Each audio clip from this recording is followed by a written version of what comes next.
Southwest Regional Player of the Year. From Houston, Texas, Sean Maldonado. On 25 and 26, 40 career titles, including 7 majors. One of those was the 2008 U.S. Open, another one the 2011 U.S. Open.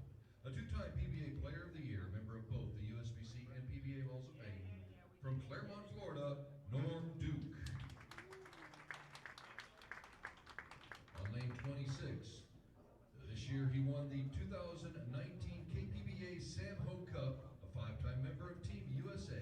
From Oswego, Illinois, A.J. Johnson. On 27 and 28, 4 PBA Tour titles. He was the 2014 PBA Rookie of the Year and 8-time member of Team USA. From Yakima, Washington, Marshall Kent. On lane 28, 1 PBA Tour title. He also knocked down $100,000 when he captured this year's PBA playoffs. From Plainfield, Illinois, Christopher Prather. On 29 and 30, he has 1 European Bowling Tour title and 4 Asian Tour titles, representing Sweden, Kim Molby. On lane 30, he captured his first title when he won the Striking Against Breast Cancer Mixed Doubles Championship. He's a 3-time All-American from Lindenwood University from O'Fallon, Missouri, Kyle Sherman. Moving over to lanes 31 and 32, a 7-time titleist, including the 2016 USBC Masters. He also won the Players' Championship to become the youngest to win 2 majors in PBA history. From Little Elm, Texas, Anthony Simonson. His opponent has 19 career titles, including the 2005 U.S. Open. A former PBA Player of the Year and Rookie of the Year, he owns the PBA's Triple Crown of Bowling. A member of our PBA Hall of Fame from Double Oak, Texas, Chris Barnes.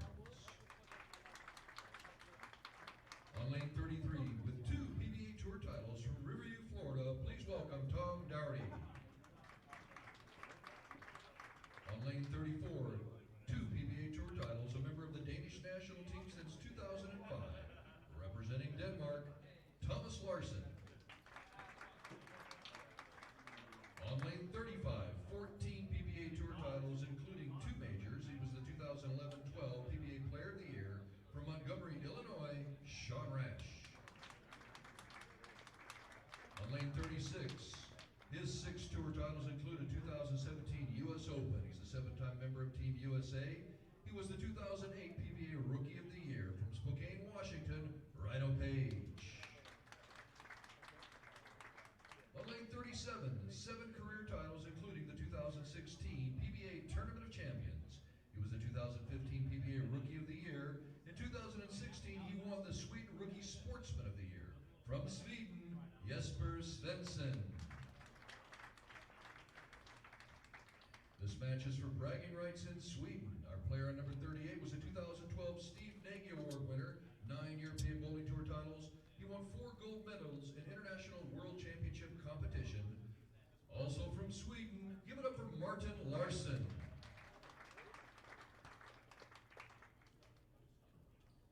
All right, bowlers, when your lanes come on, please take 1 warm-up ball on each lane.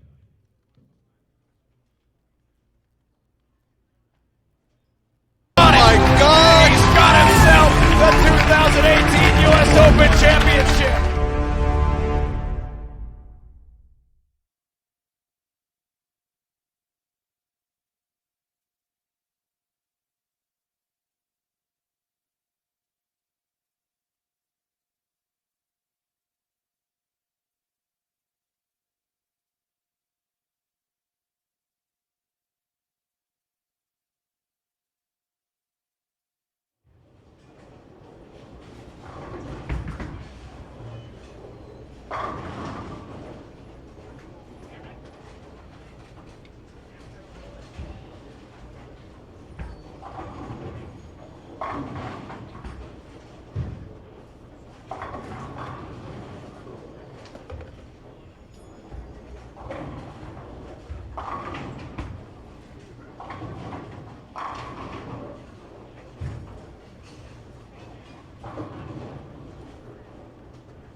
Bye, Norman.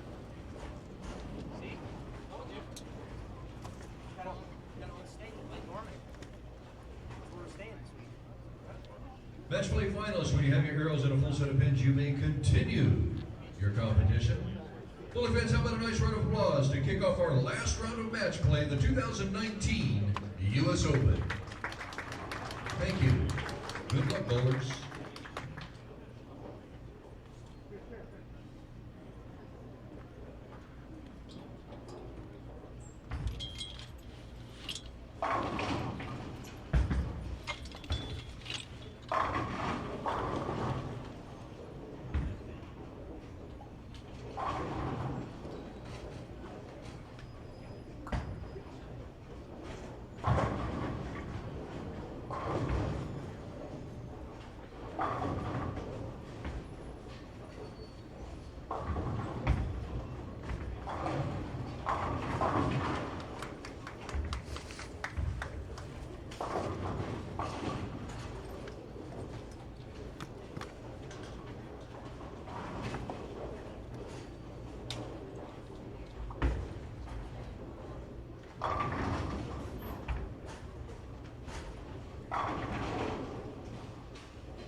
We have reached the pinnacle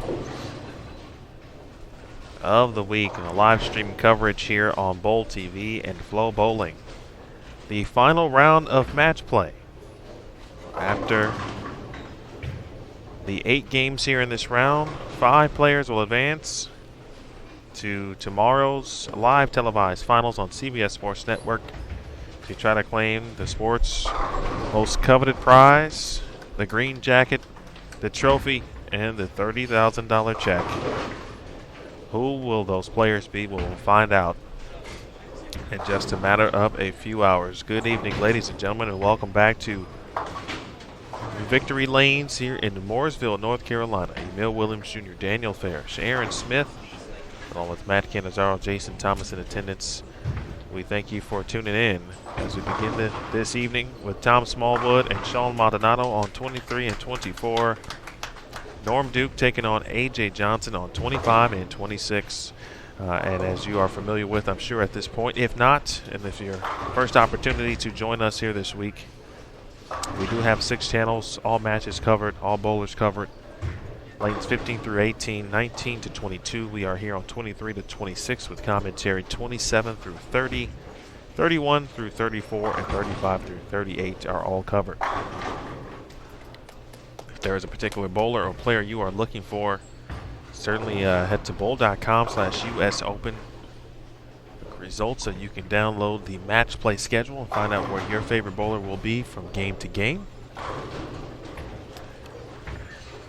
As I bring in Daniel Farish into the broadcast.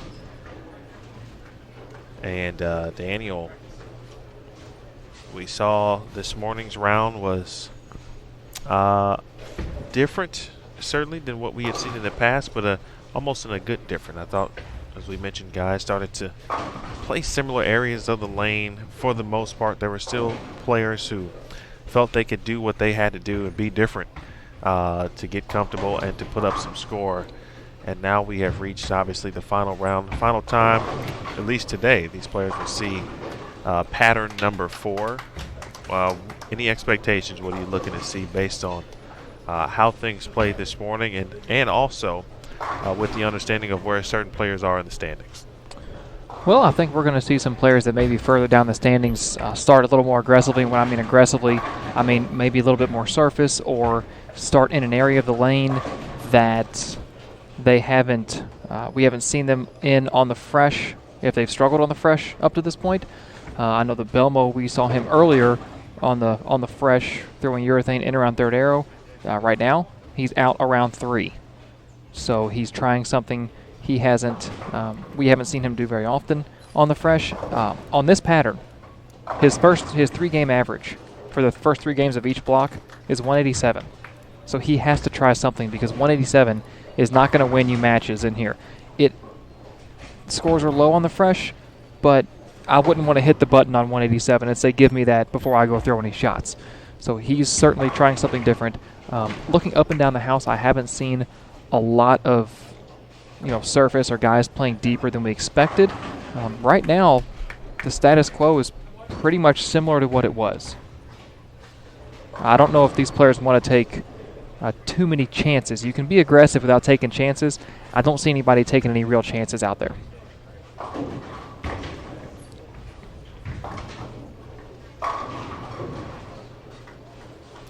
Run through the standings as we see A.J. Johnson and Norm Duke both start with the front 4 and front 3 respectively. When we entered this morning, there was a different leader than there is right now. That new leader heading into this round is Anthony Simonson. Yeah, Simo with a 19-pin lead over Bill O'Neill coming into this round. O'Neill 11 ahead of Sean Rash. Rash is 44 ahead of Tommy Jones, and Tommy Jones is 34 ahead of Francois Lavoie. Looking outside the cut, you're kind of right now, we're looking at 7 players. Chris Barnes is 35 out. Belmo, 83. Maldonado, 87. A.J. Johnson, 95. Novak, 97. And then Kim Bowleby and Norm Duke are a step beyond that. They are both 140 out. And then it's 67 pins down to Rhino in 13th, who is 207 out of the show. So as it sits right now, we're looking at 5 players that are within 100, and then Kim Bowleby and Norm Duke at 140 each.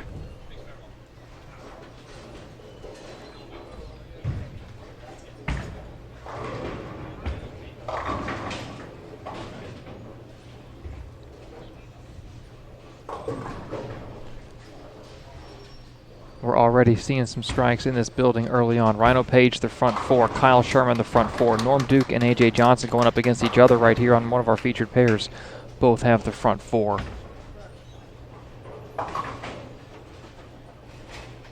Certainly we did not see that many players having this much success in Game 1 on the fresh this morning, last night, or even yesterday early in the Cashers round. So the more these players see the pattern, the more it's going to help them. It's going to help all of them.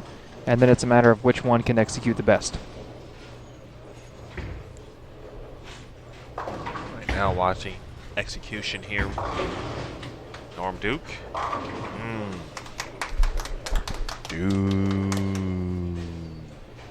Norm in 11th. Tie for 11th, as Daniel mentioned, at plus 668, but 140 pins back of 5th place currently. AJ is 9th. He is 95 pins back of 5th. Could be a statement Game 1 here. Talking to Snellenbaker from EBI prior to the start of competition this evening, and he specifically was talking about AJ, and they had been trying to work some things, and they earlier did a little bit of over surfacing some bowling balls, for example, to help get that first game average up a little bit. We've been talking about it yesterday. We talked about Anthony Simonson, doing the same thing, over servicing some balls. Thomas Larson did it during the Cashers round, and Stanley said, hey, we might do a little something different, and he mentioned urethane perhaps going up the lane a little bit to keep it a little bit in front of him. Stanley thought AJ has been very good kind of in that middle block where, games 3 to 6, 2 to 6, where it's been the starts that have hindered a lot of players. As we mentioned, the fresh just really hasn't been that scorable, but players, reps have gotten together to make it a better scoring environment, and we're really seeing that here a little bit early on.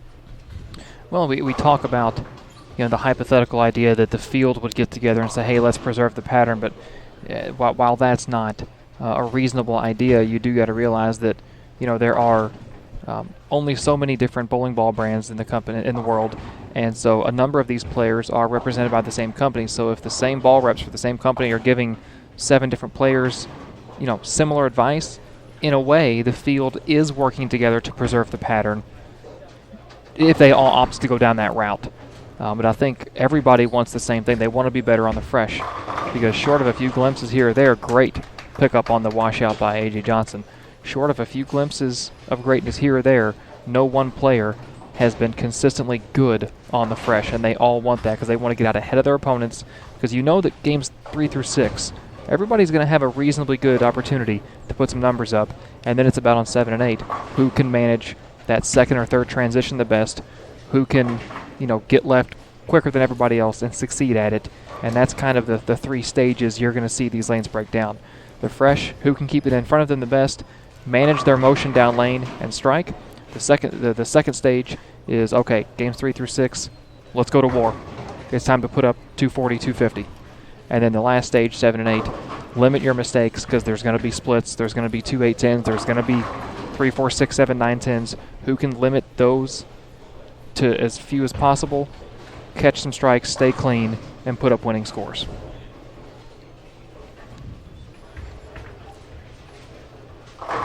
As Aaron mentioned in the Bowl TV chat, of all the players, actually it's a poll question right now, of all the players outside the top 5 to start the round, who's most likely to make their way onto the CBS Sports Network show? It's a great question. And it kind of coincides with what I was going to mention. And Aaron posted in the chat, top 5 again: Anthony Simonson, Bill O'Neill, Sean Rash, Tommy Jones, Francois Lavoie, Chris Barnes, and Jason Belmonte in 6th and 7th. I mean, that is just scary.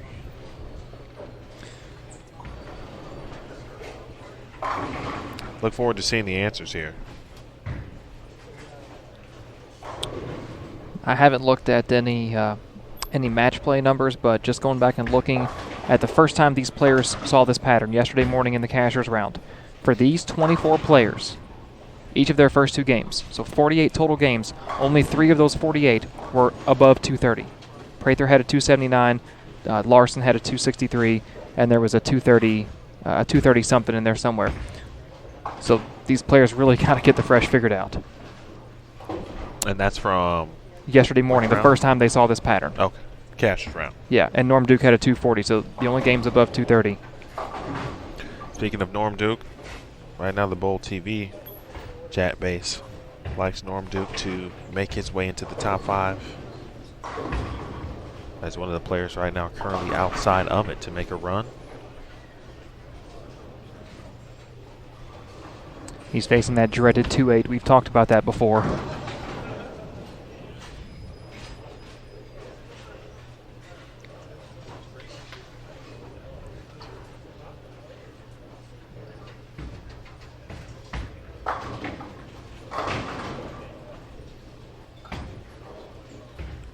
Rhino Page on the front 6, down on 35 and a 36.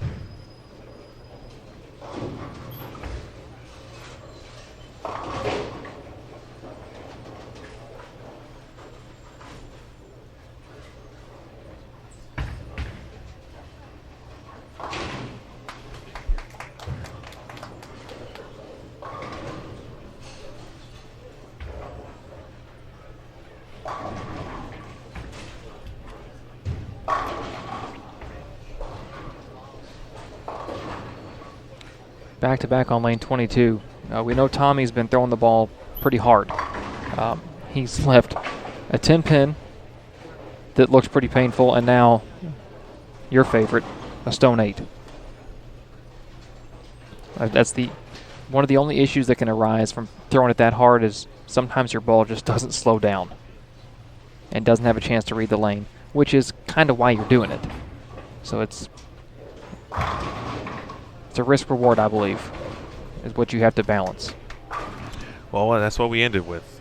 High risk, high reward during this round. By the way, Sean Maldonado. Great story on bowl.com about Sean and his week so far here at the U.S. Open, trying to make it back to the show for the second time in his career. Of course, a couple years back, he was a part of history, but not the way you'd like. He was on the other side of the Francois Lavoie 300 game. A.J. Johnson. That is certainly worthy of the 360 right there.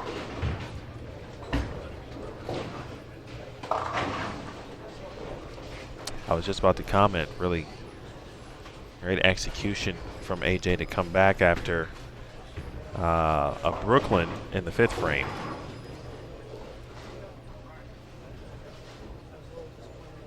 And then wash out, but made the spare. Hold on, hold on.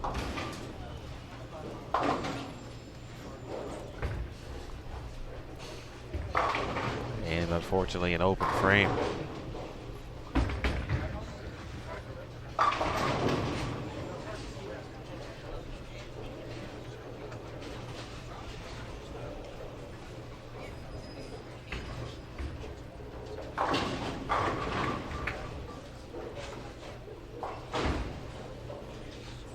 Working on some tape. Working on that thumb hole. It'll be small wood.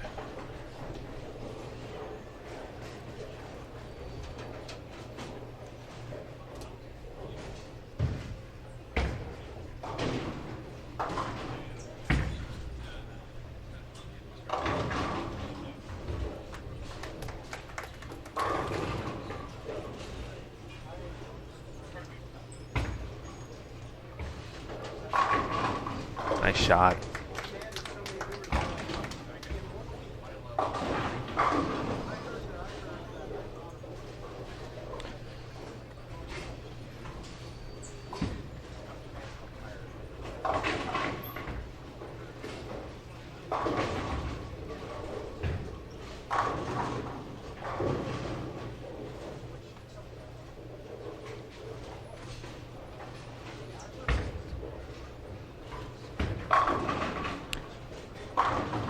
The next poll that Aaron ran on the other end of the spectrum, in your opinion, who's most likely to lose their spot on the show? 35% vote in favor of Sean Rash, 31% Tommy Jones, 23% Francois, 8% think the top 5 stay the same, 4% say Simo, but no one that voted thinks Bill O'Neill is going to lose his spot on the show.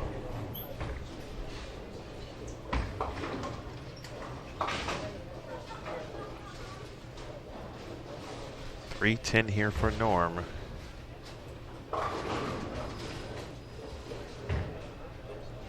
This is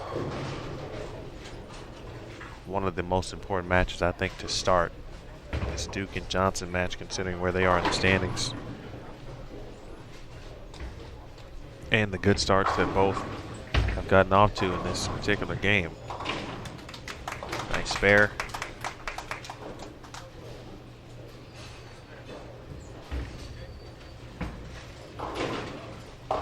So Norm with the advantage. Max score for Johnson 243. Max score for Norm 247.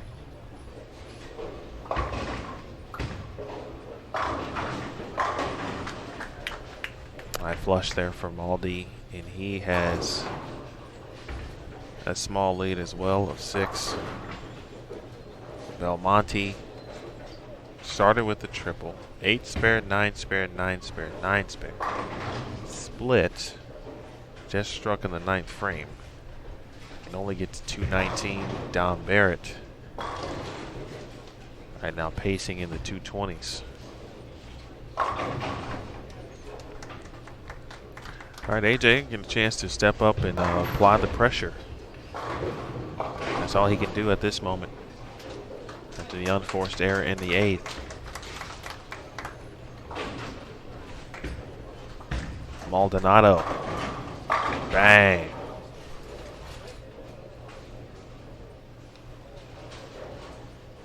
220 would go a long way for Sean.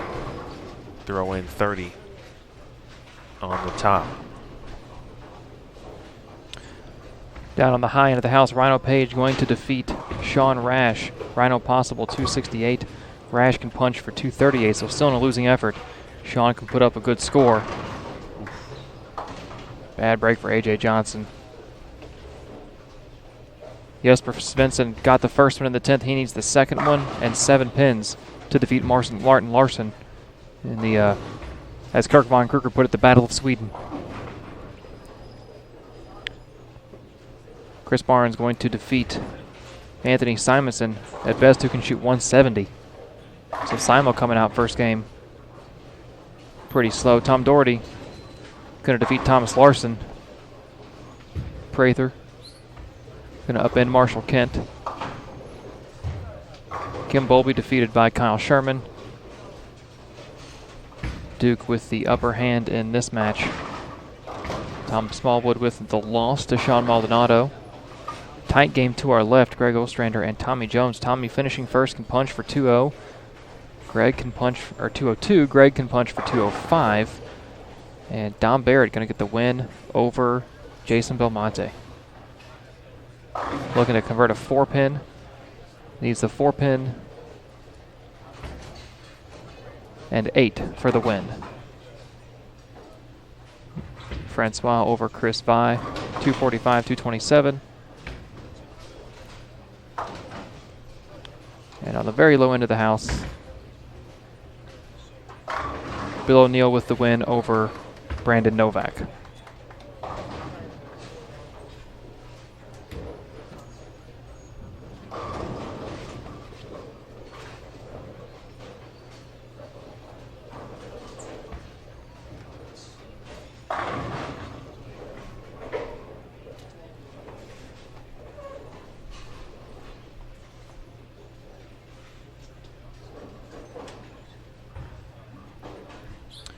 Don Barrett's shot in the fill needs 8 to shut out Belmo. I see a 3-6. Is the 10 gone? Uh-oh. The 10 is gone. Shuts him out by 1. You know, coming into this first game, you look at the standings, I think we have 4 groups of players. You got the top 5 who want to defend their spot on TV. You've got 6 through 12 who are, pardon the pun, within serious striking distance of getting to the show. 13th is Rhino Page. He's 207 out. 18th is Chris Vi. He's 269 out. Those players, 13 through 18, hey, let's go out. Let's see if we can get some big games first, win some matches. We'll see where we're at with 4 games to go. And then you've got Martin Larson in 19th, who's 400 out, and all the players behind him. They're looking to play spoiler. They want to do what Tom Smallwood wanted to do here to Maldonado, or what Ostrander's trying to do to Tommy Jones over there, and ruin the day of someone who has a chance to make TV. Tommy needs double and 8. His first shot in the 10th on 21 and 22. Strike.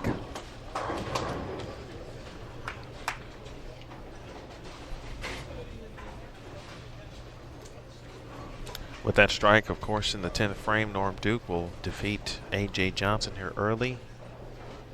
Talk about game 1 scores.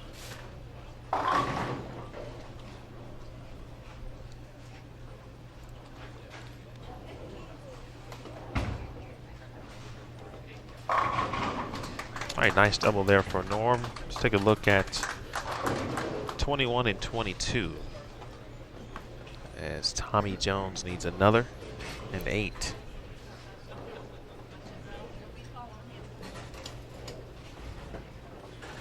You will enter your screen on the right side momentarily.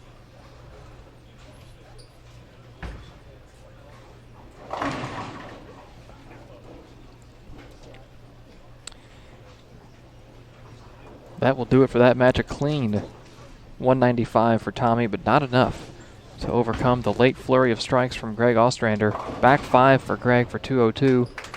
Tommy no doubt stayed clean, but a stone 8-pin in the 6th and a hard 10-pin in the 4th. He gets either one of those. Tommy wins that match.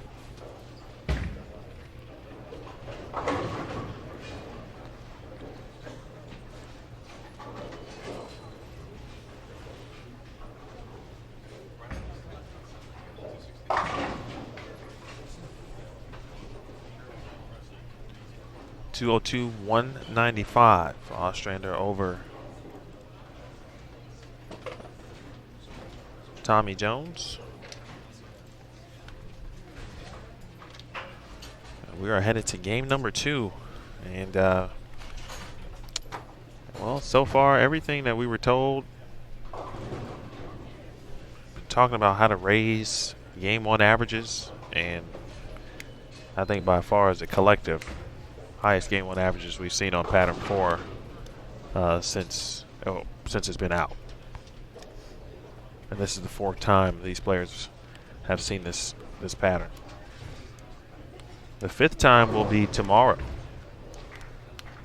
on the live CBS Sports Network televised finals. Pattern 4 will be the pattern for the TV show.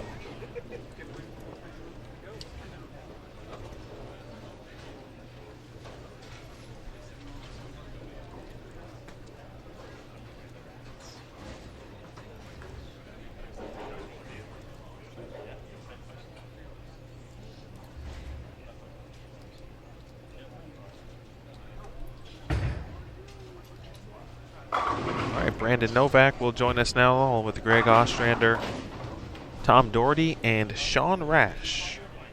And while you're watching Bowl TV, be sure to stop by the lab and check out Team USA head coach Rod Ross as he breaks down some of the top players in the world in his series entitled The Video Room. Some of those players are still bowling right now. For example, several Team USA players.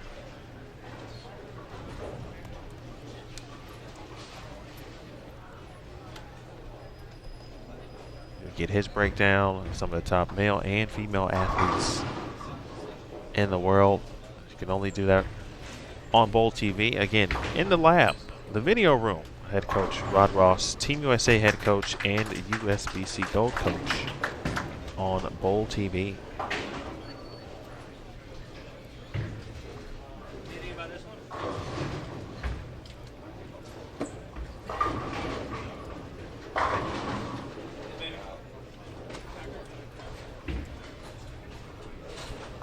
I like what you said, Daniel, earlier, and about the spoiler.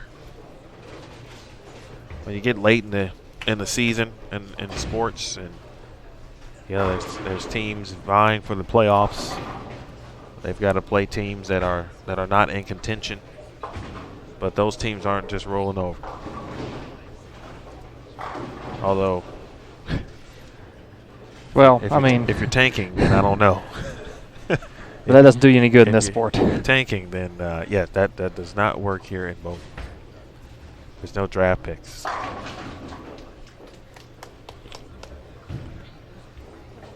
I don't know how that might work at the PBA league, though. So Tom's listening. Tom, make sure there's no tanking for the PBA league. No one can be getting that top pick.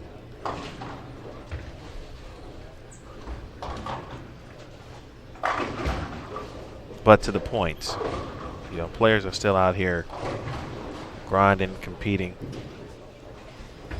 and trying to get the dub. And if they beat somebody that's in the top 5, then they beat them.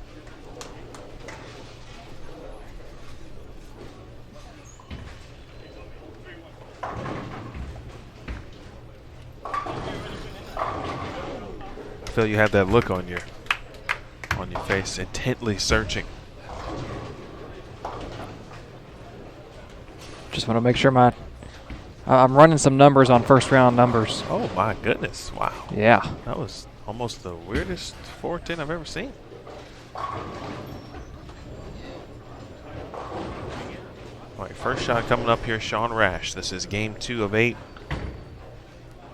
Continue to welcome in fans. We hope your workday, if it has concluded, congratulations. Please get home safe. If you're still at work, this Rash chops the 10 out.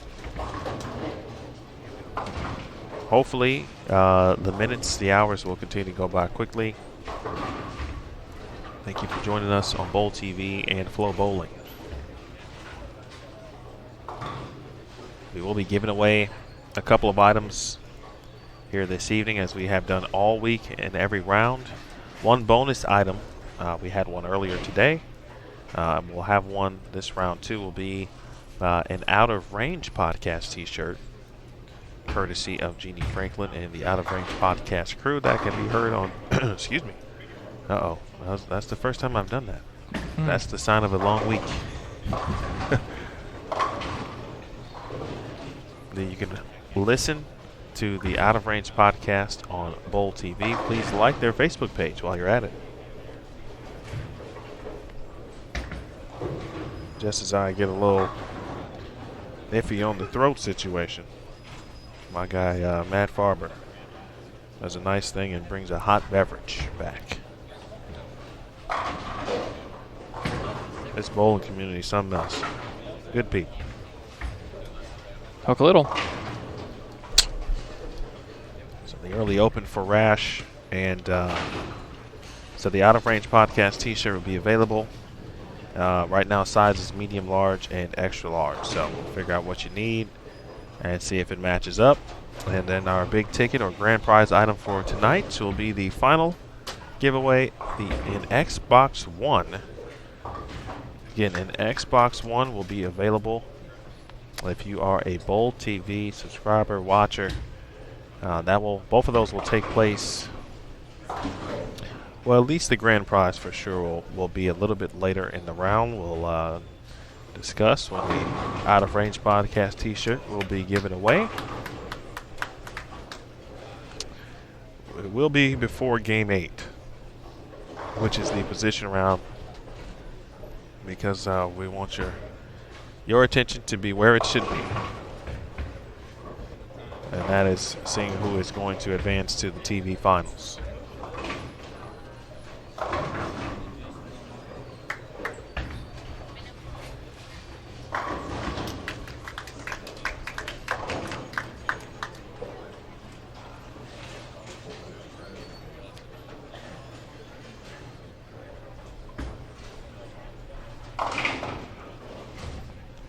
All right, Doherty clean. Threw a couple here, but Ostrander front three. Chris Barnes to our left front three. Crosses over on 21, leaves a 5-pin.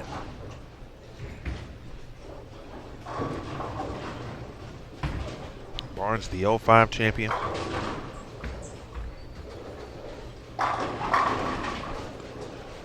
Greg coming out firing here. Front four.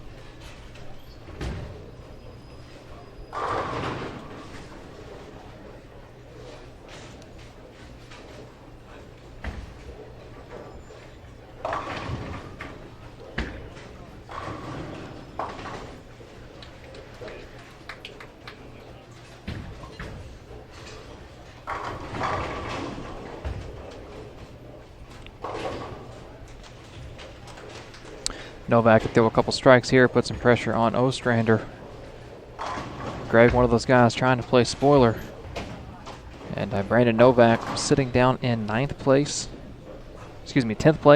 2 pins out of 9th. Down in 10th, he was 97 out coming into this round of match play.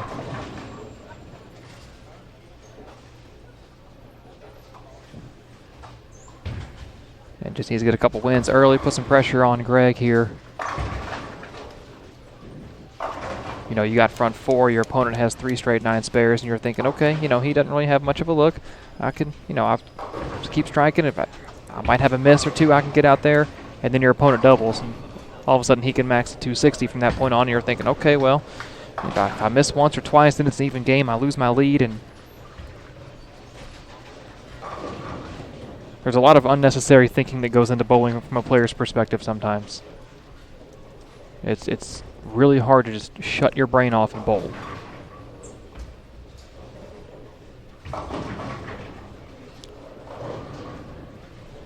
Ostrander with a big break right there.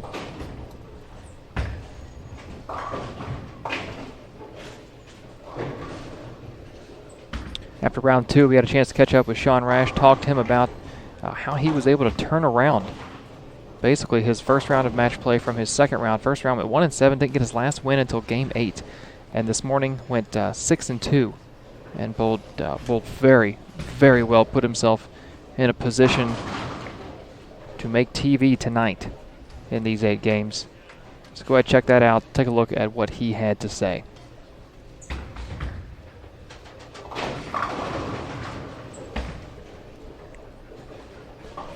Last 2 shots for Ostrander. One a little bit in, that one a little bit out. Maybe some overcompensation on that shot from the one that went to the nose. Maybe his opponent doubles, put some pressure on him.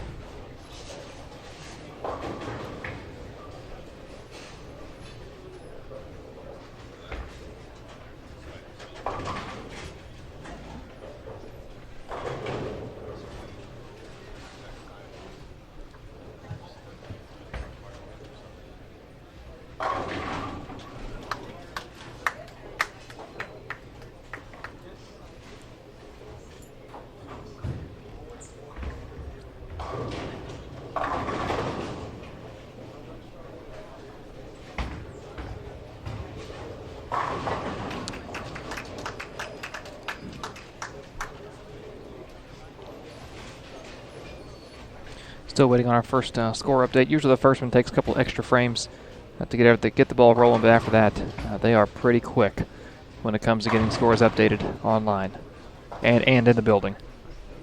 Get the 10 out, Tom Doherty.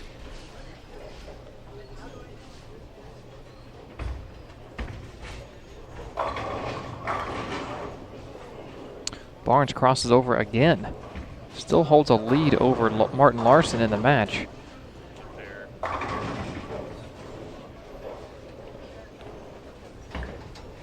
Good shot, bad break for Novak on the 9-pin. That ball just drove right past it. Didn't slow down when it got to the pin deck. Kept going, which is the mark of a bowling ball that's not going to stop. But sometimes a ball that doesn't want to stop can leave you with 9 pins, 4 pins, stuff like that.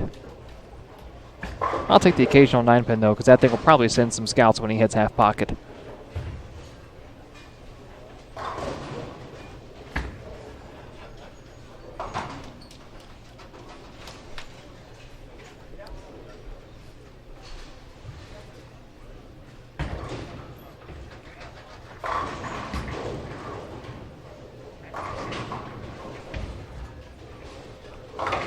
Nicely done.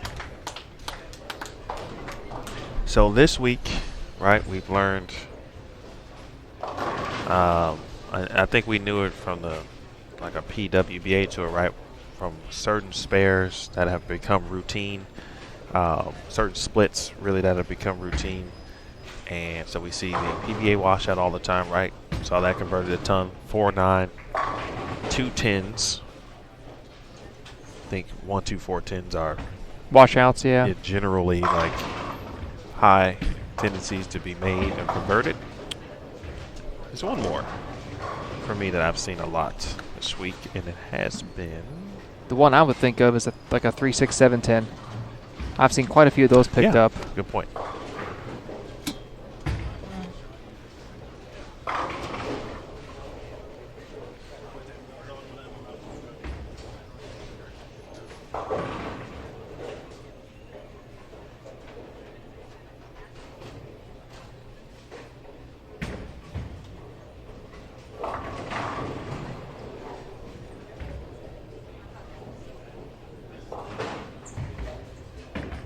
Better shot for Ostrander. Much better shot.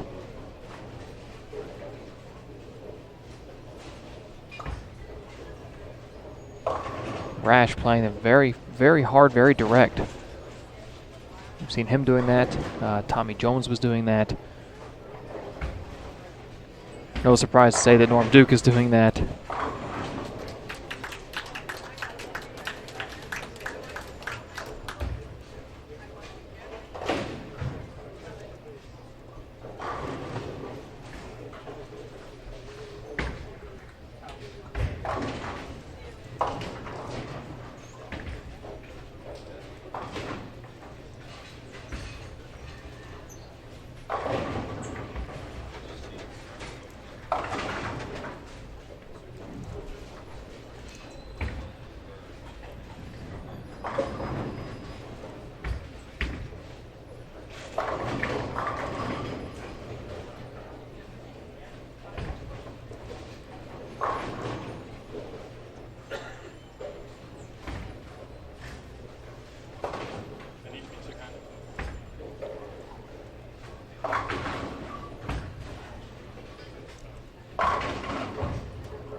Open in the 8th there for Greg. Novak can get to 222. Tell you, strikes in the 8th and 9th would maybe apply just enough pressure.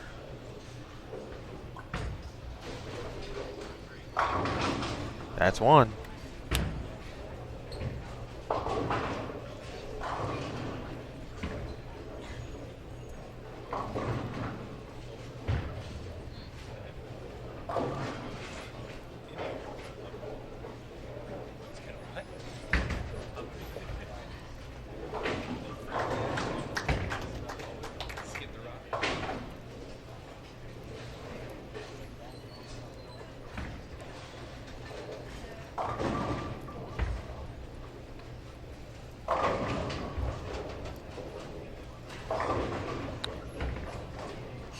Tom catches a double, puts the pressure back on Sean. Brandon Novak trying to strike here and put a little bit of doubt in Ostrander's mind, but a pocket 7-10 will pretty much end that.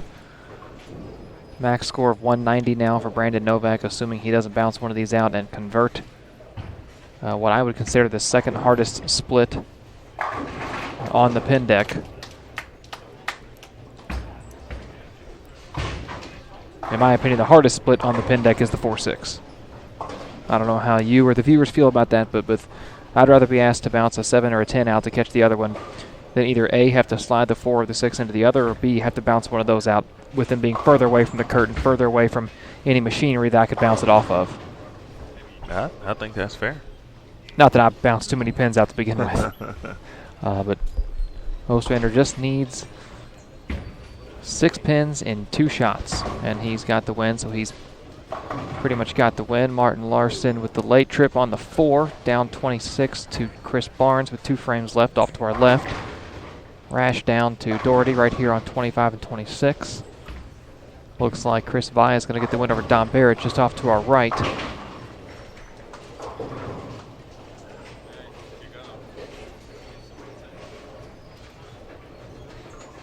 And we are still waiting on some scores after game 1, so you have not missed anything.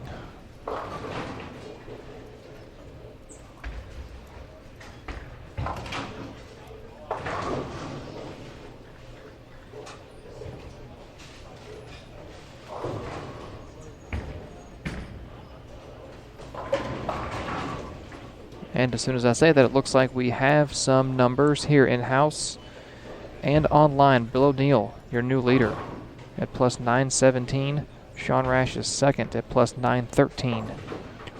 Frankie, 883. Simonson, 863. Tommy Jones, 837. That's your top 5.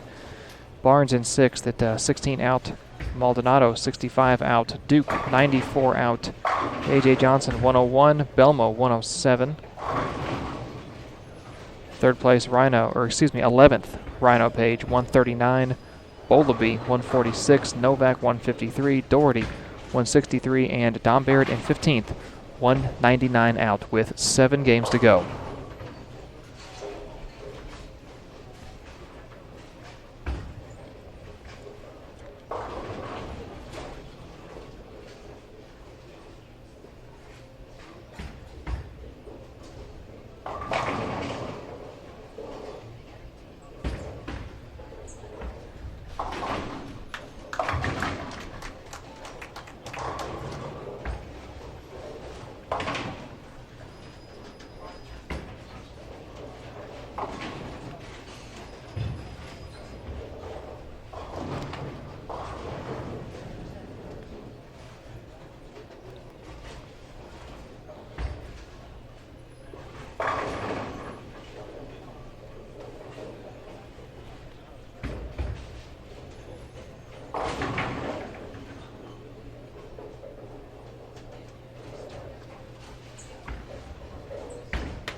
Norm Duke down on 19 and 20, throws a strike in the 9th. That means that his opponent, Marshall Kent, cannot shut him out. Kent can punch for 225.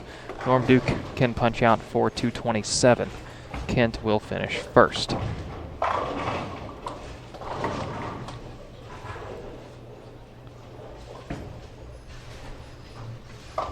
Barnes just a mark and some decent count here in the 9th away from shutting out Martin Larson. Brandon Novak, after reaching as high as 3rd in the standings this morning,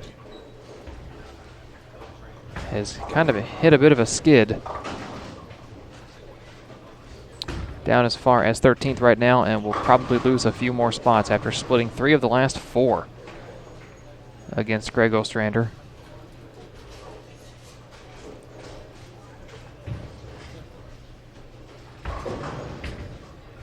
Chance right there for Greg to kind of play spoiler, and unfortunately for Novak, he kind of spoiled it himself.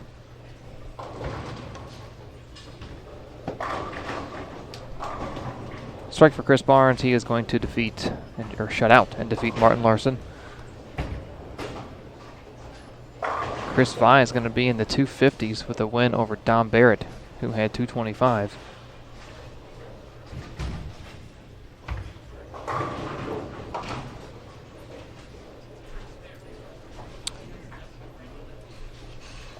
Those latest standings you mentioned, Daniel, have Tommy Jones and Chris Barnes in 5th and 6th respectively.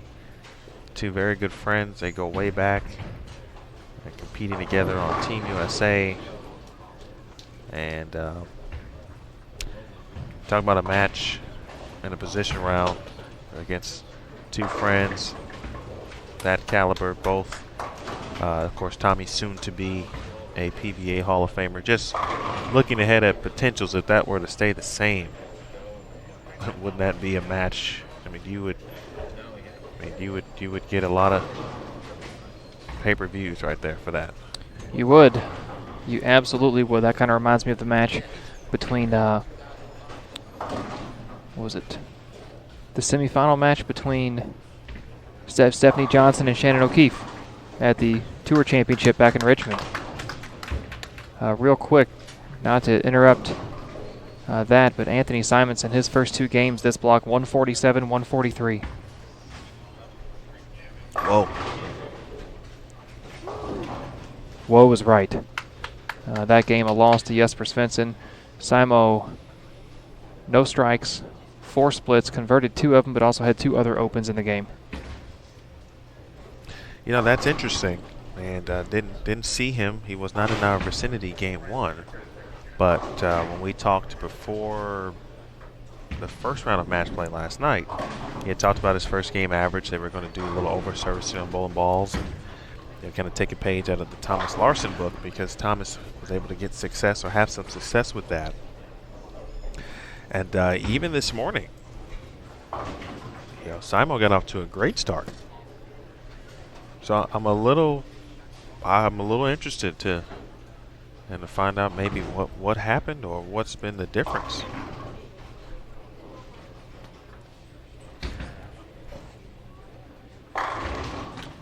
That's unexpected for me. And if anything, you know, prior to that, he said he's about 170, and he'd probably take certainly 170 in that situation.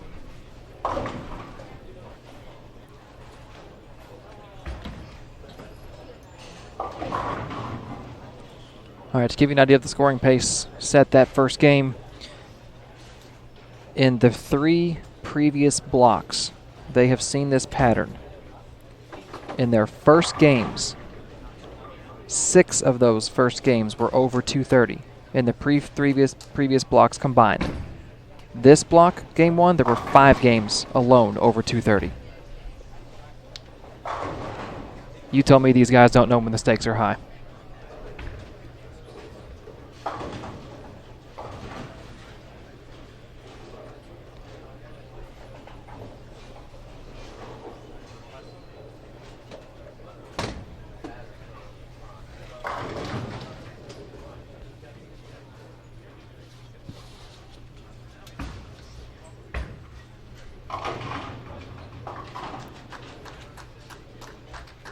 Sean went to get a ball from the ball bag. Eric Kraus watching from behind, one of the reps here from Brunswick.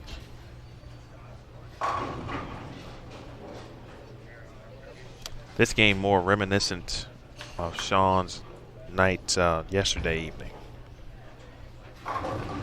When you do throw some good shots, the carry isn't there. No doubles, and all of a sudden you shoot 179.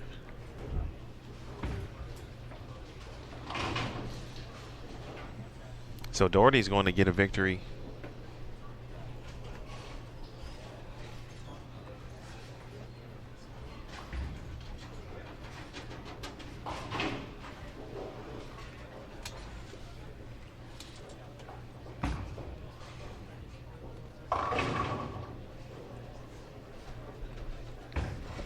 Went and spoke with Doug Kent, who is one of the reps for Storm Rotor Grip, and I asked him, I basically said, what's going on with Anthony? He goes, he's splitting too much. I think he's trying to cover too many boards. Doesn't have a great motion. The ball won't get through the middle of the lane. It just won't get right. Doug said, I think we're going to try and square up and just pipe it, kind of 13 to 10, and just try and stay really straight. That seems like the best area of the lane to be in right now, which is what we're seeing. We've seen a lot of players doing that. Rash, Tommy Jones, Duke is in that area of the lane. So we'll see if Simo makes the adjustment here in game number 3.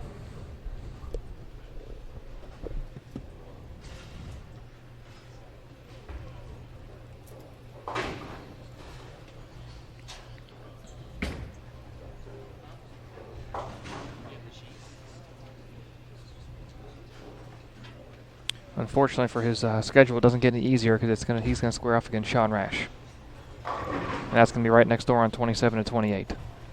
Well, right now that looks like you'd have to think at this point. And let me find my standings again. That Simonson will fall out of the top 5. Rash will take a small drop as well, but I don't think he's going to remove himself from the top 5 after shooting 179. So this match here of all importance, and they may not see one another again perhaps until a position round. And this, to your point, this is kind of like a de facto position round. And as we get further on, I've already kind of looked at the matchups that our top 12 coming into tonight. I looked at their matchups and their strength of schedule, so to speak, and we already have a couple of de facto position rounds coming up later this block before we even hit the actual position round in Game 8. Who are we looking forward to? Let me pull it up.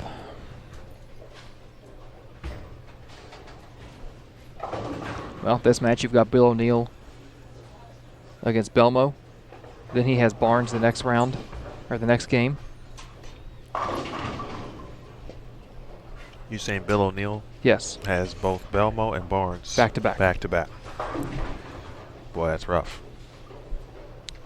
Tommy Jones right now, he's going back to back. Bill O'Neill, Francois Lavoie, and then you mentioned he's got Barnes in Game 7 tonight.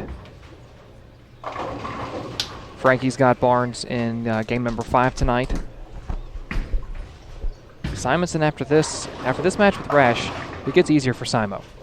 His last 4 matches, Bowleby, and I say easier just based on where the players were in the standings. Bowleby, Kent, Duke, and Smalls. But he's faced Barnes and Rash 2 of his first 3 matches. And again, that is based on their position in the standings coming into this round, correct? Correct.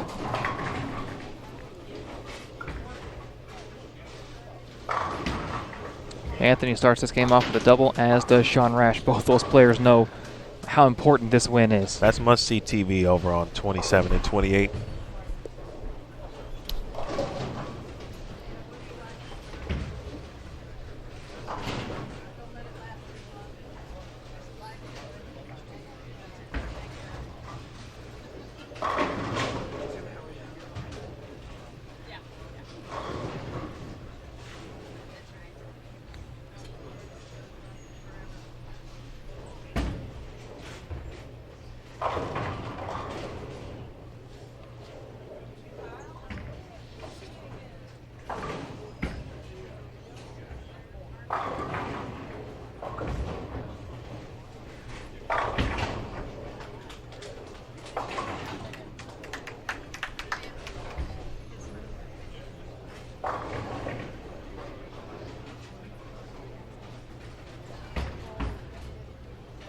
TD. Ooh. I think Tom's really going to keep things interesting.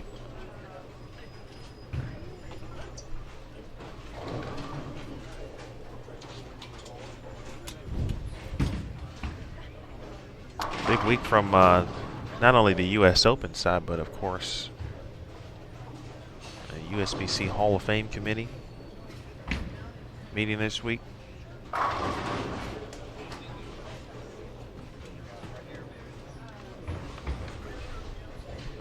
All right, folks.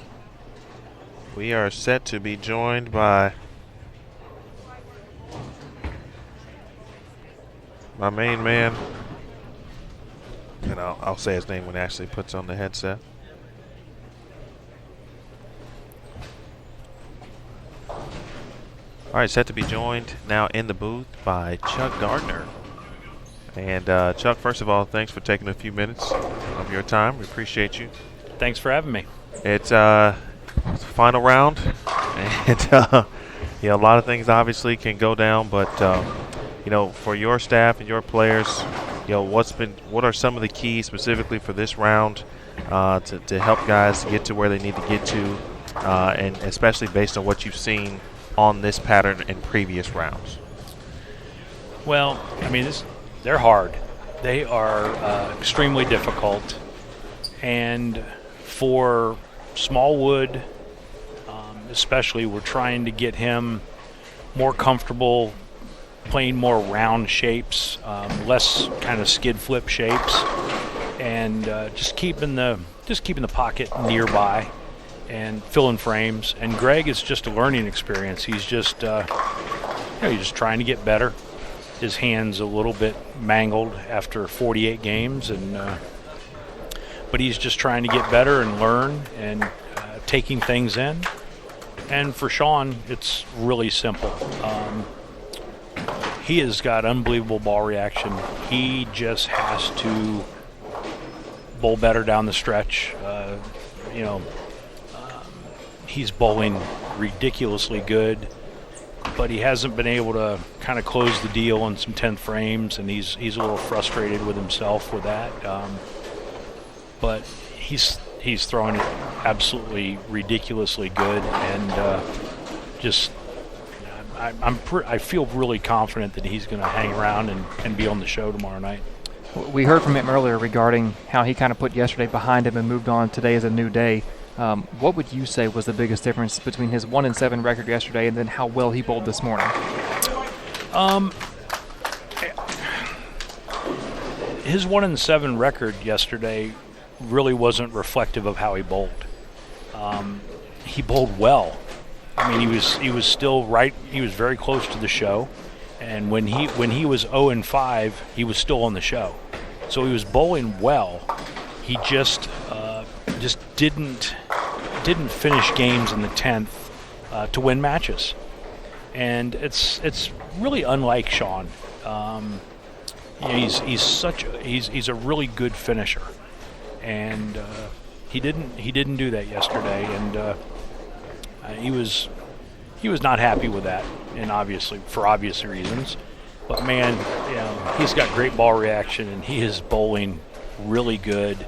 He's bowled great all year, and I just think today he's kind of just bowled better overall, and I think his performances in the 10th still aren't up to his standards, what he'd like to do. But he had a chance to beat Barnes and didn't make a very good shot. And but what happened today when he didn't execute in the 10th, like it might have been game 2, when he had a chance to put Sean Maldonado away. He didn't make a very good shot. But then Sean Maldonado got up in 7-10 in the 10th, so he got that win. And I think that gave him a little bit more feeling of, I'm going to win matches. And I think when you're bowling as well as he is on this demanding a pattern, you're going to start winning some matches. And speak to the viewer. We've been talking about it. We've had a few different people in the booth but specifically, what is it about this condition? This pattern 4, it's the 4th time the players have seen it, and I think gradually, like game 1 scores were consistently higher than they had been any time this pattern has been laid out. So why has it been so difficult? What is it about the pattern that's presented the challenges? Well, in my view, the biggest challenge with this pattern is the characteristic of the bowling center. The characteristic of the bowling center, it hooks. The center hooks. And so when you're trying to have a pattern that forces them a little bit further right, what happens is that when your ball goes through the heads and it reads the lane too quickly, the ball slows down so much that it can't continue down lane. So you can't create that shape from 5, 6, 7, where I think Nick envisioned it being able to be played from. And the front just hooks. And so the guys that are creative about how they get it through the front, if you notice Tommy Jones, I mean, he is throwing the high hard one. Yes, he is. And he just doesn't want to create that roundness. And so there's front 6 for Sean. So I think that's the number one thing that creates the toughness of the pattern. And so you don't ever get a chance to break the pattern down how it really should be broken down. So you start further left, you start closer to the head pin, and so we chop the pattern up and kind of make it worse. It gets good for a few games, though. Yeah. I mean, the scoring average, I would say, from game 3, 4, 5 is probably much higher than it is the rest of the games. And by game 7, 8, they're a tad on the gross side. But it's the U.S. Open. Yep. So last question, we'll let you go. What does Sean need to focus on once we kind of move forward into 4, 5, 6? What's the 1 or 2 things he needs to key on as we see the transition to keep up what he's doing? I think when he gets in past the track and he has to start clearing the front, that he has to not throw the ball. When he starts to loft it, one of the keys for Sean, and it's been this way for a long time, even when his rev rate was higher, say even 10 years ago, one of the keys for Sean is when he lofts it, he needs to loft it kind of flatter. So not many players can get away with lofting it on the up. So they catch it more on the up, and when the ball lands, when it comes from that high and it's not skipping through there. So envision skipping a rock on the pond. Yeah. So that's what Sean has to focus on. And I've been talking to Eric, because Eric's spending a lot of time with Sean, and that's good. They have a nice communication going on, and so I've just been kind of communicating through Eric a little bit more, and just trying to get him to think about skipping that rock on the pond instead of throwing the bomb, so it goes up and down. It's funny you say that, because during qualifying, the one guy I pointed out that was really good at lofting it long but not high was Ogle. Yeah, Ogle. and Anthony. Anthony was doing that really well. That's a good Simonson. point. Yeah, Simonson was really doing that well.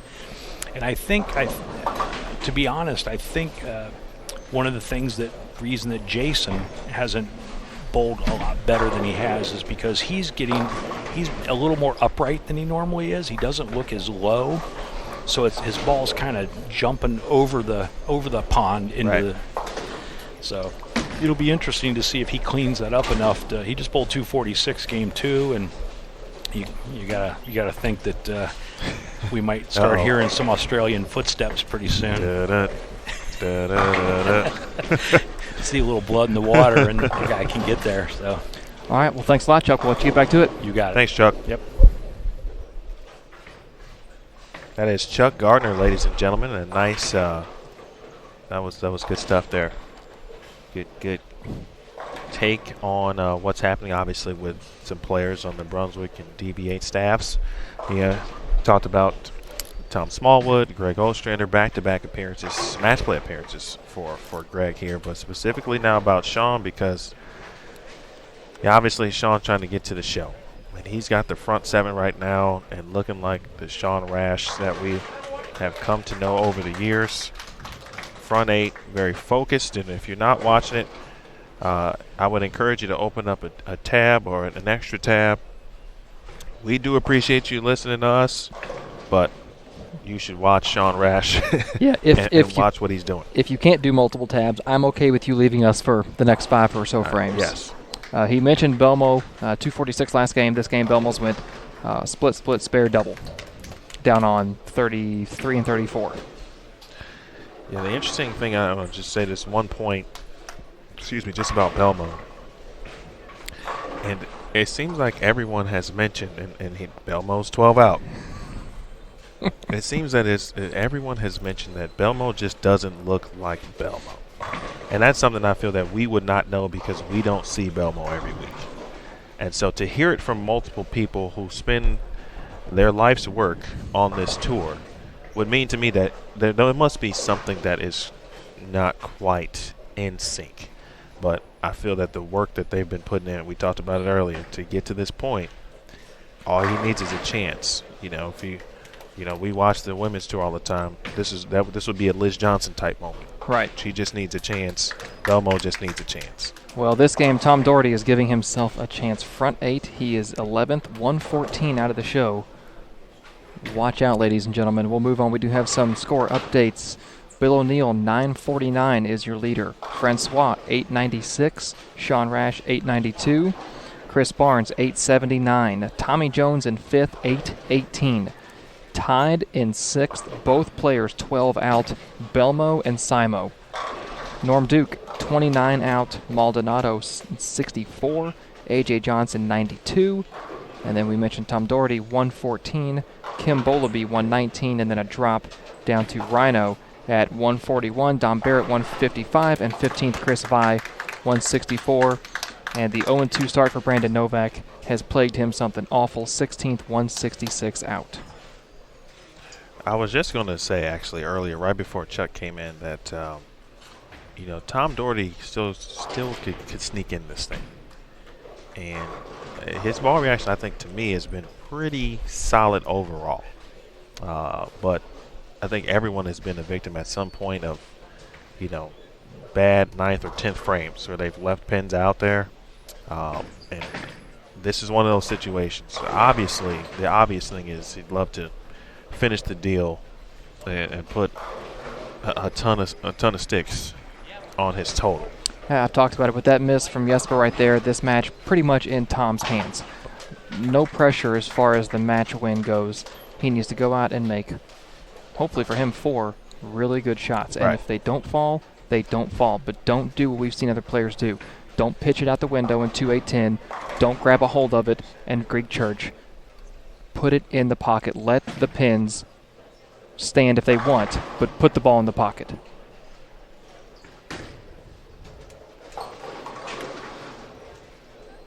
The match between Simo and Rash still not over. Rash, I believe it was a 310. He converted in the 9th on the front 8.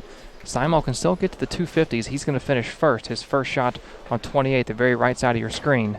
High flush 4-pin puts him in the 230s. That match will go to Sean Rash.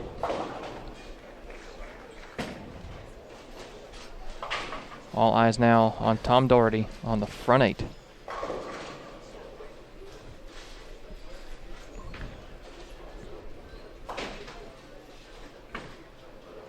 TD. Dang.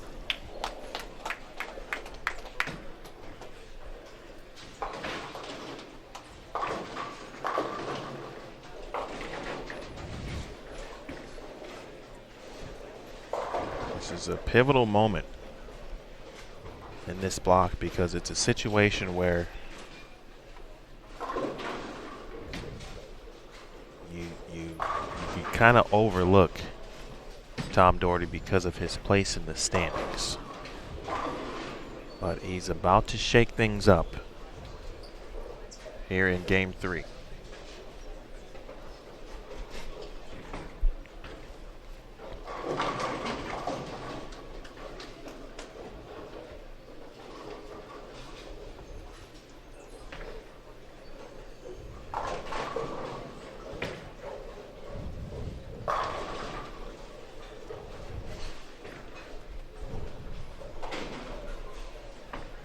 First shot, 10th frame. Yes, sir.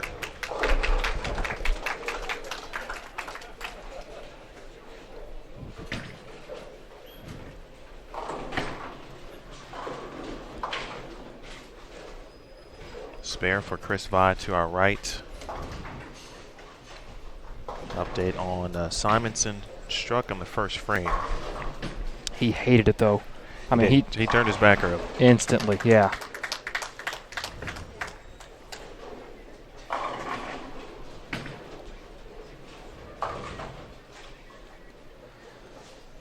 I like what Tom's doing here. Taking his time. Understanding the moment. He's in control. Camera phones. Cameras out. All around us. Surrounding the booth. 11th shot. TD. Oh, Give him carry his that 4. hits. Yeah, buddy. Yeah, Tom.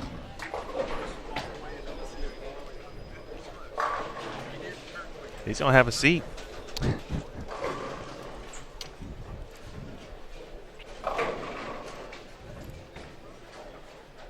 I had a quick chat with Jesper.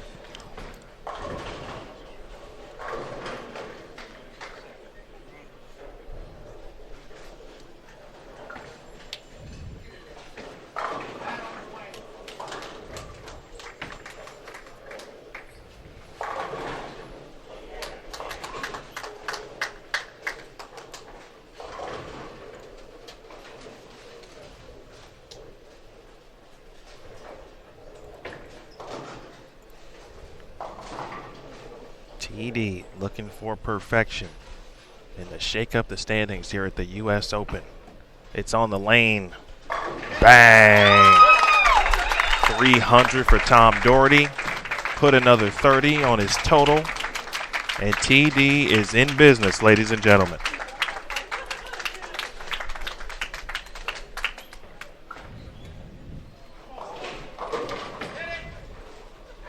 And on the right side, Rash looking to get in the 270s. He struck in the first, left the nickel here. Second shot, spare. He'll shoot 268 and will defeat Simonson, who shot 224.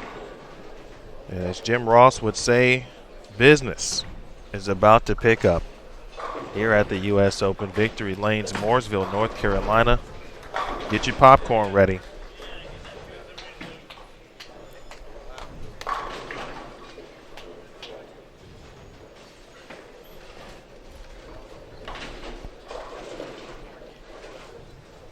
Jesper can still shoot 234.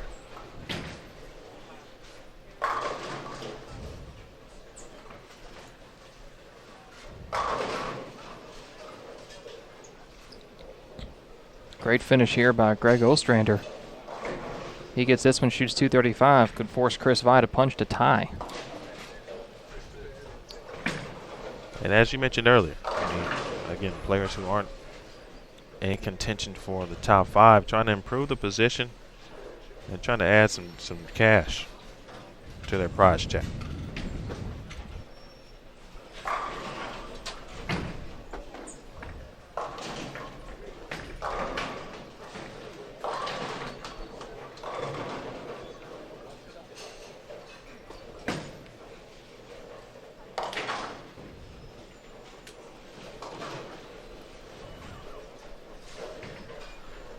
Well, Daniel, Yes, Emil. that was fun.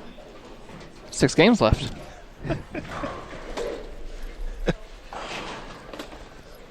Perhaps they'll all be like that for the next 6 games. My heart can't take that. Wouldn't shock me.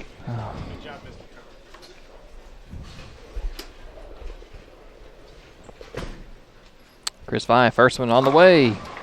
Woo, can opener.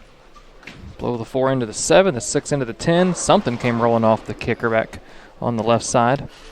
Either way, 10 down. Well, I give some credit to Snelly because he really thought Tom and AJ could have a great shot at making a run at the show today.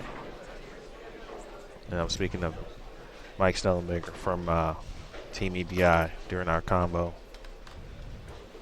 And obviously Tom is going to do just that.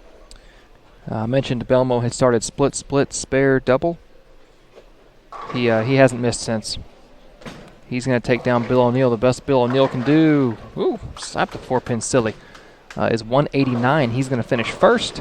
Belmo has went split, spare 6 in a row. This down on 33 and 34. Speaking of A.J. Johnson, he is down 13 to Kyle Sherman, both players on a single as they head into the 10th. To our left, Norm Duke, pacing 2-0. The best that Kim Bowlby can do is 190 even. So 8 pins on the first shot here for Norm on 21 and 22 will get him the match. Chris Vi needs a strike for the tie.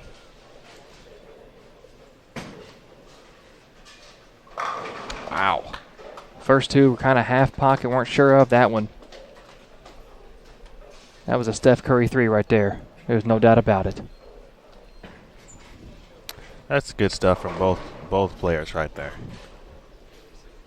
I mean, Grego steps up and does what he has to do to force and put Chris in that position.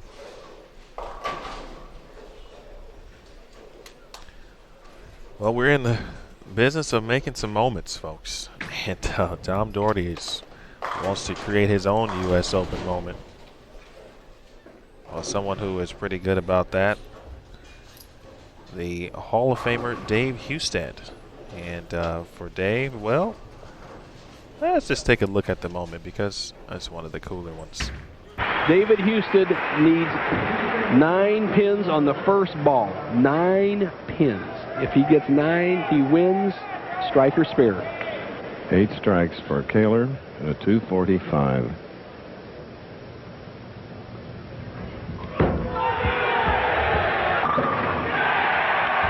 There it is. Second U.S. Open. Bob Strampy, yes.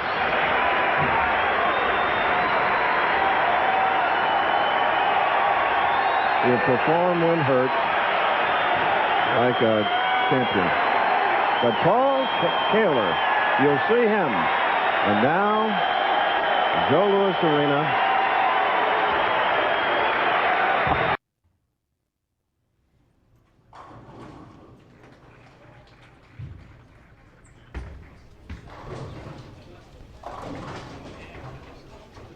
Game 4 is on the way.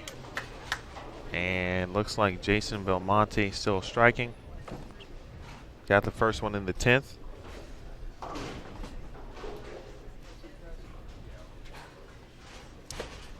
It could be very fathomable that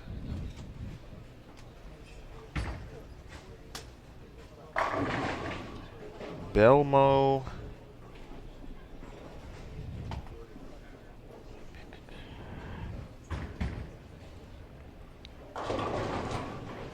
I think Chris Barnes is going to win his match, by the way, with 205. Thank you. I think Belmo could be in the top 5 for the first time since day 1.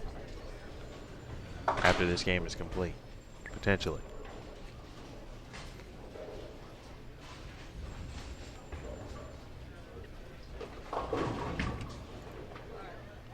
Bowling. Just about wrapped up. Kim Bowlby with a fill shot to complete game 3.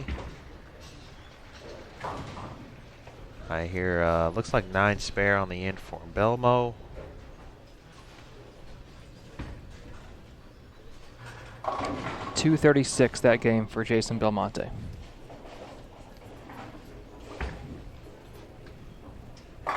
Well, he stays. He's now completely in front of Anthony Simonson. In regards to, they were tied. Not sure what Tommy Jones shot.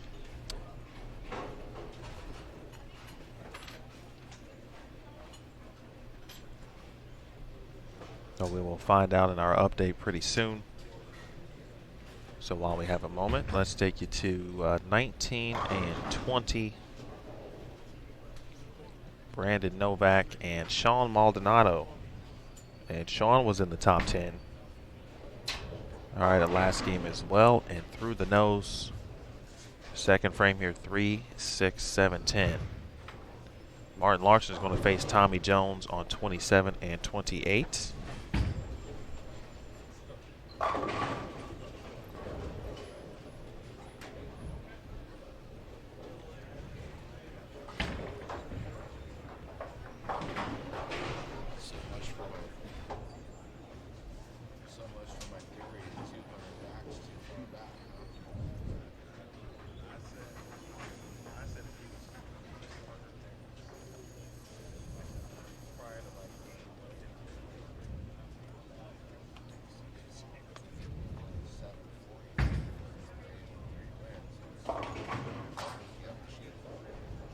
Oh, balk right there by by Larson and Novak at the same time. That's not something I don't think I've ever seen that before. We had you're watching Brandon Novak, and then on our featured pair, Thomas Larson. Novak balked on my monitor, just as Larson did the same thing in front of me. And there's a pair between them, so it's not like one walked up on the other and they caught one another. That's one of the weirder things I've ever seen in a bowling alley. I guess we'll just chalk that up to this is the U.S. Open. Sometimes you see U.S. Open-ish things. It's a being. It's living. It's breathing. It's a document. It's an Excel sheet. I know you were talking to Snelly there, but on our monitor we have 19 through 22 as we are waiting for our featured pairs to get down here. So I'm watching Thomas Larson on the lane in front of me on 23, and I catch Brandon Novak on the monitor, and both of them balk at the same time. Wow. They both stop at the foul line and do the thing that I can't do. You know you're going to do that now, right? Like, I can't. I will fall face first. you know it's going to happen. You know. The heads will be shredded because I'm going to be falling and slipping all over them. All right, well, the gentleman on 25 right now, Chris Barnes, he's got some trouble because the 4 matches he has left, Bill O'Neill, Francois Lavoie, Belmo, and Tommy Jones. That's a tough schedule.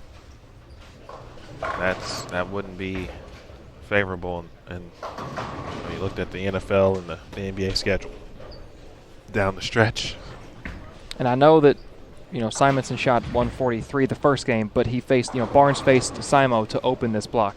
So if Chris Barnes can make TV, I'm going to pass this on to the TV producers and go, hey, this is the gauntlet, the gauntlet row he went through to get there.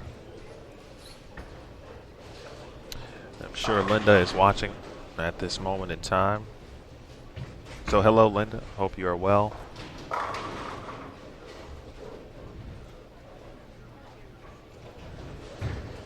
Again, Lavoie and Larson. Interesting to see Francois where he is on the lane already. This early, yeah.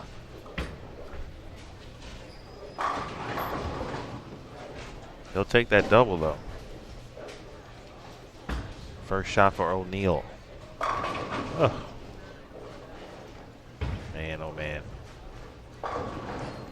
8 pins are going to, what did we say? We had the final day of qualifying. There'll be a few bowling balls or a few bags that would take a hit or two. The 8 pin is going to be the root of some bowling ball bag damage as well.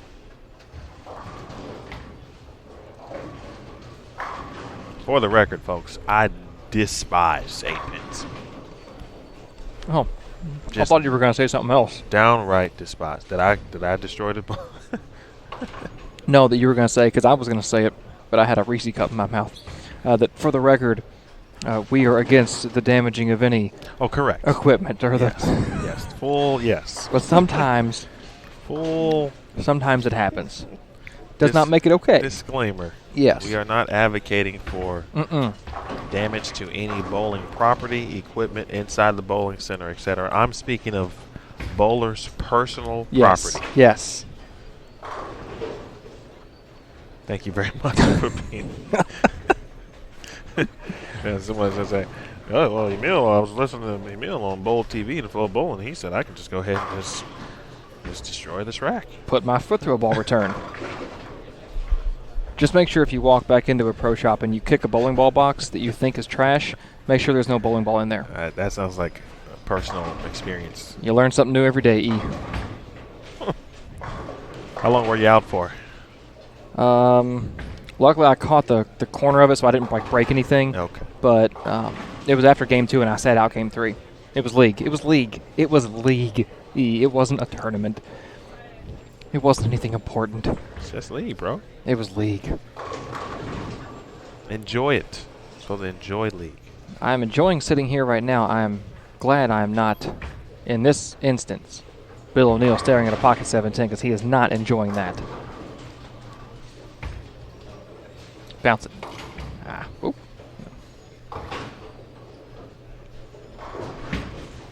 I think every bowler has faced some level of adversity through each block, each squad during this tournament. I feel like Bill, for someone who has been in the top 5 every round,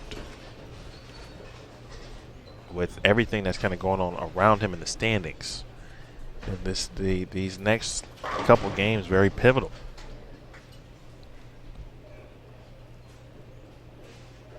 Yeah, after this, Bill's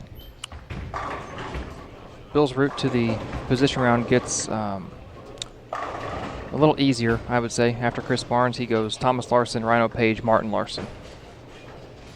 So not facing anyone that is inside the top 10 currently.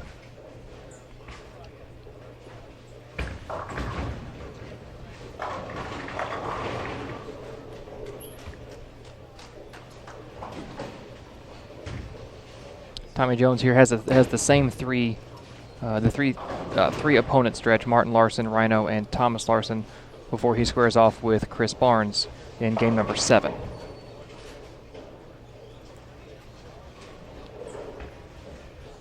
So realistically speaking, you face someone who is lower than you in the standings. On paper, based on numbers, you should beat them. And that's all I'm referencing when I'm saying has an easier route or a more difficult route. Is they're facing bowlers who are lower than them in the standings, have struggled more on this pattern, and maybe don't have as much to bowl for, so to speak. Not as much on the line for them as some of these guys who are right there inside the cut or on the cut.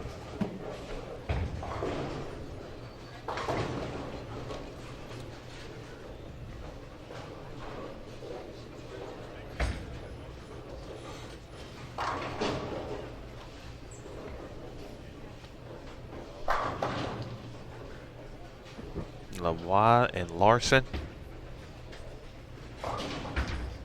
Just one non-strike between the two. That was 9 spare from Larson in the first frame.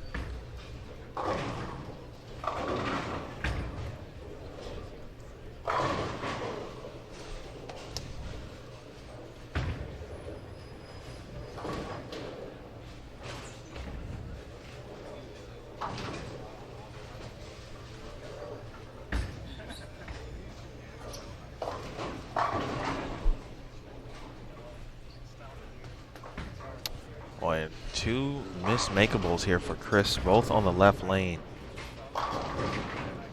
3-6-9, and then now at 1-2-4.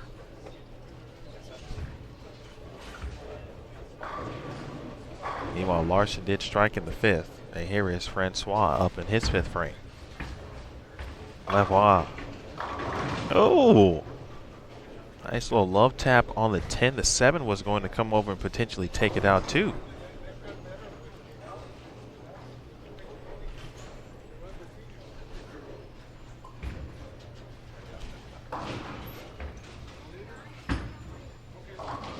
O'Neill.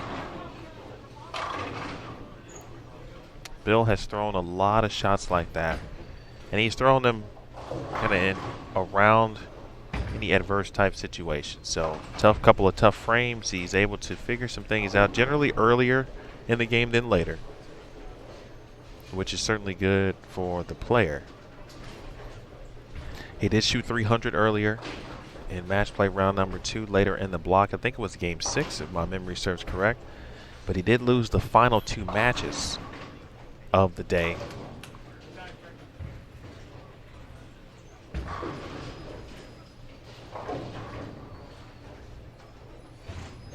Sean Maldonado, he's got 6 out of 7. He did open in the second frame. O'Neal, that's got a hook from afar. A good break in breaking down the split.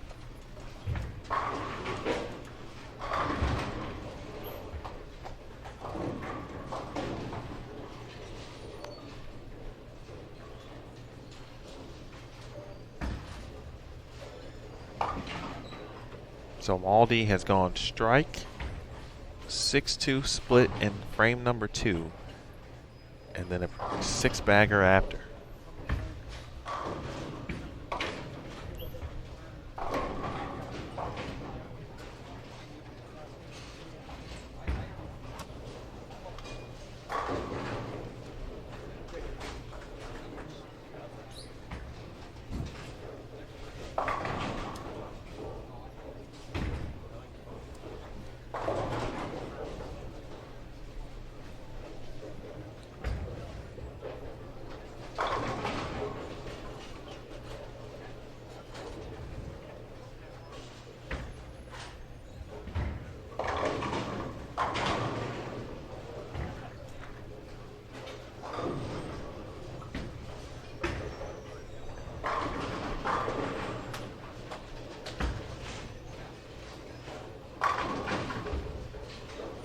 Two for 2 on the right lane.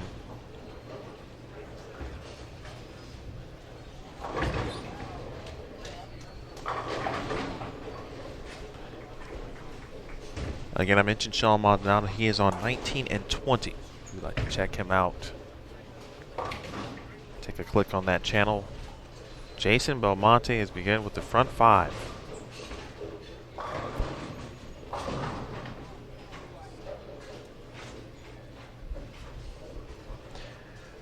Belmo trying to do the best LeBron James rundown block you can do in the bowling world. He is running down people at an intense pace. And right now, Belmonte is 5th and on the show. Oh!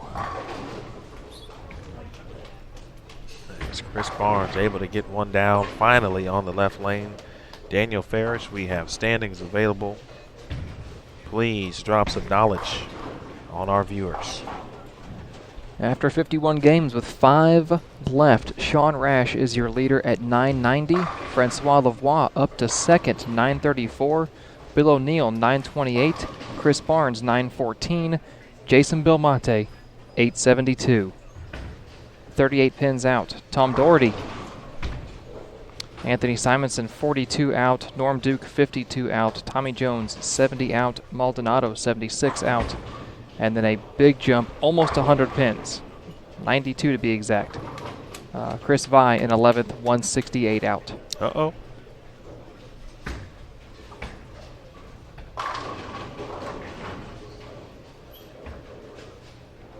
Right lane right now seems to be a winner for both players. Here between Barnes and O'Neal. Still quality bowling between Larson and Lavoie. Sean Maldonado split in the 9th frame. He was looking at potentially 260. He did strike first one in the 10th. He can get to 230. The problem now for Sean is he could lose the match, as Brandon Novak has the back 4 he can punch for 234.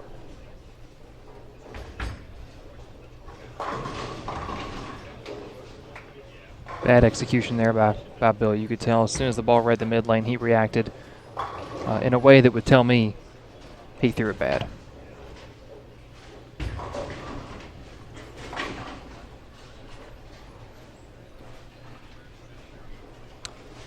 Simo on a string down on 35 and 36. Looks like strike spare 6-bagger. I believe he's up in the 9th frame.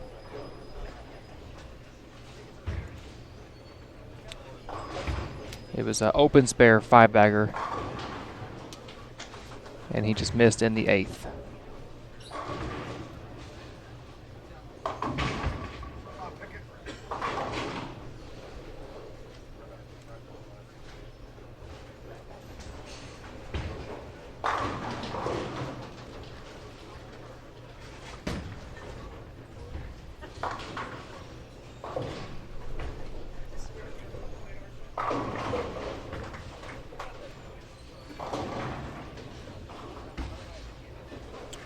Despite getting the strike, Tommy Jones over on 28 visibly unhappy with whatever the ball may have done. I didn't see the result of the pins if it went Brooklyn or hit the pocket, so he unhappy with whatever it did. Barnes trying to take a lead in this match here for the first time.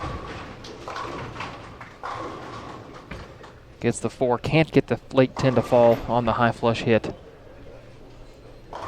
And down on 19 and 20, Brandon Novak, 4 9s in the 10th to give the win to Sean Maldonado. Wow. He needed the first one. Strike 9 spare would have given him 23 and a 3-pin lead. Goes high flush 4-9.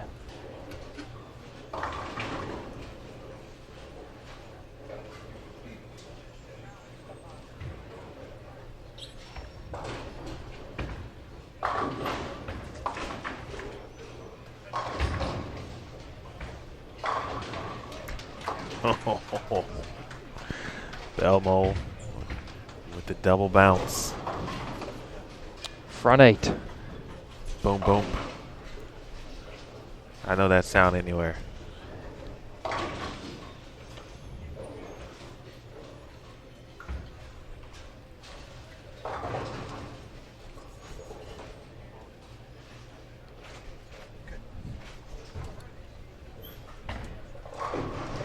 All right, ladies and gentlemen, and we'll be joined once again momentarily by Tim Mack. Tim, how's things going out there for your players right now? Well, listen, it's coming down to crunch time now, so we've got some guys making some big runs. Belmo's making the biggest run right now of all the guys right now. He's made a ball change after 2.5 games, and yeah, it seemed to pay off for him. So Frankie's bowling really well as hanging in there, but man, Sean Rashnick is something else all week, and so is Billy O'Neill. So with the quality of players and what's on the line, the U.S. Open title, I mean, as a bowling fan and a bowling purist, you can't ask for anything more than this. Between Frankie and Belmo, what are you guys looking at as far as transition goes, and what's their next step? Well, right now Belmo's in a high road nano, so he's in a pretty high RG ball, but it's a strong cover ball. So once that goes, he'll go in the original high road, and that's what we're going to go with. That's what we're going to run with for the rest of the dance. Frankie has bowled great all week and has really struggled these last couple of games in the block. So we've changed some surfaces on a phase 2 and also a high road. Really glassed him up, and as you can see on 23 and 24 last game, Tom Doherty bowling a really good game, shooting 300 with a solid ball. I think it was a Destiny he used, a really shiny Destiny from EBI. So I think a lot of the reps, and we saw that we needed some polish to get the balls through the front of the lane, so they can't. Frankie's not one of those guys that can really loft it down the lane like the other guys. So we're gonna have to do it with surface changes, and really he's going to have to be patient and hopefully make some great shots down the stretch. But this is really tight. And by the way, guys, just so you know, just to the left here on 21 and 22, Chris Fye is coming from. Yes. Take a peek at him, guys, because he's not out of it either. He's not that far back, and he's bowling some really big games here. So it should be interesting and exciting. And also Simonson down there is bowling 240 this game too. So he's making a nice comeback after his first two really unfortunate start for him. So it's the U.S. Open.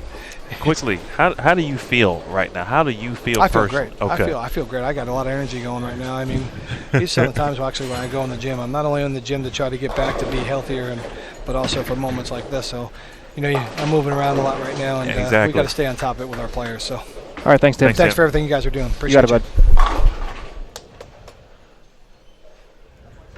I know some might say that was a weird question. but you can hear it in his voice, right? He's a little out of breath because literally, all the reps, they're going from 15 to 38 multiple times, scouting pairs, etc. Belmo with the front 9, by the way.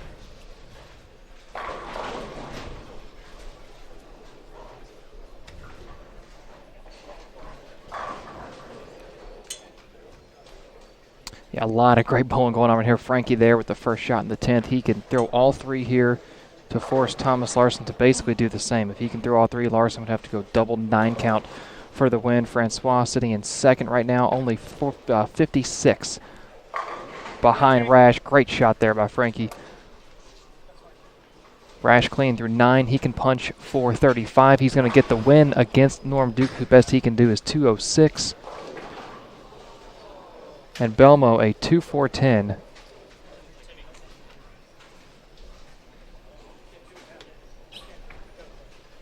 Did not see the shot. All I heard was the crowd groan. And then look over and see a 2-4-10 standing there.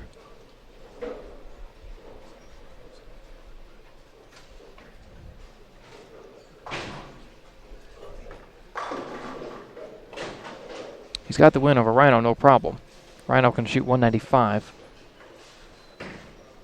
You talked about 2-4-10s have become pretty commonplace out here as far as conversions go. I've seen Belmo make a few this week. And he made it. Add one more to that list.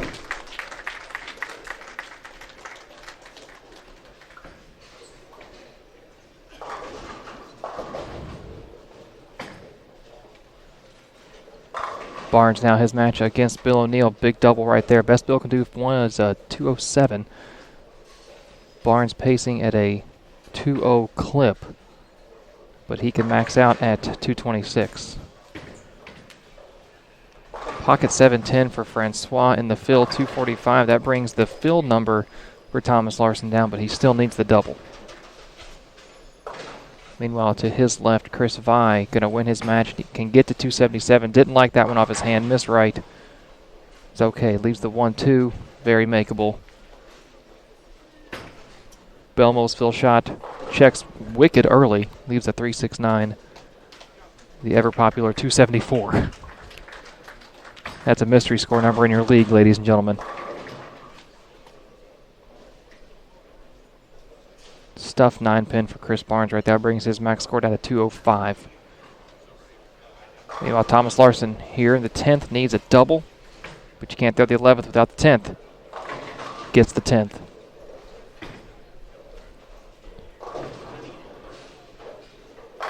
Thomas Larson, one of the guys trying to play a little bit of a spoiler here. Frankie coming in second place. He was 56 behind Rash, but 100 up on 6th place Tom Doherty. We've seen, however, how quickly that can change. At this level, a 100-pin gap can be erased pretty quickly in almost a game.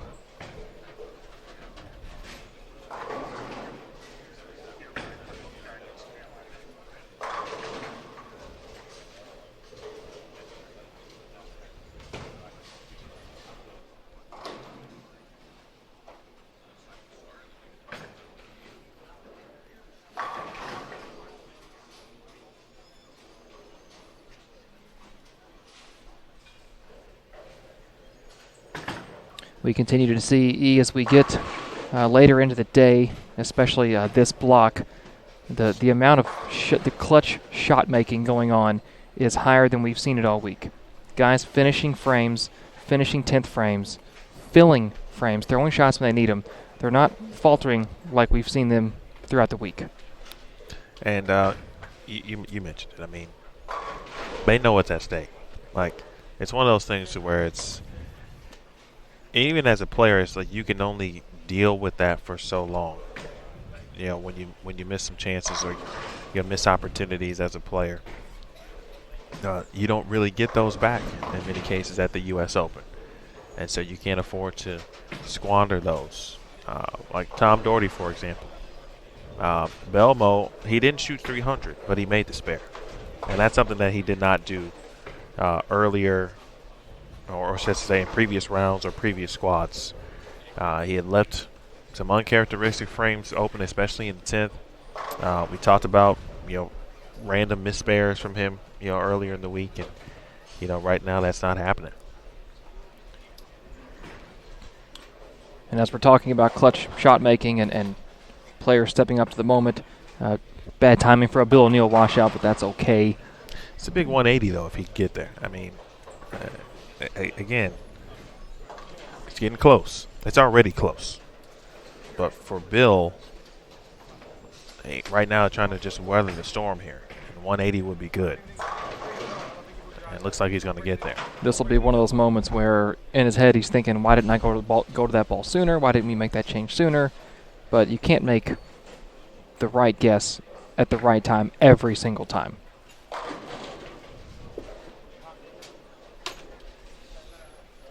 And really, he's still forced Barnes to make a good shot here in the 10th.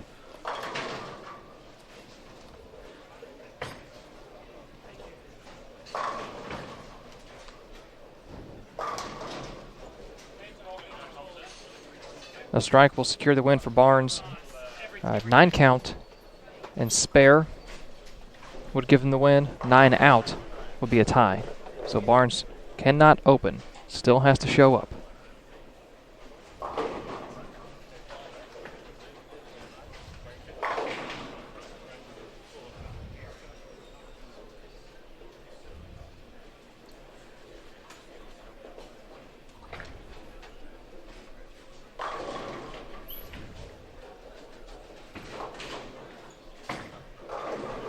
Looks good, is good, was good. Strikes, that'll win the match.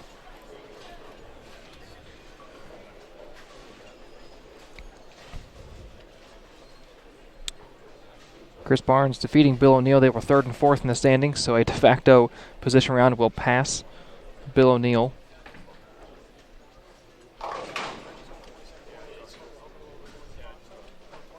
Loses ground to Francois.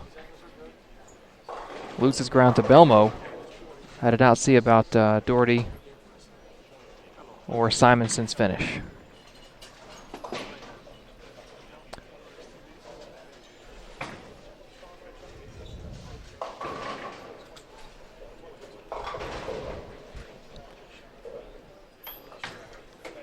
We'll now have a chance on 23 and 24 to see the surging two-handed Jason Belmonte facing off against Martin Larson.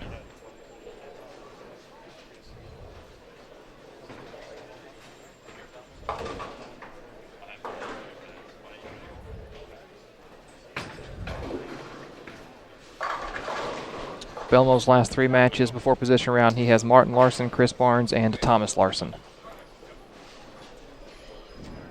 Game 5 officially now underway.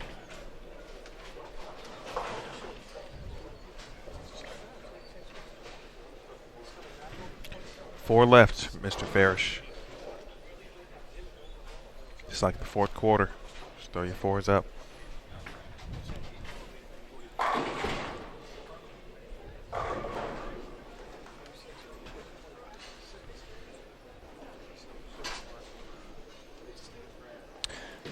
On 25 and 26, Rhino Page and Tommy Jones.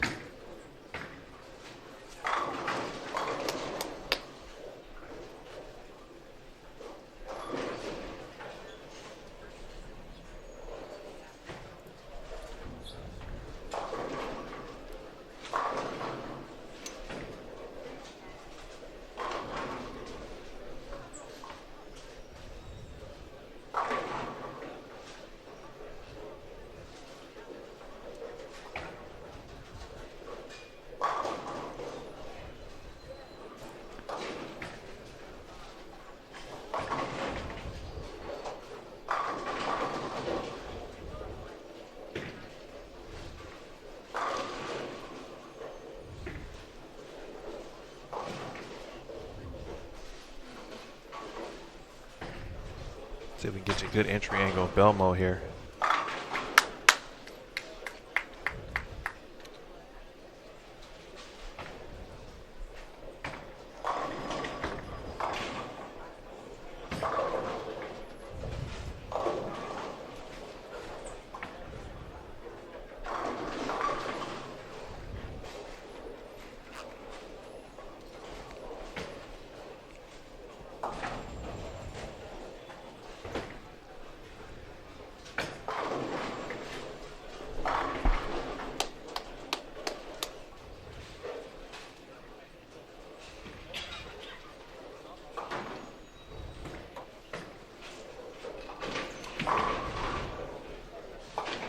Final round of match play. Again, this event started way back on Wednesday. Last Wednesday at this moment, nearly a week ago. With the PTQ, 53 players advanced to complete the 144 full player event field. At practice sessions on patterns 1, 2, and 3 on Thursday, with competition kicking off A squad at 8 a.m. on Friday morning. 3 squads per day, Friday, Saturday, and Sunday. 3 different patterns, 1 each day. In the cashers round, the top 36 players advanced from qualifying, the first 3 rounds of qualifying, to the cashers round on Monday morning. The field was then cut down to 24 players after another 8-game block in the cashers round. Match play round 1 began last night at 5 p.m. Eastern. Came back this morning for round number 2 at 10 a.m. Eastern, and here we are, final round.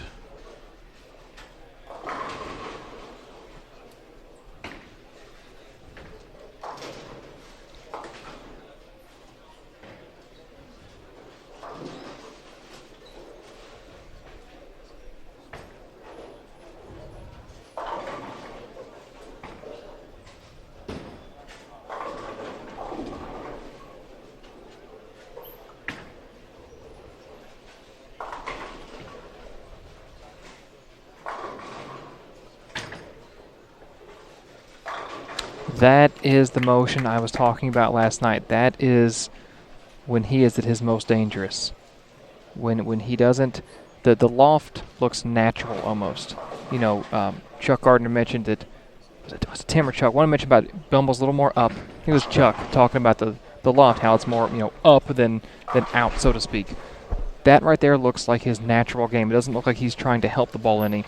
And when he can settle in right there, you know, we talked about Francois Laval going 12-7. He's really hard to beat. When Belmo can do what he's doing here, he's really hard to beat. And if he can do this for the next 3 games and go into that position round with a chance to make or stay on TV, I don't see him losing that opportunity.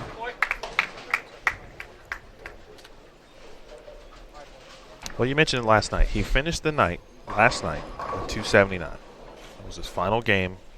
And you said if he can find that or repeat that tomorrow, and you said specifically, not talking about strikes, because of course he'd like to shoot 279, but the motion, if he can repeat that ball motion, then you said basically it could be scary. Yeah, and I don't know it. I don't know that I can explain the motion. You know it when you see it. Sure. I mean, it's not. You know, there's only so many ways you can explain the shape a bowling ball makes in the lane, so I don't want to try and use all the cliche terms. Well, ultimately, what you basically said is that we watched him obviously all this week, and you really hadn't seen what you would consider that one, not the one motion, but the motion that makes Belmo Belmo. The bell motion. Yeah. Oh, nice. Nicely done.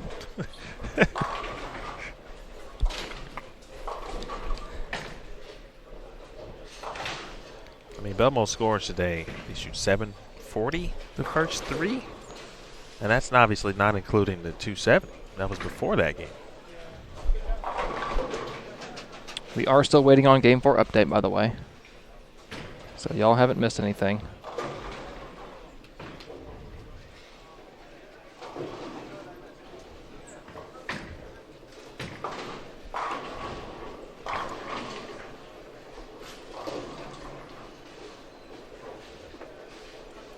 Belmo's first 3 this evening have been 687. 687. Really? 2-0, 246, 236. I must have missed something.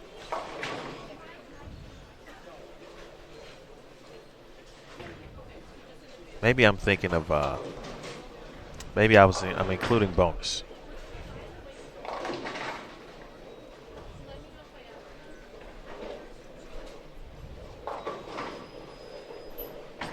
You said 687? Yes. 05 46 36.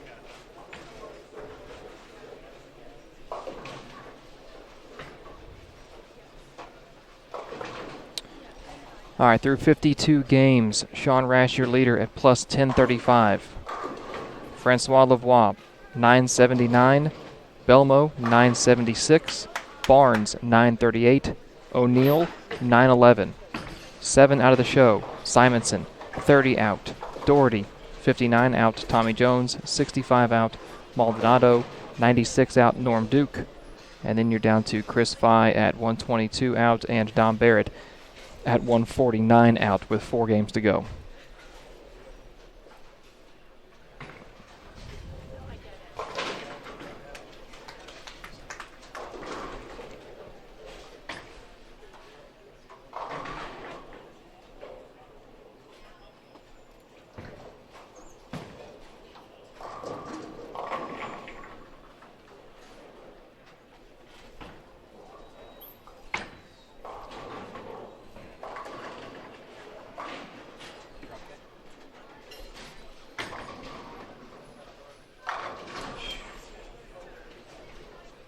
Being wrap 10 for Belmo.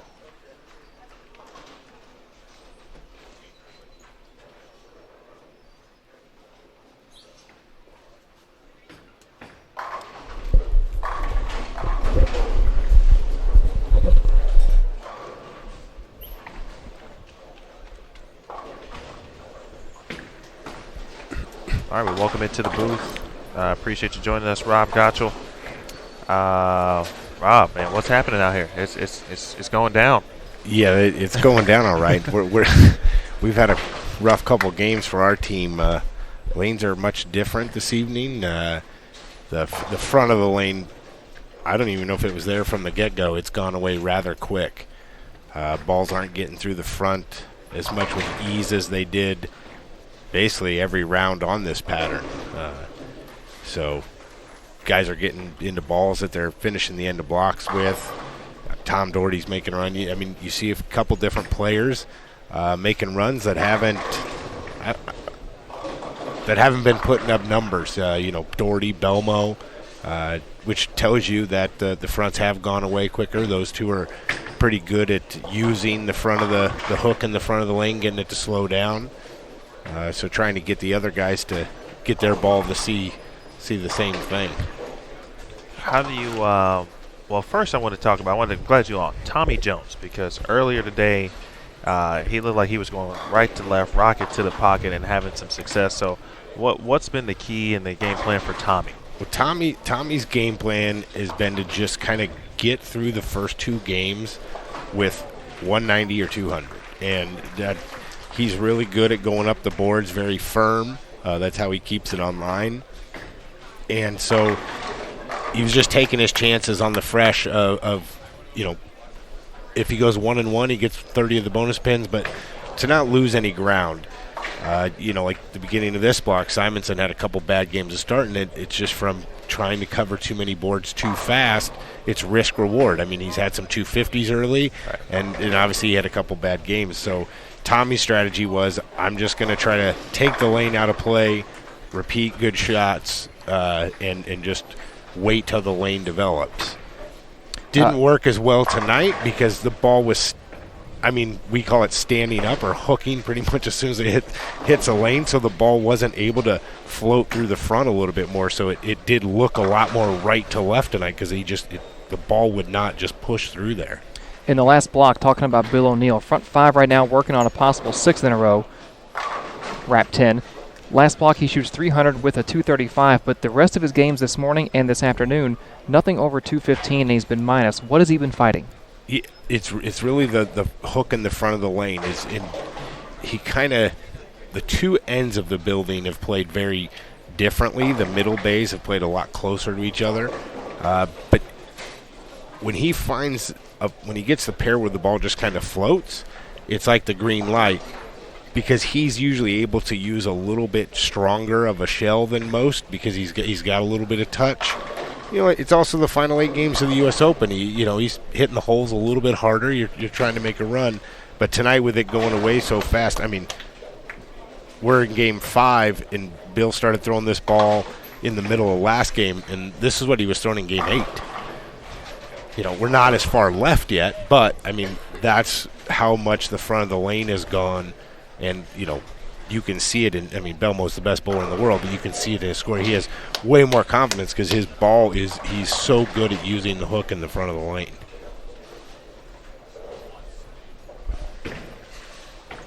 Okay, Rob, that's all we got for now. Thank you very much, All right, bud. no problem, guys. All right. Thanks. Thanks, my man.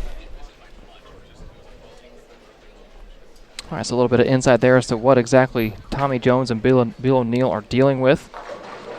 And a little bit of insight as to why Tom Doherty has had the run he's had today.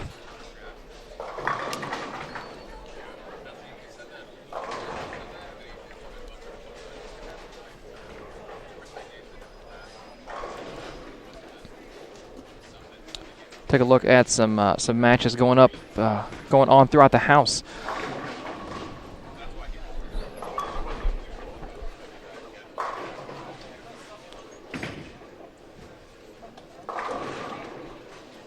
Thomas Larson is down to Bill O'Neill just off to our right, to the right of them. An even match between Francois Lavoie and Chris Barnes.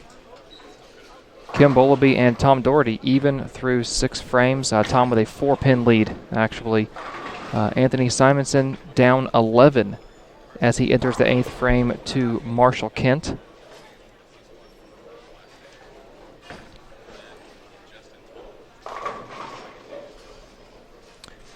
Belmo here back to back to back. Single pin still holds the lead over Martin Larson. Tommy Jones had a slight lead over Rhino before Rhino's 6-8 right there.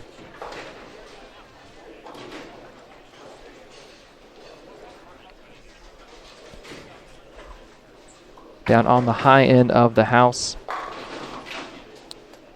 Sean Rash with a slight lead over Tom Smallwood and Norm Duke.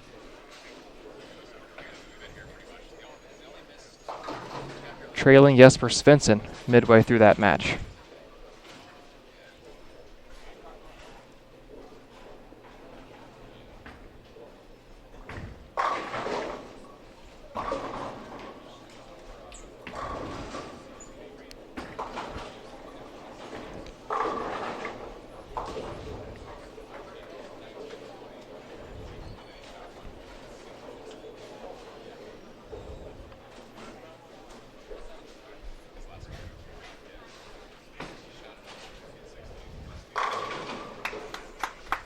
Tommy is just lacing shots, man. Looking great. Talk about a game plan. You heard Rob talk about it. Just get through games 1 and 2. Take what you can get. Be steady. And he looked great doing what he was doing early. Hard straight. Up the boards to 1-3, and now into and obviously an area of the lane that he is very comfortable with.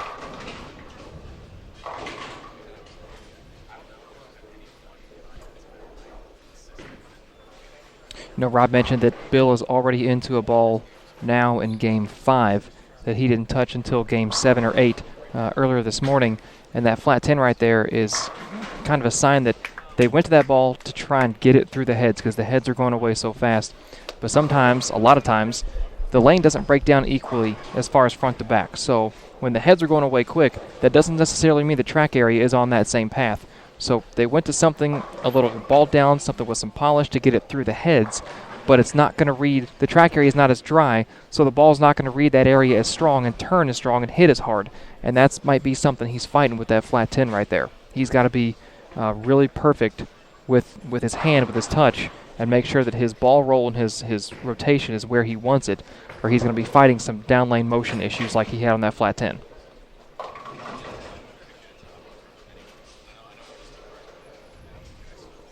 Just a true test. Every player this week, and right now the test here is for Bill O'Neill. He's in danger of falling out of the top 5 for the first time all season. Oh, excuse me, all tournament. Ooh, good season. It was, yes, and yes, it has been a good season. as well. But and when he's been faced with some troubles, he has tended to bounce back very well and has minimized any troubles and not let them linger, for 3 consecutive games, for example. No losing streaks here for Bill O'Neill. He's limited the damage to a game or 2 at a time.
Peak Belmo. Get some applause down on the high end. Could be Norm Duke with a 4-bagger, I believe.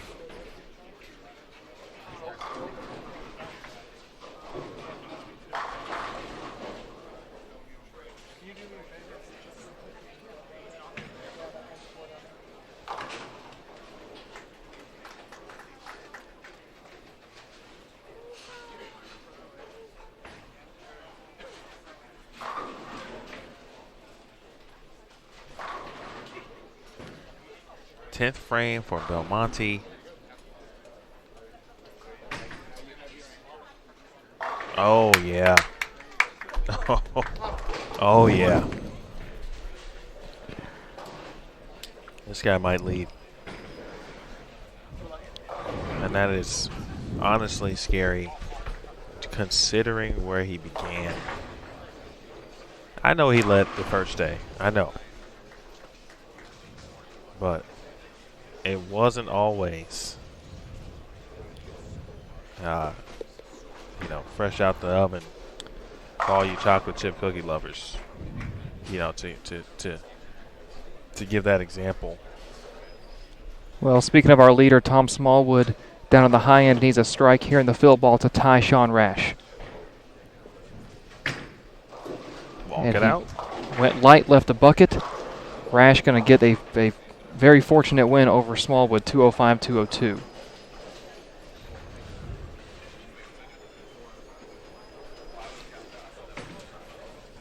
So that's going to be Belmo picking up 41 pins on Rash. He's only going to be down 18 pins from the lead going into the next game. Belmo is.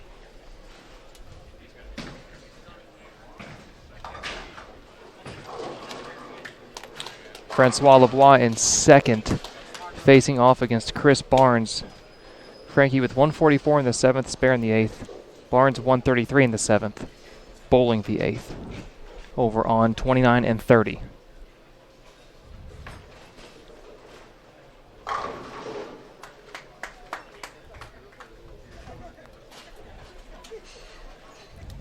Bill O'Neill, 2 in the 10th. He is going to be in the 250s.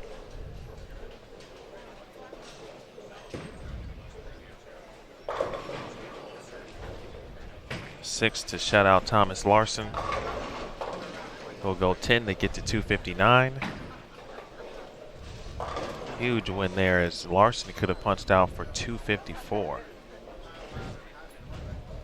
The difference in that match is a 6-count split that was converted by Larson in the 4th, but he lost the count.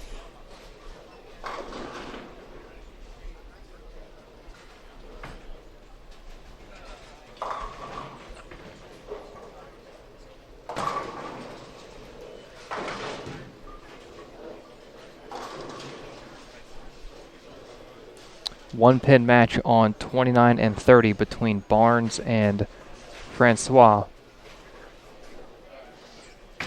You know, we're seeing I just saw another balk from Thomas Larson. I saw one from Barnes a shot before. You think these players' hands aren't a little swollen and beaten up? And Yes, I do. Yes, 56 games. This is, well, not quite yet 56 games, but getting close. For someone like Kim Bowlby, it is 56 games. On the PTQ, for example.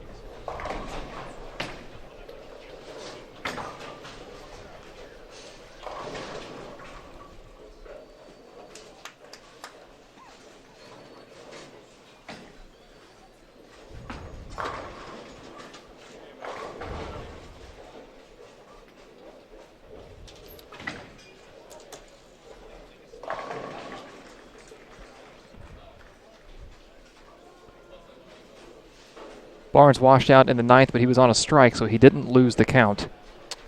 He's shooting it right now, the 1-2-4-10. Doesn't quite get the ball over to the head pin enough. Kicks it behind the 10, not at the 10. 161 in the 9th for Barnes. Max score of 191. Frankie pacing in the 2-0s.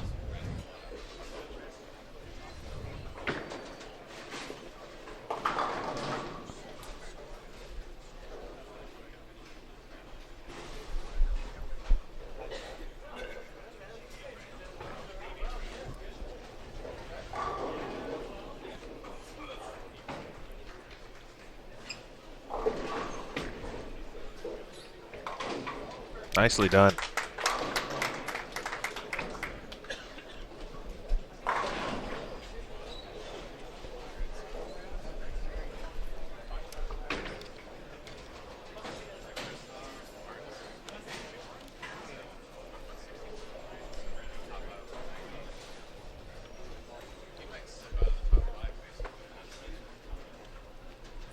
All right, Rhino with a fill shot left and looking for a particular bowling ball to give a look here on the fill.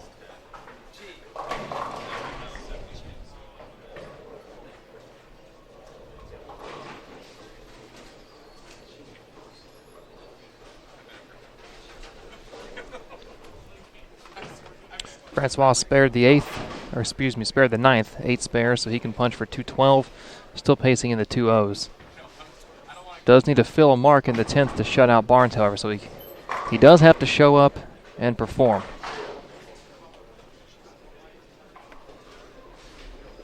All right, 247, 200. Tommy over Rhino. Rhino is going to move over to 23 and 24. He will face Bill O'Neill. Martin Larson will take on Francois Lavoie on 25 and 26. And we'll take a look at one more U.S. Open moment. And when we return, we will chat with one of the players who made some noise here at the U.S. Open. We'll tell you who that is on the other side.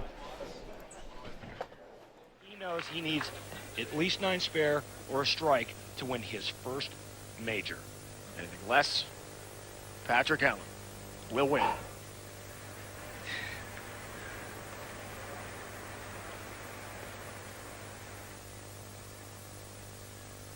Or could it be another tie?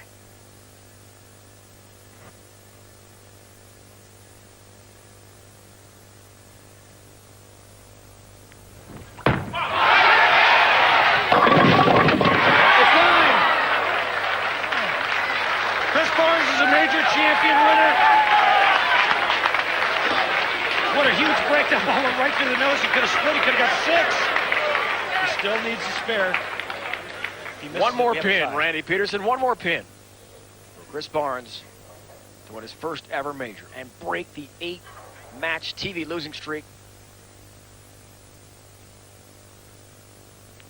Yes! Yes! Yes! Yes! The monkey is off Chris Barnes' back, finally! That was awesome.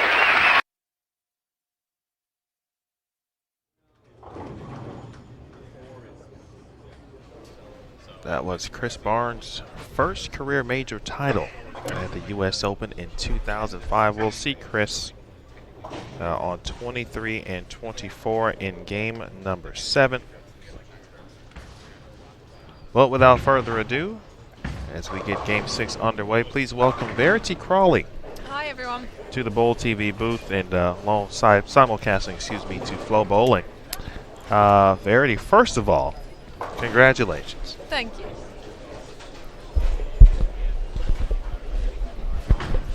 Thank you very much. How was, now that you've had a day to just kind of decompress, a little bit, have you been able to kind of generate thoughts and feelings about what you were able to accomplish this week? I'm not sure if it still really all hit me, but all I know is I'm extremely happy with how I bowled. I'm pretty proud of myself, and it just gives me more excitement looking forward and just makes me realize that I'm going in the right direction, and kind of everything that I had set after the PWBA tour season and everything that I felt like I wanted to work on. I mean, obviously it's only really been a few weeks that I've been doing that, but it just gives me a little bit more direction and confidence that I'm going in the right direction. What made you decide to bowl this event this year anyway? When I had heard that it was in North Carolina, it made me want to bowl just because I could drive, and I knew that I would have to bowl the PTQ, and obviously at the time, not knowing how many people were going to bowl the PTQ, if I wasn't to make it, I had that ability to easily kind of drive back and not have to worry about flights or anything like that. So travel-wise, it was going to be quite easy, and then we actually kind of arranged the SCAD season to where I would have the ability to bowl so that we wouldn't have a tournament this weekend, because we could have bowled something this weekend, but we decided to bowl something else later on in November just so that I would have the ability to bowl it. So once we made that schedule, it was kind of set in stone, like, okay, I need to sign up for the PTQ. Like, there's no way I can't bowl now we, have our schedule set. So in that sense, I was very lucky that the head coach was, Katie was nice enough to let me have the opportunity to bowl, and obviously to give me enough time off to where, depending on how far I make it, I don't have to worry too much about being back. And you did not disappoint? I did not. I bowled very good, and obviously, yes, part of it is disappointing not to make the next cut, but you really can't base it off cuts. You can't base it off what position you finish or anything like that. It's more about the experience. It's about how I performed and how I was on and off the lanes. When we spoke with you, I believe it was 2 days ago, we asked about your performance on the third qualifying round when you went plus 134, and you said at that time, you really didn't know how you performed the way you did. So now that you've had some time to think about it, are you still as dumbfounded as you were, or can you kind of put into words what you were able to put together on that third day to make that run for the Cashers round? I think so. I mean, I still want to say it's a bit of a shock. I mean, I know that I'm capable of bowling good, don't get me wrong. Like, I have that confidence that I'm a good enough player to do that, but the lanes were tough out here, and in the moment, I never really knew that I was that much over. I never knew that I had however many strikes in a row. I didn't really know what my score was at that time. It was more of a, okay, these lanes are brutal, let me make a good shot and I'll make my adjustment off it. And I was so in the moment in terms of my shot making, probably more than I've ever been before, and I feel like that's what helped. You kind of just go with the flow. You make a spare, you strike, you make a spare, you strike, and okay, the game's done, let's move on to the next game. I was very in the moment, just focusing on what I can control, and that's something that everyone always talks about. Everyone always says, focus on what you can control, but until you actually really do it, it's just so easy to say. So you can give us a little bit of insight into what they're bowling on right now, and I don't really want to talk about the outcome of the fourth day because I know that you fell just short of making match play, but more so about the roller coaster day you had and how this pattern itself challenged you and what issues you saw with it. They were not easy. I mean, for me, the biggest issue was fresh. I mean, the whole of PWBA tour season, I kind of didn't bowl very well on fresh, and that's kind of been a goal of mine to figure out why and to figure out what I can do to improve on that. And every pattern I actually bowled very good on fresh until this one, and I just felt like I get the ball going up the lane and it hooks too much. So then you move left and you try to open it up a little bit and then it just wiggles. So in that sense, obviously, I got one game on fresh and never really figured that out. And then because you don't know where you are on fresh, you try and make those adjustments. And you just, I don't know, I just got stuck. And I felt like pair to pair, the lane seemed a little bit more tricky, and I had no idea what my ball was going to do on that first shot, versus on all of the other patterns that wasn't really the case. You know, I write down notes in my notebook, so I had an idea of, okay, I'm going to go to a certain pair. I know that this pair is a little bit tighter, or I know it hooks more. But on this last pattern, I had no idea. And it's hard to say. I think once the lanes broke down a little bit, it became a little bit easier because there was a spot to throw it to, and there was a little bit more definition in the pattern of where you should be and what you should do. But I don't know, it made me feel like I had to be perfect. It didn't really give me any miss down lane. And I mean, nobody's going to have a loose swing when that's the case. But I feel like I executed my shots very well. It's just that when I executed my shot, I got 5. And normally when you get 5 4 times in a game, your score is not going to be very high. I'm not gonna lie, I wasn't expecting you to say that. I was like, should I smile on that? Should I not? It's okay. Embrace it. No, I feel what you're saying. Rhino and Bill O'Neill here on 23 and 24. Francois and Martin Larson. And just a game ago, we talked about, Rob was talking about, players into bowling balls that they were getting into the final game of previous blocks, and we're seeing, a lot of things that hadn't happened, but we've seen some higher scores in the process, which has been interesting. How much have you been had a chance to see this round, Verity? You can be honest. Honestly, I haven't really watched as much as I watched last night. Okay. I watched a decent amount last night, and then today I haven't really watched anything. That's okay. I think you earned that right. I'm curious though. What did you see last night? I saw a lot more striking than I was expecting to see, based on how I felt it went in the morning block. But I think that's what's so great about the opportunity of them bowling on the same pattern, is every time you bowl on it, you learn something. So every time you bowl a new block, you kind of get an idea or a new game plan of what you're going to do. I did come in this morning and ask a couple of the ball reps what the game plan was for Fresh and whether or not there was a different strategy, and everyone said nothing. So I don't think that Fresh was ever really figured out, but I guess later on now they have an idea of what to do. Well, these players have certainly figured out the Fresh today, and it's led to some high scores, and we do have some scoring updates after game number 5. Sean Rash still your leader at plus 1070. Belmo closing the gap in second, plus 1052. Francois third at plus 1020. Bill O'Neill is fourth at an even 1,000 over. And then Tom Doherty plus 929 in fifth. Also Tommy Jones at 929 in fifth. Sean Maldonado just 6 pins behind those two. Chris Barnes 11 pins behind them. Anthony Simonson 13 pins behind them. Norm Duke in 10th, 109 pins out of the show. So 5 players on the cut line within 13 pins of one another with 3 games to go. It's going to be exciting. This position round is going to be something else. At game 7 still could be something else, and I expect it to be. Let's spare there for Rhino Page. Verity, we often hear that obviously the way things happen in regards to strategy or lane play is different PBA Tour, PWBA Tour, and I feel that after this experience you can kind of give a first-hand account on maybe some of the differences that you experienced, and if maybe there were a similarity or two that perhaps you weren't expecting. It's definitely different. All you have to do is look at the rev rate. All you have to do is look at where the men start on Fresh versus look at where the women start on Fresh.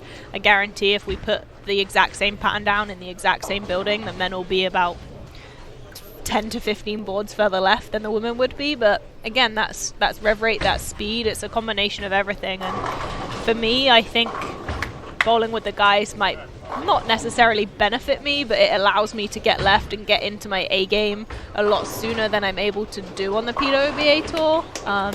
On the women's side, the women do like to start a lot further right, and they're able to stay there.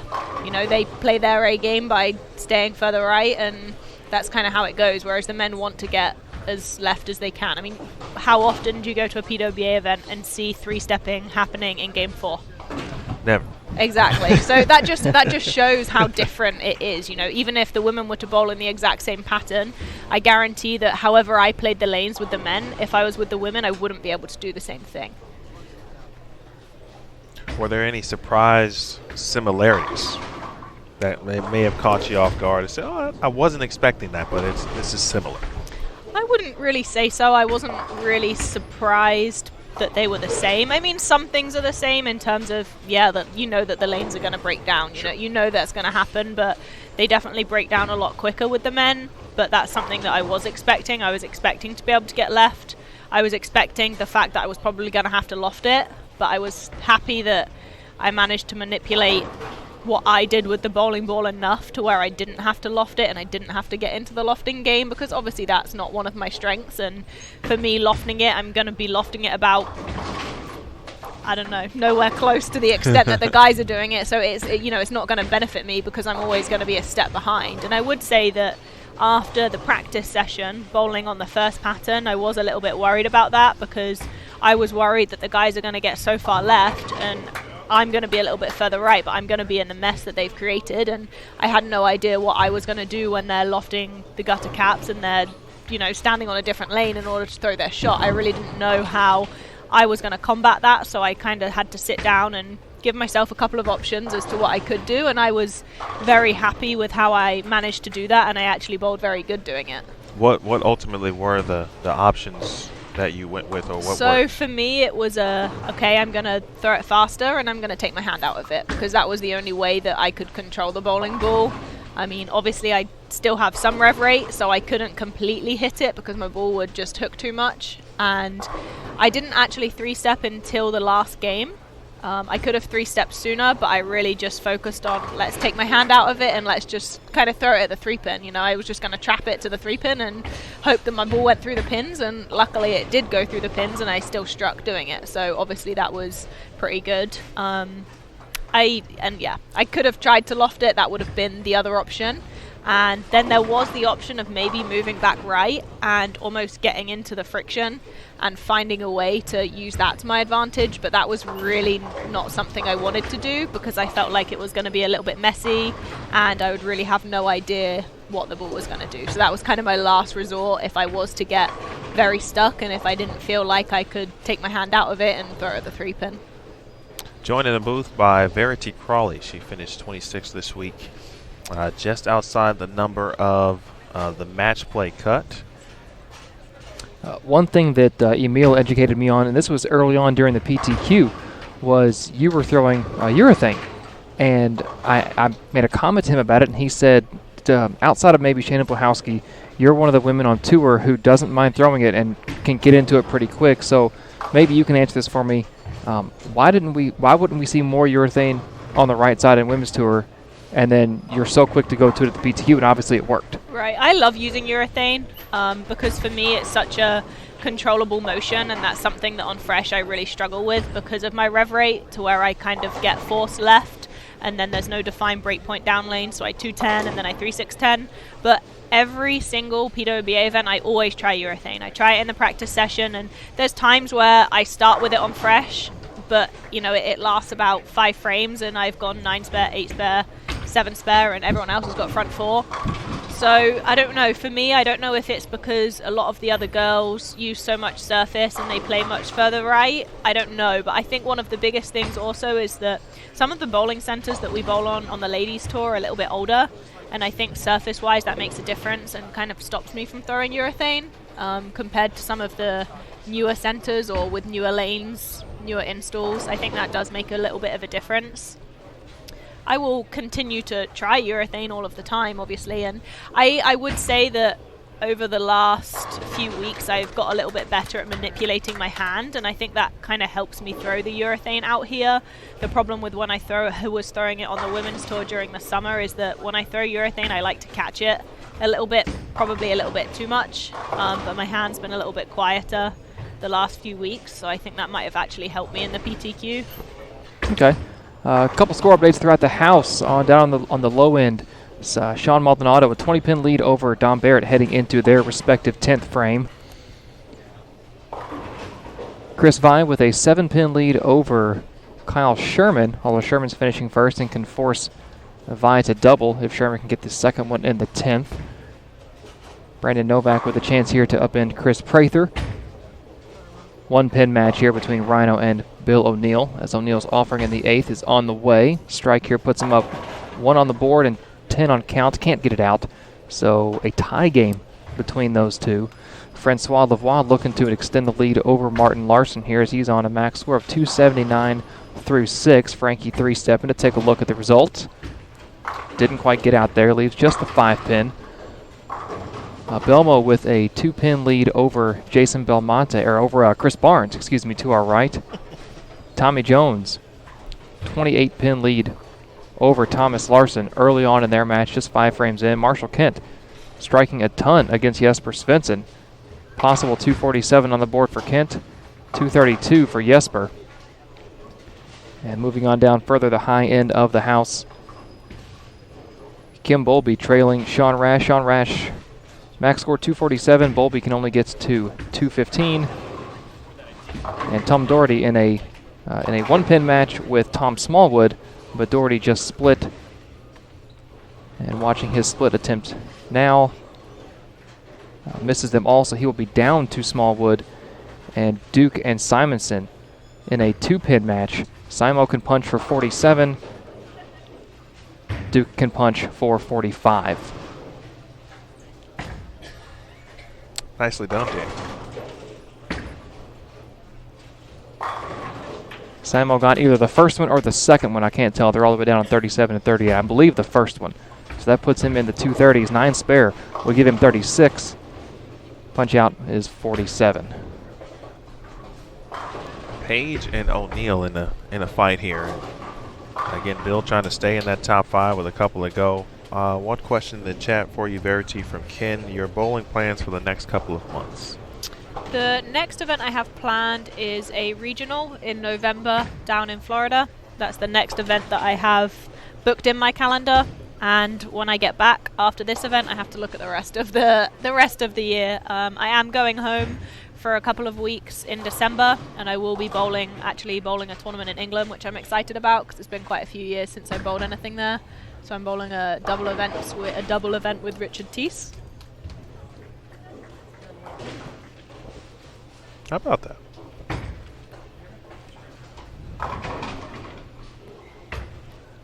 So a lot of these players that we're talking about here are close to the cut, inside the cut, just outside the cut. Are you a score watcher? Yes and no. I really try and make an effort not to watch the scores, because the way I look at it is, if you're going to get up there and make a shot, is your shot going to be any different if you know that you need it or not? I mean, I think that your shot should be the exact same whether you need it or you have no idea that you need it. So in that sense, I kind of like to have an idea, and I think everyone, even if you don't watch the scores, like, you have an idea of kind of where you are. But I think it's better not to know. I know other people are the other way around, but I just think either way, your execution should be the exact same.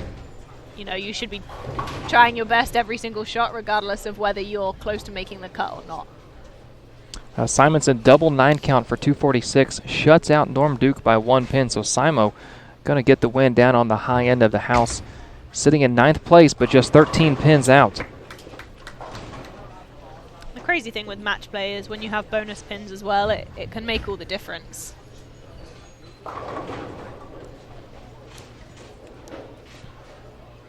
I'm curious, just because you experienced this at the U.S. Women's Open, you were involved in the roll-off for the final. Was it the final qualifying spot at that time? Yes, it was the first cut. Myself and Sydney Brummett tied, and we had to bowl the 1-game roll-off. I'm just curious, just because we had that happen, but in the next round situation, what's that like for viewers at home when you have to be in a roll-off type situation? Oh, it's exciting. I mean, the fact that you have that opportunity to make it to the next round is, you know, the only thing that you can ask for. You put yourself in the position and you just got to go out there and give it your all. There's obviously always going to be that nerve-wracking aspect, but if you start thinking about the fact of, oh, I have to beat this person I'm bowling against, or I have to strike on this shot, it's just going to make it harder. You know, you just have to play against the lanes. You're not playing against anyone. So what, as we kind of get towards the end of this game and we get towards the end of this event, what can you take? What have you learned from this event that maybe you can put towards not just any future competitions against a field of higher ref players like the men, but move forward to the PWBA Tour as well? I think for me, my biggest takeaway is to continue working on what I was working on. And for me, a lot of it has been my mental game. And I think now I know that I'm going in the right direction, and there's a few things I need to get better at, but there's a lot more things I want to put into practice, whether it's some more visualization and some more positive self-talk. All of those aspects are really something that I learned how important it is this event. I mean, especially because it's so brutal, you have to be mentally tough and you have to stay very level-headed, and the way that I saw the lanes and the way that my mind was just so much more clear than it has been in the past. I don't know, I really liked how I was this week, so I want to continue working on that. I try and stress this next point to as many people as I can who haven't experienced this, and you are very involved with, and that's collegiate bowling.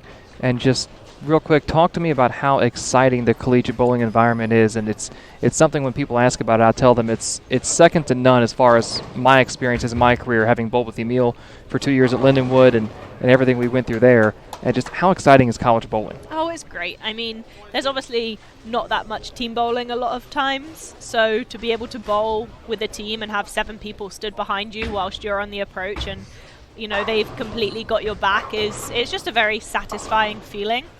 But yeah, it's great, and I really think for me it was kind of that stepping stone in between amateur bowling and professional bowling. I think if I hadn't experienced that collegiate side and I hadn't learned what I had learned bowling out there on those patterns and, breaking it down with 7 other people, I don't know if I would be where I am today. Tie match between Barnes and Belmo over on 27 and 28, but right here in front of us, Rhino Page, all 3 in the 10th, and he will take 30 bonus pins away from Bill O'Neill, 30 pins that he needs to keep himself on TV. Great shot by Rhino there in the 10th. Of course, O'Neill 71 up on the cut. He is an even plus 1,000. Two-way tie between Tom Doherty and Tommy Jones at 9:29. Maldonado 6 out, Barnes 11 out, and Simo 13 out. So very clogged up there at the cut line. If both Barnes and Belmo strike out, they will tie over on 27 and 28. So 2 matches that we are watching very intently here. One other match to the right of Barnes and Belmo, Tommy Jones and Thomas Larson. Larson on a 3-bagger in the 6th, 7th, and 8th can max out 231, Tommy 215. But if Thomas loses one hit here in the 8th, it puts the swing back in Jones's favor. Barnes flat 10, Rhino strike. What couple 2 shots here for Rhino Page, and that 10th frame for Bill. Even going back to, might have been the 6th or the 7th frame, one of those. He almost fell over, when he was in front of the ball return, touching the cap over there. So he obviously put himself in good position, but this late in the game, bonus pins are aplenty important. As Verity said earlier, going to make the difference in somebody's future tonight.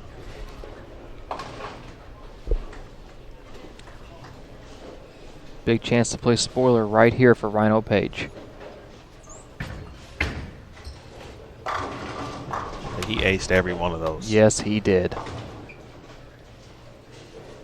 1 pin victory. O'Neill does shoot, obviously, 221. He'll gain some pins in that manner, but will lose out on 30 bonus pins. And Game 6 on our featured pairs has come to an end. Couple of just quick comments in the chat. Someone said, Ken gave you great praise on your booth presence at the World Bowling Women's Championships. Also, Elena said you bowled fearless this week. Enjoyed watching you play. Keep up the positive attitude. And Kenneth said he thinks you were the highlight of the tournament since he loves seeing the PWBA. So obviously, congrats from the the Bowl TV chat as well. Yeah, that's awesome. I had so much support this week, and I can't really thank everyone enough. The amount of messages that I received and the amount of people who, said that they were watching the whole time, and even fans that were in the building that had never seen me bowl before came up to me and said that it was, great to watch me bowl, and I bowled good this week. So it's been really nice to have all of that support. Well, that's fantastic. So I know we will let you go, but we'll see you this weekend. I will see you this weekend. We'll see you this weekend in Atlanta. We'll be there for the Brunswick Southern Classic, as will Savannah College of Art and Design. So, Verity, great job this week. Thank you. And obviously, continue to bowl well in the future. Thank you. Thanks, everyone, for watching. Thank you. That is Verity Crawley, ladies and gentlemen. We've got 2 more games to go. We'll see Verity this week. Jason Belmonte just left a nasty 9-pin. Sorry, my exclamation. I It's thought okay. the 7 was standing for a second. I thought he 7-9'd to be. I was, oh my gosh. But still, that hit costs him a chance at putting some serious pressure on Chris Barnes. Just off to our right, Tommy Jones. Strike, 6 count, and he will shut out Thomas Larson. First shot. Oh, it checked. It struck. We're seeing some vintage TJ right here. This is can't miss Bowl TV. Belmo picks up the 9-pin. Strike gives him 182. Going to force Barnes to fill the 10th. Needs a mark. I think this is the third or fourth time it feels like this afternoon or this evening that Barnes has been in a must-mark situation in the 10th, and he's, to my recollection, he's marked every time. I mean, but now we're really getting to the nitty-gritty because Bill just lost out on 30 bonus pins, although he did shoot 220. And in this situation, that might be a bit of the saving grace, depending on what happens here. Tommy flushes the second one. Just needs 6, and he will be your match winner.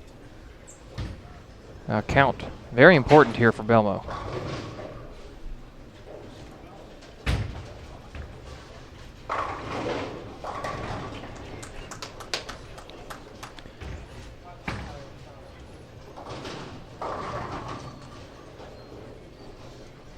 Now the math is simple. If Barnes marks, he gets the points.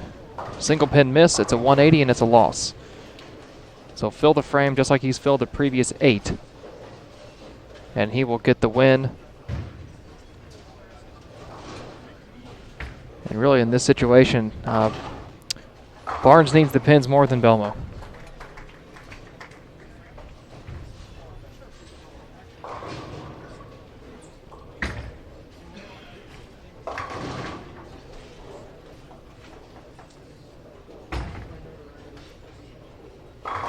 Great shot from Barnes. That'll give him the match win and 30 bonus pins.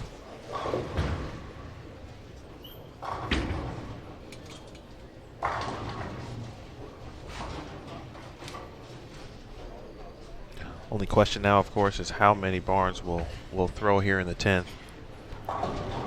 Over to our left, it looks like we've got 1, 2, 3, 4 pairs already into their Game 7 matches, if that's correct. Wow, so we got some players will be waiting a little bit to start position round.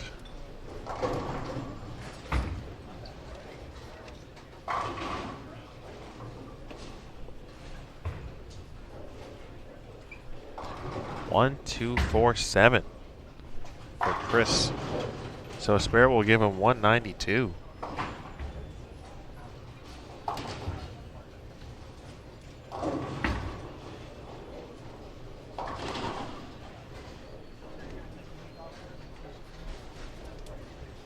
Sean Maldonado to our left.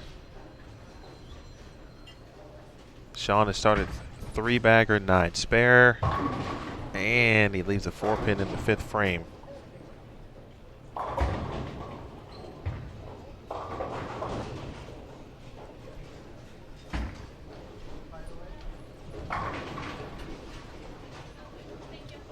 One fill shot left for Thomas Larson. as we await our matches again on 23, 24, 25, and 26. We will have Chris Barnes and Tommy Jones, Thomas Larson, and Jason Belmonte. So those are our matches upcoming. We'll take it at 19 to 22 because we've got bowling there already. While we wait for the lanes to pop on here.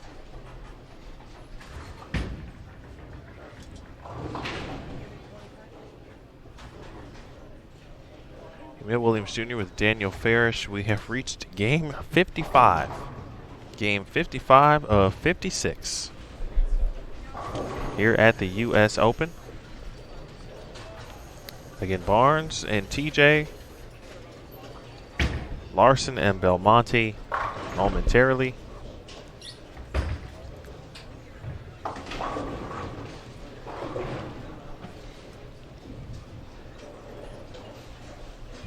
How you feeling, Daniel? I'm anxious. I'm kind of feeling a little bit what these players are feeling. It's they're exuding anxiousness, nervousness. They don't show it. It's deep down because these guys have been doing this a long time. Don't be alarmed if you start to shake a little bit as well later on in the position round. It might happen.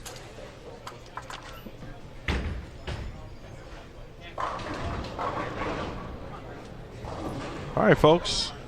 Our guests will continue on here this round, and you heard from this gentleman earlier in the tournament. And please welcome him back to the Bowl TV Flow Bowling booth. Please welcome Mr. Brad Miller back to the broadcast. B. Mills, how you doing? Gentlemen, how we doing? Start your engines. We are in the right part of the country for that. Yes, we are. You guys tired yet? No. There's another 6 days of bowling. You didn't know? Who would be tired at this point of the tournament? Game 55 and 56. Well, we got a good match over here on 23 and 24. Yeah, a lot of implications. Haven't seen, obviously, updated scores yet, but all intents and purposes, a lot of implications here on 23 and 24. Yep.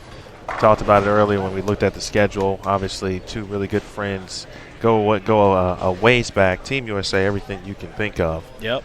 In a match that both of them are in the hunt. They're in the hunt. You know, for all we know, it could be a preview of position round coming up next as well. I'll ask you, Brad, first, how long have you been here, and how much have you seen? I've been here. I got here game 2 of this block. Okay, so you've seen transitions and whatnot. So give us your thoughts as someone who is out here weekly, daily. What's happened on the lanes, and because they looked a little different. I feel like each time this pattern is laid down, each time the bowlers have bowled on it, it's looked different each time. What do you think? I saw scores were a little higher this morning. Did they play a little easier, or did everyone just like? Well, I think people took a lot of risks, and we talked about players having low game 1 averages, and it seems like everyone's goal was to get out of game 1 or 2 with 190, 2-0. They were taking risks. Some were over-servicing bowling balls to get to 250, 260 like Simo did it. Thomas Larson did it a couple times, and it worked. It didn't seem to work. I don't know if Simonson tried that today, but he left a lot of splits earlier. I would say it was high risk, high reward today, this morning. Yeah. Well, they're starting to figure it out, right? I mean, this pattern doesn't allow you any miss room ever, really, but the best bowlers in the world, they start to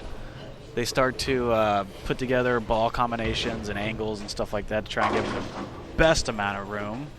And I think, I don't know, at this point in time, they've probably gotten about as good as they can get. They've figured it out to the point, to the most they can, really. But right now, they actually, I mean, the pattern's impossible, but I've seen some high scores. There have been high scores. I'm seeing like 6 and 7 baggers all over the place. Right. I'm like, man, this is not easy.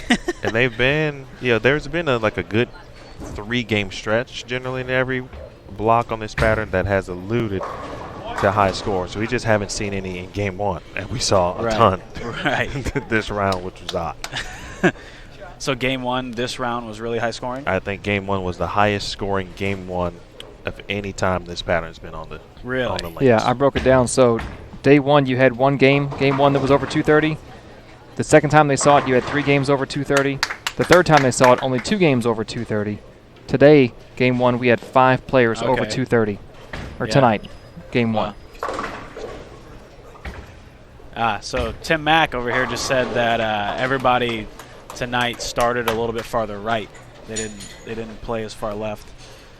And I mean, I only bowled 8 games on this pattern, but that's kind of what I saw at the beginning. Was the middle part of the lane was hooking so much, and there was no shim that you just had to like get outside of 10 and try and play as straight as angles as possible, even though it still wasn't easy.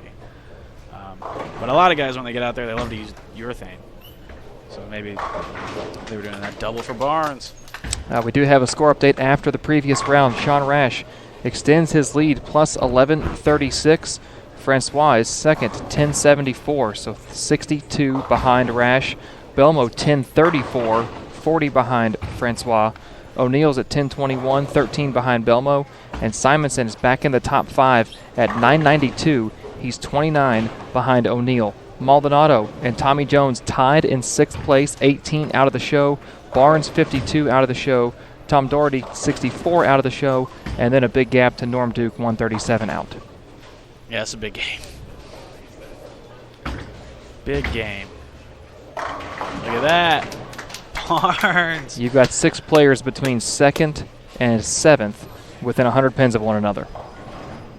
Wow. That's crazy. These guys have to be tired. My goodness.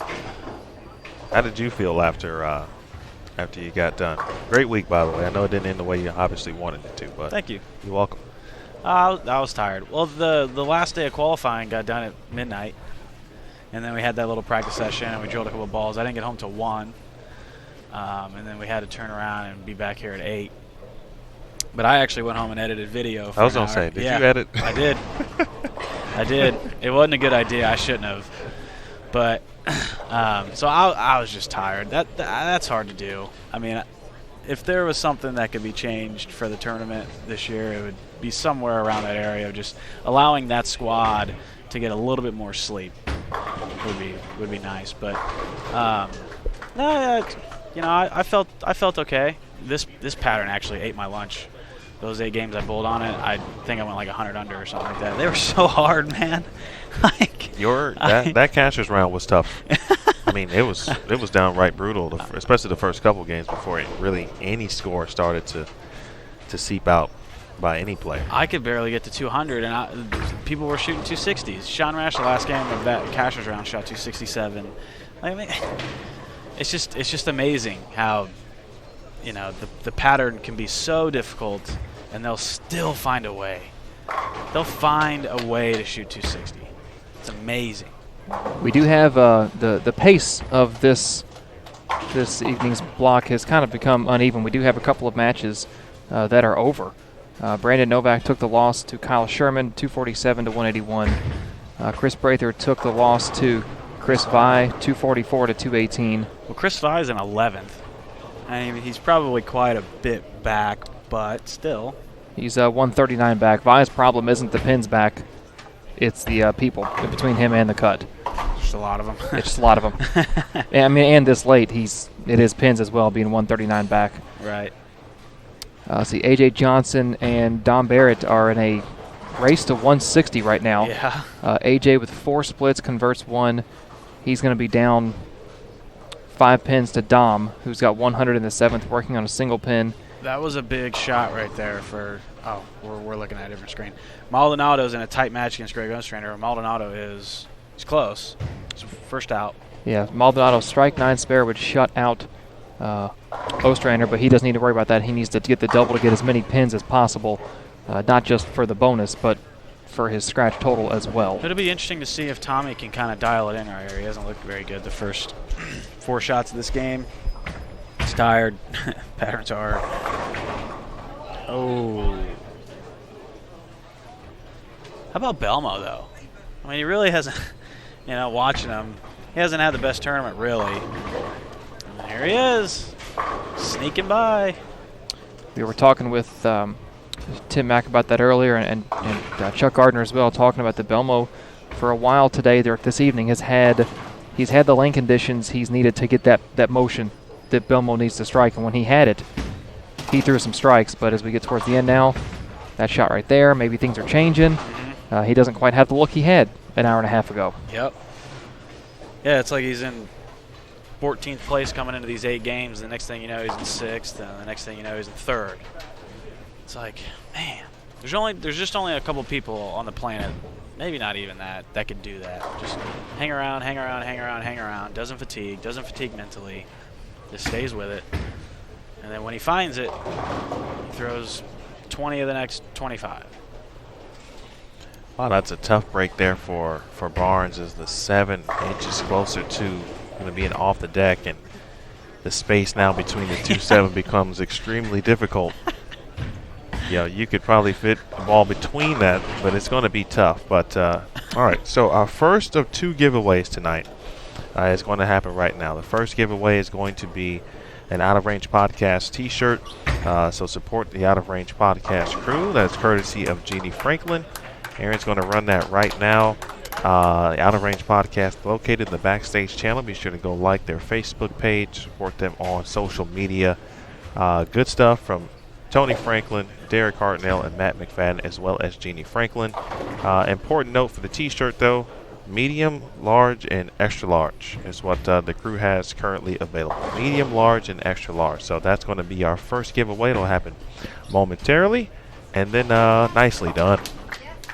And then we still have an Xbox One that will be given away. Yes. Xbox One. Xbox One. That'll be our last giveaway of the evening. It will follow the T-shirt, not immediately, so stay tuned. Ostrander gets the first in the 10th right next door on 21 and 22. He needs the next strike, and then reasonable count in the fill, reasonable being 3. But a strike in the 11th and 3 in the fill to defeat Sean Maldonado and take 30 pins away from Sean, who is currently sitting in 6th, just 18 pins out of the cut. I talked about the guys towards the bottom of the standings could play spoiler. This could be the biggest spoiler of the night to this point if Ostrander can get this shot in the 11th.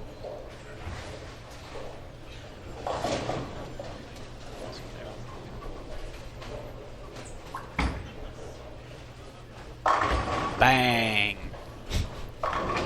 Brad's been listening to me. You've been saying that? That's his thing. We just went to the same school. That might be it. Oh. The O you heard from Brad in the crowd was a response to Bill O'Neill washing out on 29 and 30. He's clean through 5. The conversion here would give him 93 in the 5th, but Marshall Kent has went strike, spare, open, double, so that match about to get about even through 5. Chris Barnes just missed a 10-pin.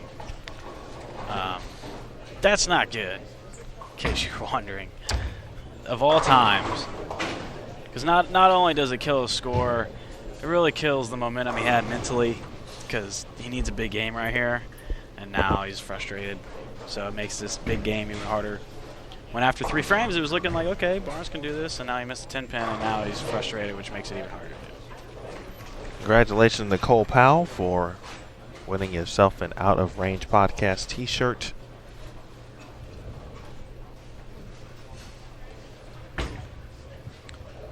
Tommy can't get it quite across the lane, and that was an issue we've seen with a lot of guys, Brad, is when they struggle on this, they can't get the ball to clear the mid part of the lane.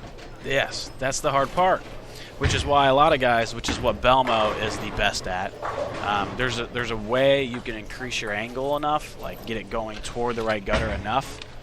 The problem is getting it back. So you get rid of that mega hook in the middle part of the lane when you increase your angle enough. But the pattern is hard, so if you get it going too far to the right, it never comes back. And so that's what Belmo does so good, is he can increase his angle so much more than everybody else. And because he's got such a high rev rate, he gets it to come back. So the way they're trying to combat that is get really far left and then just throw it as far right as they can fathom. Well, sometimes it's just hard to do. It's hard to trust it getting going that far right. It's hard to get the feel down. It's hard to get the touch down. They're tired, you know. Aaron has let us know big 10th frame upcoming between Sean Rash and Marshall Kent. That's on channels lanes 35 through 38 if you want to take a quick look. Yeah, Sean Rash needed to double to shut out Kent, who I mistakenly said was facing off against Bill O'Neill. O'Neill's got Martin Larson. But Rash needed a double to shut out Kent. He went through the nose in 6:10, so a spare strike for Rash will give him 203. Marshall Kent has 65 in the 8th, 165 in the 8th with a spare in the 9th. So strike spare, 9 spare strike for Marshall would give him a win. All depends on what Rash does. Rash covers the 6:10 and now needs a strike in the fill ball to put a little bit of pressure on Kent. Big shot for Tommy right here. Just to get something going. All right. Looks like he went with a little loft. We were talking to Rob Gotcha earlier about Tommy's game plan, and today was like, even yesterday it was, or this morning I should say, he was so straight early on, games 1 and 2. Just rocket to the pocket. And doing it very well, and ultimately, he was able to obviously get comfortable. Oh, nice break there for Chris Barnes. Tommy was able to get comfortable as he's moved left. And let me ask you, since you bowl out here obviously on tour often, do you ever really get comfortable when you have to get in front of the ball return or loft it continuously? Do you ever just get into a groove doing that? Me personally, or everyone out here? Everyone out here. I know we talked about you specifically in that area, and you're still working on that. So, but everyone else, are they just gonna get comfortable? Yep. They get into a groove doing that. Yes, they love doing it. Actually, Kyle Sherman loves doing it. That's when he's at his most comfortable. It's like we see it so much that we've got so many reps in. Ooh, that's not good. For some guys, it's a struggle. For Frankie, it's a struggle. For Thomas Larson, the lower rev guys really struggle doing it. But the higher rev guys, they love it. For one, they're confident because they know they have the advantage doing it. And for two, they do it so much that, it's a lot of times that's their A game. Like, they'll grind out blocks, and then they'll get to the point where they have to loft over the gutter, and they go 250, 250. Like, that's their, that's their spot. Marshall Kent split the 10th against Rash, giving Rash the win, 202 to 191. What was so promising for Barnes about 5 minutes ago is no longer. Looks like Simonson's posting a pretty big game. Is he 5th? Yes. He's 5th. He's 18 ahead of both Maldonado and Jones. Simonson can punch for 256. And it doesn't look like Bill O'Neill's going to have a very big game. I think he's looking at 180. He's already at the point where he can max out at 211 through 7 frames, and he's down in the match with Martin Larson.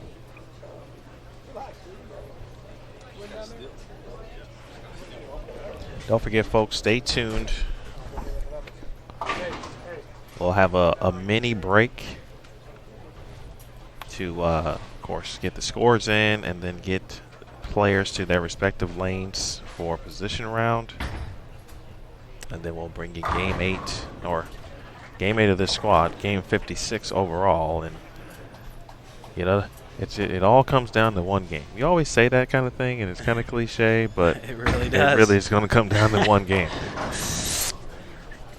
Stay clean. Fortunate to break down the 4-6-7.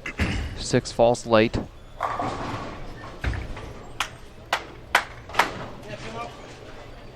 Simon gets the first one in the 10th, puts him in the 240s.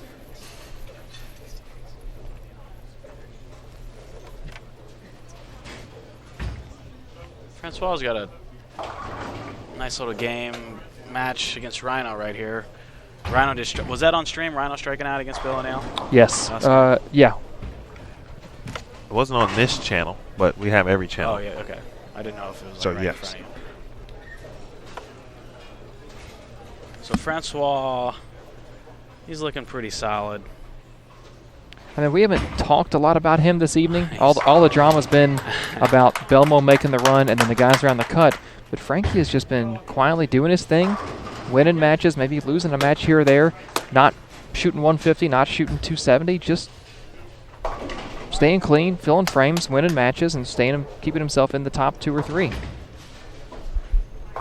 Frankie this tournament has struggled the most late in blocks because you got to get really far left and open up your angle so much that he has a hard time doing that. So right now is about the time that normally he would start to feel uncomfortable.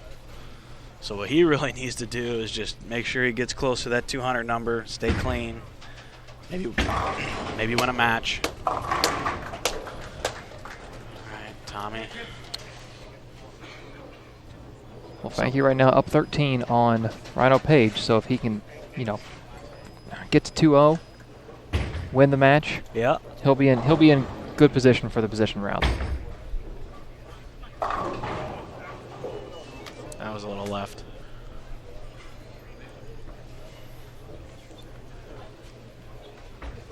Is there any way for players, like, let's say, a Thomas Larson, or players that are lower rev guys like Frankie, to combat this by moving further right or using polish or throwing it harder? Or do they have to, go with the devil and move in and just try their best in the dry? I don't know.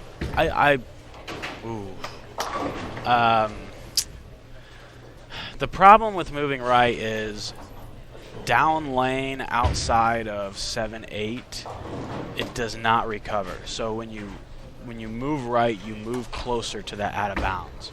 That's essentially why people anymore, they chase everything left almost on any pattern, is because you just get farther away from the out of bounds. That's why when it's a long pattern, you move left. But I'd be willing to bet yes. For some reason, yeah, I think you can. Like jump out to 5. Mm-hmm. I don't know what ball you would throw, but I guess they have to be comfortable playing inside because they know they have hook there where you move out. You Yeah. don't really know what you have. And exactly. It'd be a very risky move. You could shoot 150 doing it. Like you're just not sure. When you play really far left, you have an idea of what you need to see, what you need to do. What a shot. What a shot. Great double. Rhino trying to stay in this match with Frankie. Good shot. Good shot.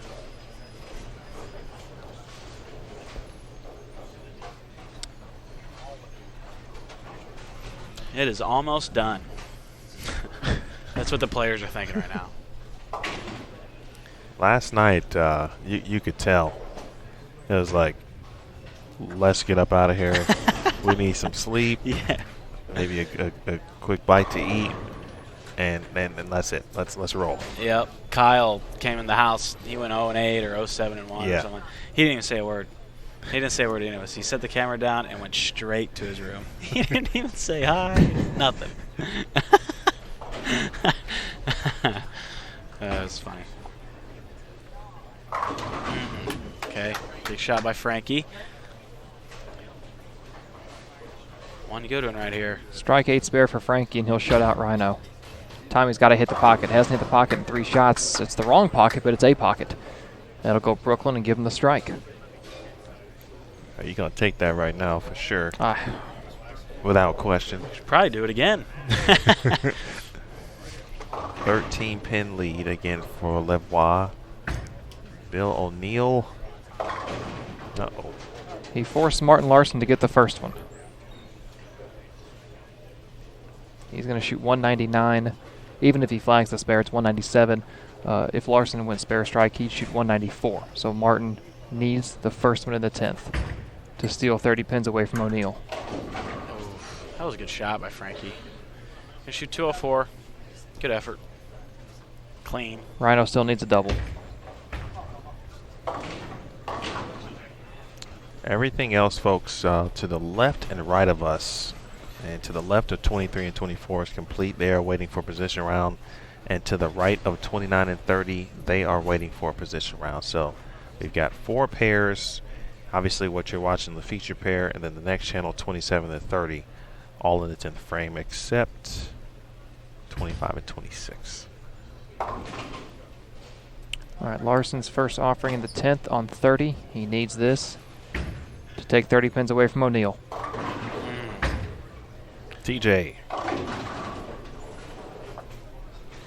Larson through the nose. O'Neal gets the win.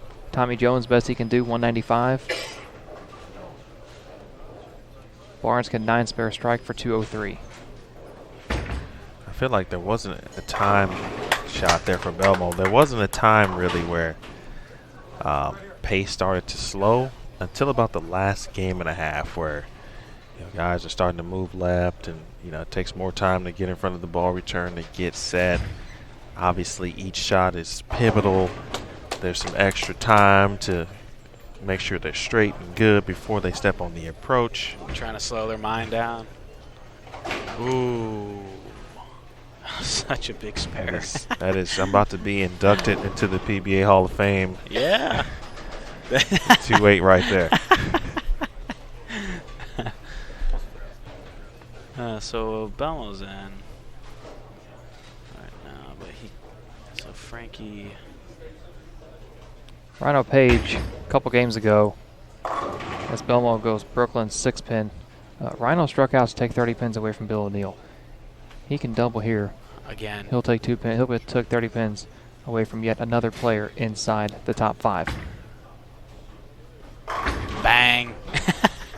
Man, the man's been cold-blooded in the 10th frame against opponents.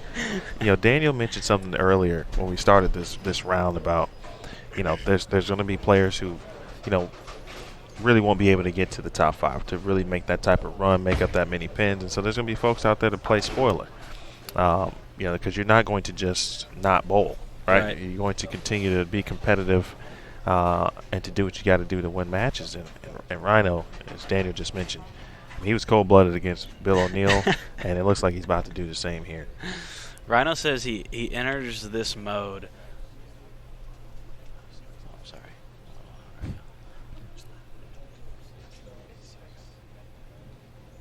sorry. Barnes, 10th frame. Oh, it rolled out. So he's got to make it. Yeah, he's got to make it. If he gets 1, he shoots 190. That wasn't that bad of a shot. I don't think it was physically that bad of a shot, but when the ball got down to the break point on the previous frame on that lane, where it continued to the left, that one's like it just rolled out, or he didn't maybe quite catch it enough. Yeah, but it just didn't have the energy on the back end. Belmo going to shoot 181, or 82, excuse me. 182. And Martin Larson. Another shot by Rhino. Oh, he gassed it. Doesn't quite get there. Gassed it. Frankie dodged one right there. Okay. Big shot here. Yeah. 210. Opportunity. Chris Barnes. It's online. Shoot it. Man. Shoot it. Shoot the J. Shoot the J. Veteran Chris at work. That dude's a state champion. Hooping runs in the Barnes family. Yes, it does. And that's enough to defeat Belmo. Okay, so Belmo goes down, Frankie wins, Tommy goes down. Rash won, Frankie won. So the first number 1 seed, or first place won, second place won, third lost. All right, good. Bill O'Neal lost. Simo won. Simo put up a big number. Yeah. Simo could have punched for 256. I didn't see his 11th shot. I think he did. Okay. So Simo's going to go around Bill. He's going to go around Belmo. Wow. All right, folks, as soon as this match completes, we will run the giveaway for the Xbox One. And officially now in the books, 196-182, Thomas Larson defeats Jason Belmonte. Well, Brad? Yeah. Always a pleasure, my man. Appreciate you tuning in, or not tuning in. Well, I do appreciate you tuning in. But I appreciate you joining us this game. And everyone in the chat said, by the way, awesome job with the YouTube channel, of course. Keep up the great work. Thank you. And I look forward to the next vid. You guys releasing tomorrow, tonight? Tomorrow. Okay. Be on the lookout for that. Go subscribe to Brad and Kyle. And Game 8 position round, folks. We've reached that time. We're about to give away an Xbox One here on Bowl TV. See you guys.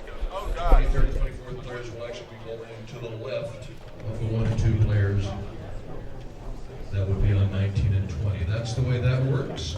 Bowlers, we will turn the practice range on. You may stay loose down there. Please keep in mind that when you return to bowl for score, you will receive one ball on each lane this evening prior to bowling for score. Also, as soon as scores are verified, we will have a very quick roll call in the locker room. Now it's my pleasure to introduce Mr. Paul Krines, who will be making some Pro-Am award presentations this evening. Paul?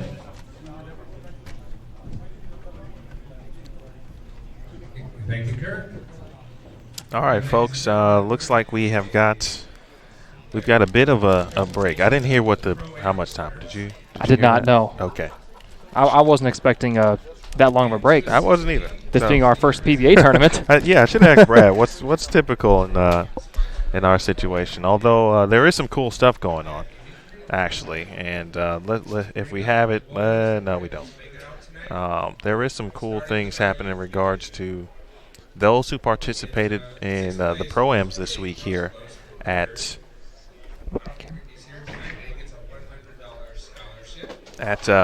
Victory Lanes here. So just to give you a quick look at what's happening.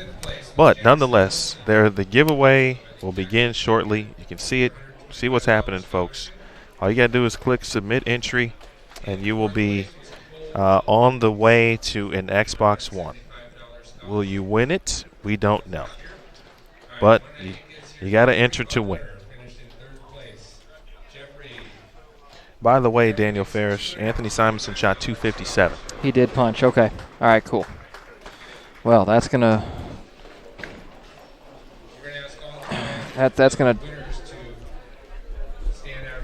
Whoa. They just updated. That was fast. Okay. Based on what they just updated, which was quick, Sean Rash, 1168. He's 60 ahead of Francois. Submit entry. Oh, Submit yes. entry. Submit entry. 30 seconds left to submit your entry for the Xbox One. But 1168 for Rash, 1108 for Francois, 1078 for Simo. So that math is pretty easy. Rash has a 60-pin lead over Francois and a 90-pin lead over Anthony Simonson. Bill O'Neill is fourth. All right, 10 seconds left. Don't forget, click Submit Entry. Bill O'Neill, 1050. So he is 28 pins behind Simonson. Belmo is still in fifth, 1016. He's 34 behind O'Neill. Sean Maldonado is in sixth. He's 15 pins out. And as we go back to our giveaway, congrats to Blaze. Blaze Lentz. Congratulations. You are the new owner of an Xbox One. Going out and get that PBA bowling game as well to go play on. And that's what's up. Congratulations. Congrats to all of our winners, too, by the way. Apple AirPods, 50-inch TVs, Apple iPads, Xbox Ones. Out of Range podcast T-shirts. We've given away a lot of stuff this week. It's a good week. All right, back to our numbers. Again, Belmo is your cut at 1016. Sean Maldonado is 15 pins behind Belmo. Chris Barnes, 46 out. Tommy Jones, 48. Tom Doherty, 56.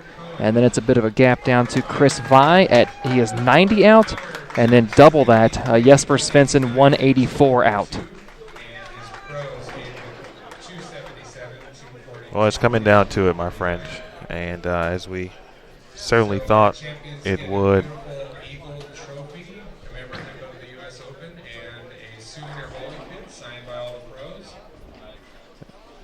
For those who may just be joining us, Daniel, go ahead and just re-up on the standings since we do have them updated. All right. Your leader is Sean Rash at 1168. Francois Lavoie is at 1108, so Lavoie is 60 behind Rash. Simonson, 1078. He's 30 behind Francois, 90 behind Rash. Bill O'Neill, 1050. He's 28 pins behind Anthony. Belmo is 5th, 1016. He is 34 behind O'Neill, 62 behind Simonson, 92 behind Francois, and 152 behind Rash. Sean Maldonado is 6th. He's 15 pins out of the show. Chris Barnes is 7th. He's 46 pins out of the show. Tommy Jones is 8th. He is 48 pins out of the show. Tom Doherty is 9th. He's 56 pins out of the show. And then a stretch down to Chris Vi in 10th place, 90 pins out of the show. Man. What are you thinking right now, bro? I'm thinking that Sean Rash needs to keep his nose clean, and he's going to be the #1 seed at the U.S. Open. Okay. I'm thinking that Frankie needs to go up and put up a big game, or a good game, excuse me. Frankie puts up a good game, win or lose against Rash. He's going to be a 1 seed, a 2 seed. He's going to be in a comfortable position. Simonson, he's got a 77-pin gap between himself and 6th place Sean Maldonado. Simo's got a 28-pin gap back to Bill O'Neill. Do your job, beat Bill O'Neill, stay 3rd. Maybe with a win and a good game, you can jump Francois if he struggles against Rash. Bill O'Neill, 49 pins ahead of Sean Maldonado in 6th place. Not far behind Simonson in 3rd. If you can beat Simo and get the 30 bonus pins, you'll pass him in the standings. You'll be 1 match closer to your 2nd U.S. Open title. Jason Belmonte, you've got to keep the ferocity that you've had all block. You've got to forget what happened that last game, forget the look you didn't have, and go out and bowl the best game of your life, because at this point, you're tired of hearing you haven't won a U.S. Open. You're tired of hearing 11 majors, no U.S. Opens. You're tired of hearing he can't get it done at the U.S. Open. Win this match, get as high a seed as you can on TV, and then let your work speak for itself when you hit that step ladder. Sean Maldonado, you've been here before. You're bowling another two-hander. It's not Jason Belmonte, it's just another bowler. You beat him, you make the show. Granted, depending on what happens behind you, but you can't worry about that. You can only focus on the guy ahead of you, beat Belmonte. Chris Barnes, Tommy Jones just finished up an epic match. They get to go back at it again. They can't focus too much on each other. You just got to focus on themselves. They are almost 50 pins out of the show. They need a little help. They need some players ahead of them to stumble quite a bit, and one of them needs to put up a decent game to make up that ground. Anywhere after that, Tom Doherty, beat the guy in 10th who doesn't really have a great chance at making TV. Don't let him spoil your tournament. See if you can tap into whatever it was that got you to 300. Put up a big game and let the chips fall where they may. That's what I'm thinking right now. That's a lot. But it all sounds to be correct, honestly. And for the players, it's a simple task. And I'm talking about how they should approach it mentally. You got to bowl the game in front of you. You got to bowl not even the opponent still. You got to bowl what this condition has presented. Pattern 4 has presented its fair share of challenges. And one could argue, Daniel, and let me know if you might agree in this situation, but we all thought that well, I shouldn't say we all. Pattern 1 seemed like it was going to be the most difficult, and it certainly provided its fair share of challenges.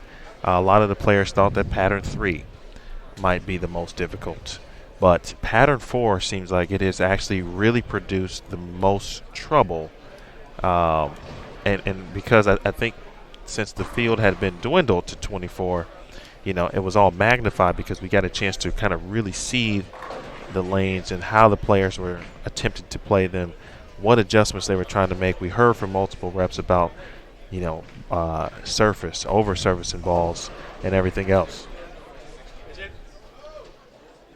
21 and 22, the way up. 1, 2, 3, 4, 5, 6. So 5 and 6 are on 25 and 26.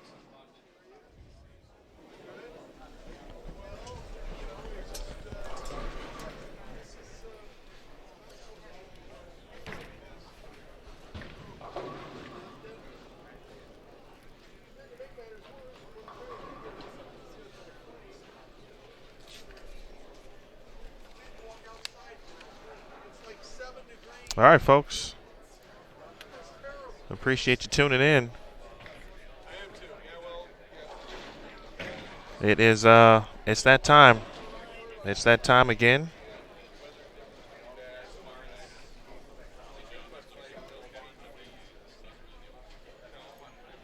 Position round is on the way. We appreciate everyone for joining us. Daniel just stepped out for a moment, but just want to remind you and really to say thank you ahead of time just in case we forget somebody. I want to thank everyone at USBC, BPAA, and the PBA for all of the great work that goes into putting on certainly an event like this. We appreciate all of that. We want to thank Victory Lanes, Paul Crimes, the proprietor here. Excellent hospitality and great staff here at the center. Want to thank Greg Moore and everyone here from the tournament staff. Greg, obviously from the PBA, Kirk Von Kruger. Certainly want to thank our crew as well. Of course, Daniel Farish, Aaron Smith, Matt Canizaro, and Jason Thomas as well. Want to thank everyone from a fan perspective. The fans have been great. Had a lot of good conversations with fans and just about the sport in general, and they can't wait to be a part. They've been looking forward to this moment, and so have we. Position round is going to be something else, and we'll have it for you in just a quick second. A couple more minutes, I believe, on the practice range, and then we'll be off and running with bowling at the moment in time. And just like that, Kirk Von Kruger is on the mic. The finalists will be heading to roll call briefly for a very brief roll call. They're going to go down the line, tell you which lanes you're going to be on, and these players will come out. They will get one ball, one shot, I should say, I believe, on each lane, very similar to what had happened and what's been happening here at the U.S. Open in regards to how much practice or how many shots you do get before competition does begin. So we'll have Jason Thomas will be out. Of course, he's doing Jason Thomas things with the cam and the vid, and he'll be getting some additional items, obviously, for social media. We may tap into what JT will be bringing you, so we'll probably get an opportunity to check that out, and we'll take a moment briefly to set things up. But since Daniel Farish is back, and I'll let him shine his cool face on camera for. I thought you were going to break for a second. For a quick second. Okay. But again, we appreciate everyone tuning in.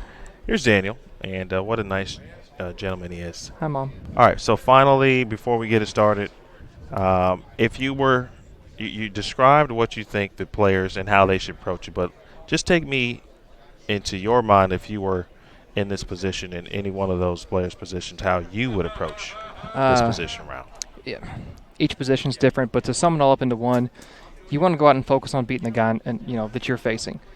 We've heard the term you can't play defense in bowling, and focusing on the seeds ahead of you or below you is not going to help you. You've got to just beat the guy you're bowling, get the bonus pins, and put up the best game you can, and really let the chips fall where they may. That's the most generic outcome you can give, because that's all you can do. I like that answer. There it is. I would say the same. If I would just try to control what I can control and worry about me. In this situation where there is a lot on the line, the word pressure may come up from time to time, but most players are in this position. They enjoy it. They want to be a part of everything that's involved with pressure. And to make moments happen, we've been playing U.S. Open moment videos throughout the week. This could be someone's moment here in this next position round. So we'll take one little small break. The players are returning to their starting lanes. We're going to plug one item in for other use, and then we'll be back with bowling here in 1 second. Hang tight, folks.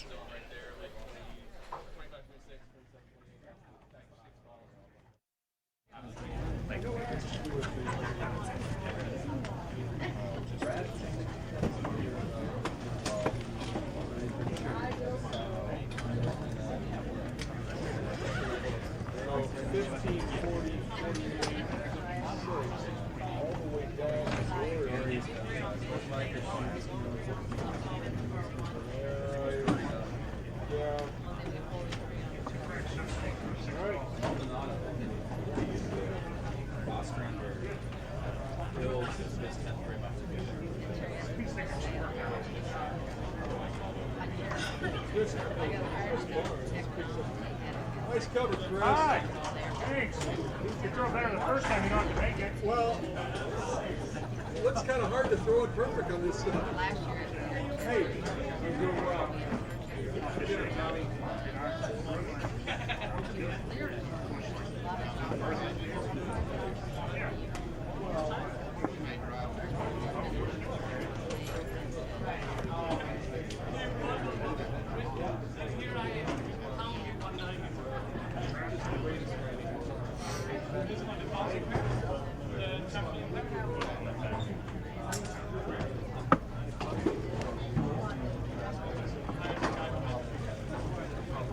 I don't know how much you use.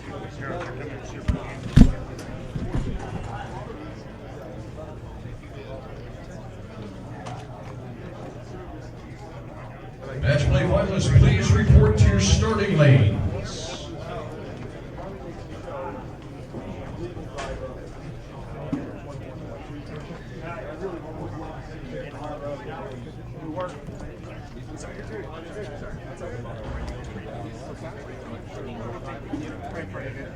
Yeah. Oh, he says definitely. That's a good game. Definitely.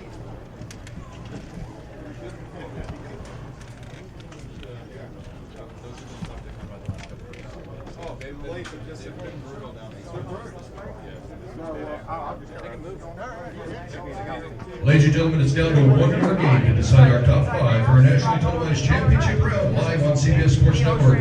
It's a very close race. Sean Rash, your current leader, has a 60-pin lead over Francois Lavoie in second. Anthony Simonson, 30 pins behind second. Bill O'Neill is 28 pins behind third. Jason Belmonte, 34 pins behind fourth. Just off the show is Chris Barnes, Sean Maldonado, Tommy Jones, Tom Dougherty. All have a chance to make the show with a little bit of luck and a great game. Chris Vai only 79 pins back. Again, a great game and a little bit of luck, and he could make it onto the show as well. Anything can happen, ladies and gentlemen, in this one final game. Bowlers, when your lanes come on, you may have one practice ball on each lane.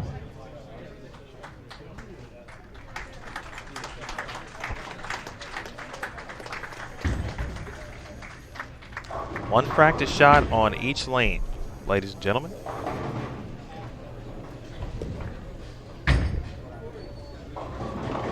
Worth noting, Belmo gets to bowl this game on the pair he just came off of.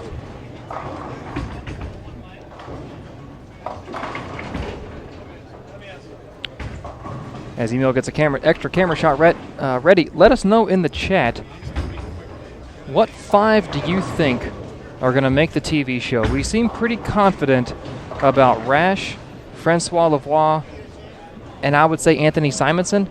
After that, I don't want to say it's a toss-up between the next, 3 or 5 or 6, but I feel pretty good about, putting Rash, Lavoie, and Simonson in Sharpie, so to speak. Let me know in the chat, who do you think is going to advance? What 5 players do you have competing for the U.S. Open title on CBS Sports Network tomorrow night at 8 o'clock?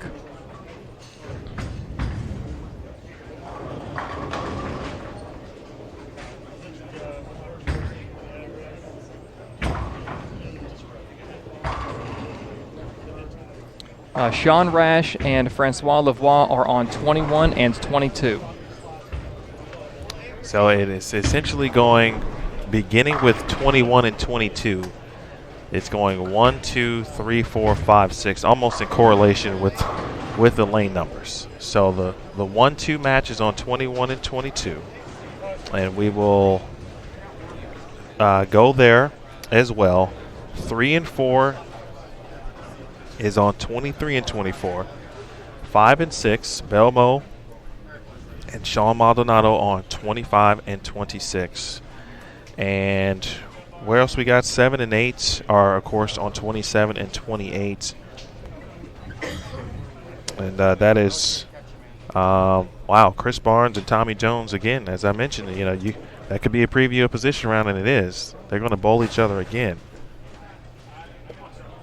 And still, as you mentioned, Daniel, how many people still with a chance, a legit shot at making the show? Legitimately, I'm going to say we've got Tom Doherty's in ninth, 56 pins out. He still has a chance. A lot of players have a chance to make this TV show. Don't forget, folks, we do have every channel up, every round, every match here in the position round. So if you are looking for a particular player, they are available.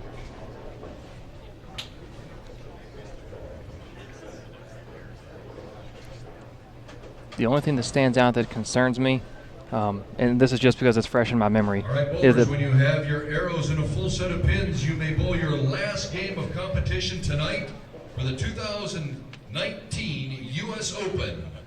Ladies and gentlemen, how about a nice round of applause to kick off this last game this evening? all right, the only thing that concerns me, because it's fresh in my memory, is that Belmo was going back to a pair he just shot 180 on. Okay. I don't know how much that plays into his memory, but he's going to need a better performance here if he wants to make the show.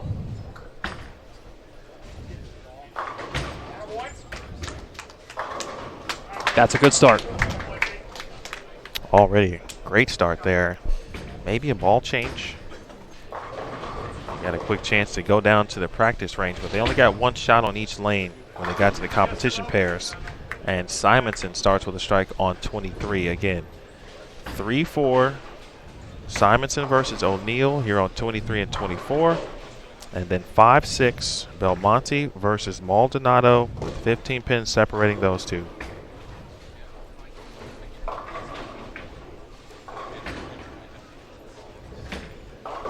I think both players on, and the same could be said for both of these matches in regards to the right lane. And everyone being in front of the ball return. Nice shot there from Bill O'Neill. I think he put a ball that could get down the lane in his hand. As Daniel mentioned, we saw a lot of players kind of struggle to get the ball through the mid lane when they had to get in front, especially on the right lane. Yeah, navigating that ball return is going to be important. Making sure you keep everything crisp at the bottom on the right lane of each lane if you're getting up that front is important. And just trying to keep continuity between shot making on both lanes.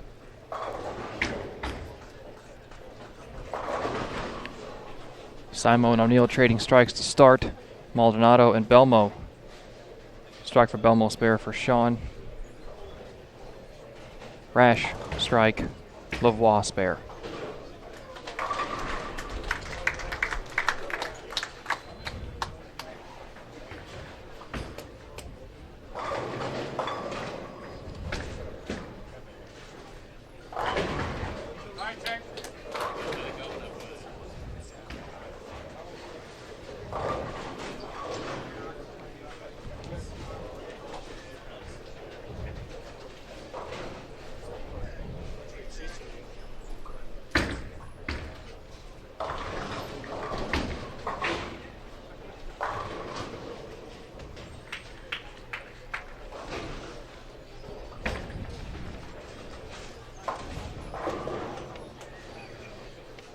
Again, don't forget your 1-2 is on 21 and 22. Rash versus Lavoie.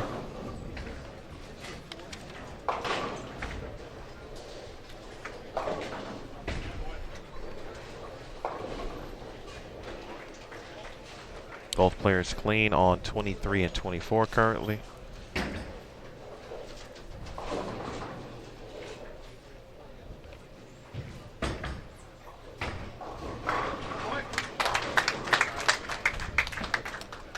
The story for Belmo, as everyone has said, this hasn't looked quite Belmo-like really until this particular round. And whether that's a testament of his patience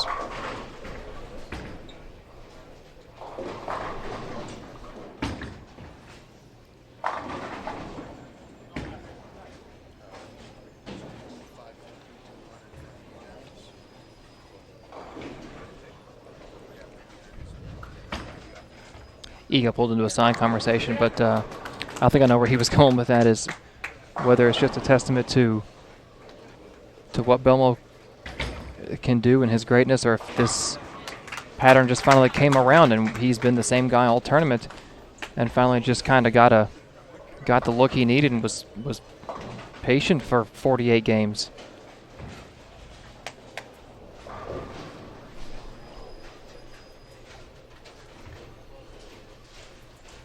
Tommy Jones over to our right, spare open to start his game.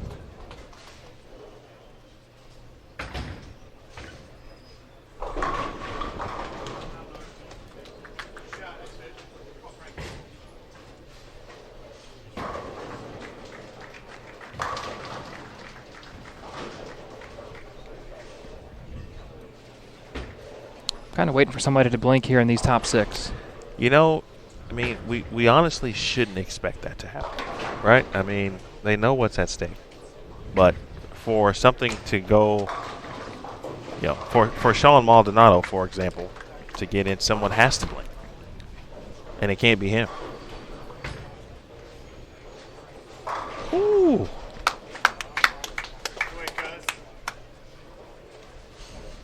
8 spare, 9 spare double. An adjustment made there by Sean after he broke down the 4-6 in the second frame into just a single pin. It was the right adjustment.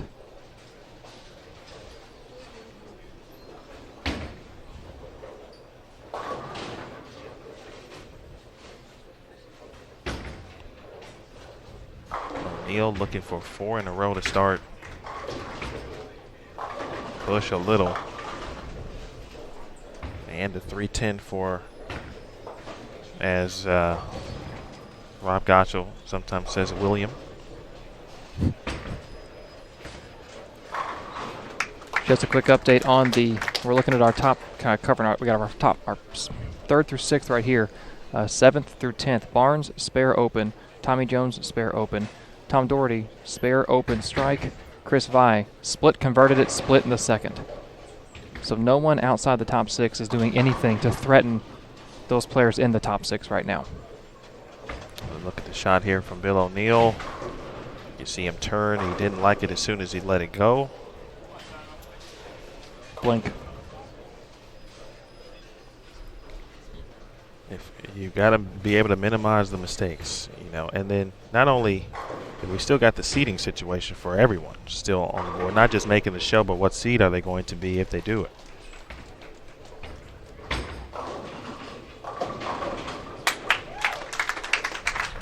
Wow. Talk about when you need it, man. Grand opportunity for us here to watch what we are seeing. And now let's take you close up to Simonson.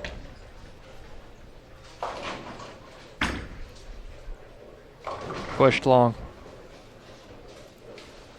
I'm not sure what caused that, but you can see the ball get to the end of the pattern, and where it's supposed to start digging and turning, it just delayed, and it looked like visually like it sped up, and that is a great break for Sean Maldonado. That's he can take those, but he's got to get to an area of the lane where he's not doing that.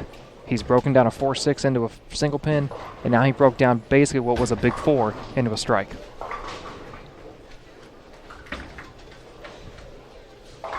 Over on 21 and 22. Even match between Rash and Lavoie at the moment. Simonson does the right thing there. Not a time to go for it, certainly not in that position. And so make sure he gets count. Aldo. Get long. Good shot. Excellent. He's putting Belmo in a position where Belmo can't miss or he's going to lose the lead. So both Simonson and O'Neal have blinked.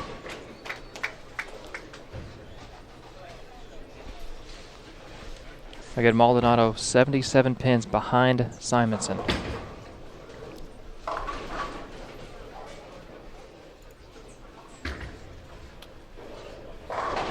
Belmo front 5. So that at this moment just kind of padding, takes his time, waits on the ball return. Front 5 here for Belmonte. Bang.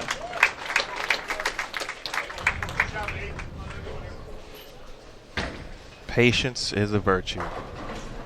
That's the one thing, without a doubt, as Simonson back-to-back opens. The patience that Belmonte and Jim Callahan, Doug Kent, Steve Jacobs, specifically talking about Belmo, that they have shown. And obviously, but the patience for Belmo as the competitor to see the results and to be at this moment, be at this point.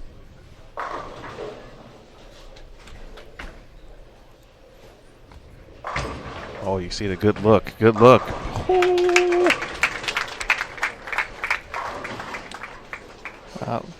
Worth noting, Chris Prather also on the front 7. Okay. He's down on 17 and 18. You see O'Neal. Good shot. Get the flat 10 out. And at this point, based on all the red we see, below 6th place, no one from outside of 6th. Here's a quick look at Sean Rash. That one is out the window for Sean. Lavoie with a double. 89 in the 4th for Lavoie on the double clean. Maldi, this time he doesn't break down the big 4, but he does break down, or excuse me, he does break down the big 4 as the 4-7 goes down, and no trouble there for Sean. This still could potentially work out in Maldi's favor. Not saying that this one is over by any stretch, but if Belmonte does go ahead and shoot a big game and win, Maldonado's game, his scratch game, still could come into play potentially, depending on how this 3-4 match shapes up. It could, and the one we're looking at right now is Anthony Simonson. That's why I remind you, Maldonado 77 behind Simo. All right, spare made. Real quick, between Barnes and Tommy, 1 strike in 8 frames. Between Chris Vai and Tom Doherty, 3 strikes in 10 frames. So none of those players threatening.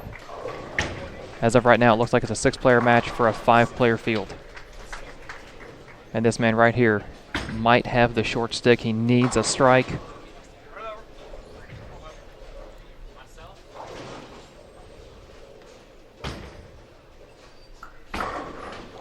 Thanks to Jason Thomas. We are stealing some of his recorded highlights. He did get that one on the. Thank you very much. Sorry. It's Sorry. okay. I was going to say, he didn't get that one out on the lane.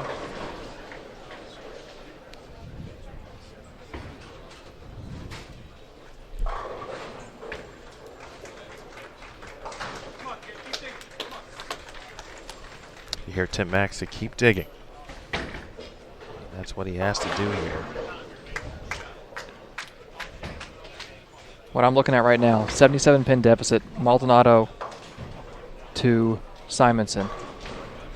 Maldonado's max score is 234. You take 77 away from that, that's 157. Simonson just needs 158 to stay scratch ahead of Maldonado. 158.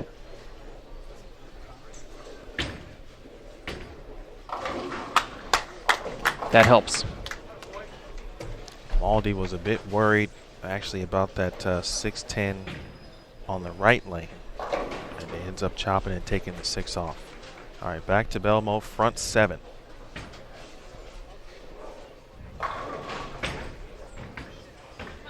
Bang! Unbelievable.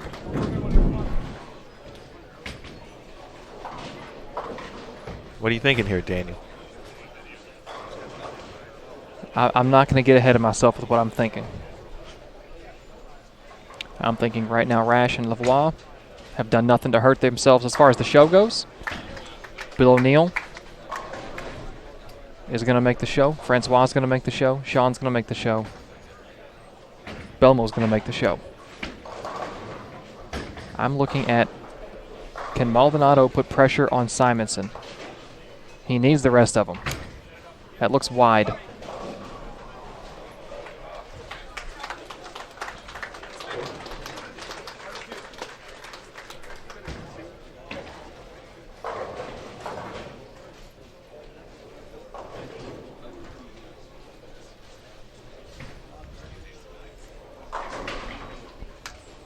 All right, back to Bill O'Neal.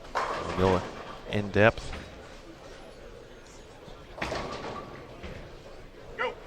Ooh. You see the reaction. Chris Prather on the front 9, down on 17 and 18.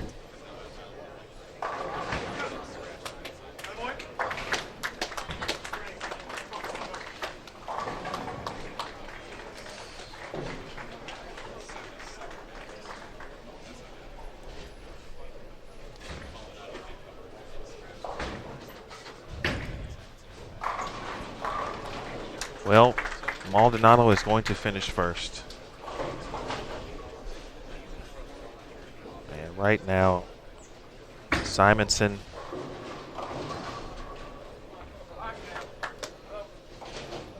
that's the best break you can get right there for Simonson at that moment. No 2.810.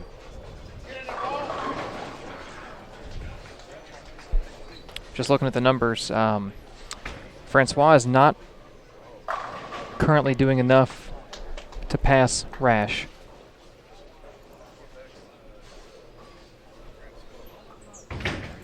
It doesn't look like O'Neal is doing enough to pass Frankie.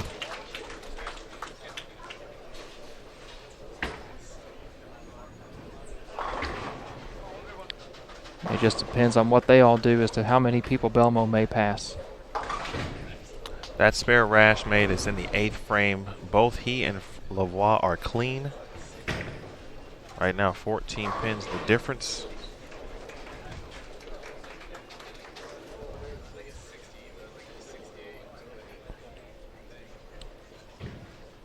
If Simonson stays clean, he'll stay on the show. Chris Prather, 300. Congratulations.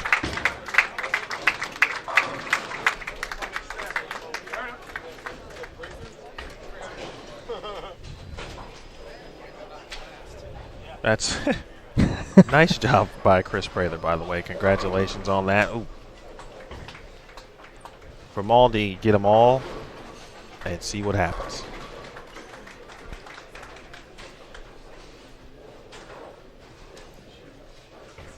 It did not go well in match play for Chris yesterday, so happy to see him have some results here to end the day, to end his tournament. And Rash just went 6, 7, 10.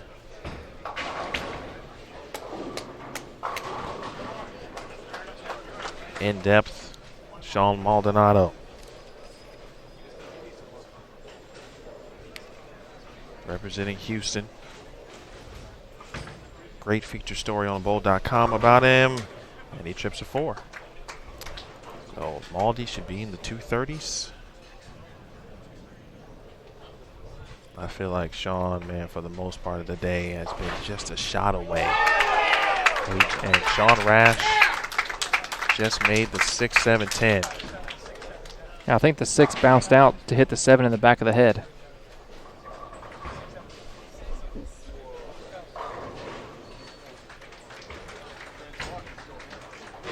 Cash money.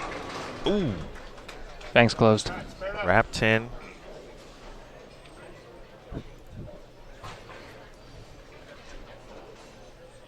Tell them, obviously, Bill certainly wanted that one. Thought it was a great shot. To our right, Barnes and Tommy.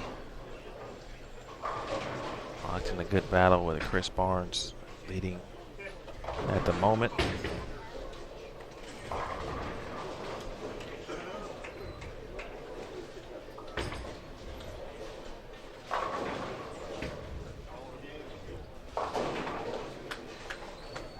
Sean Maldonado, 233.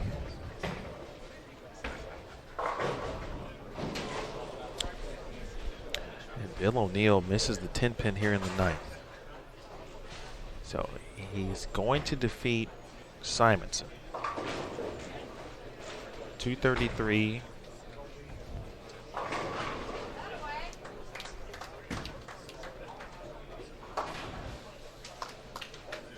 For Maldonado.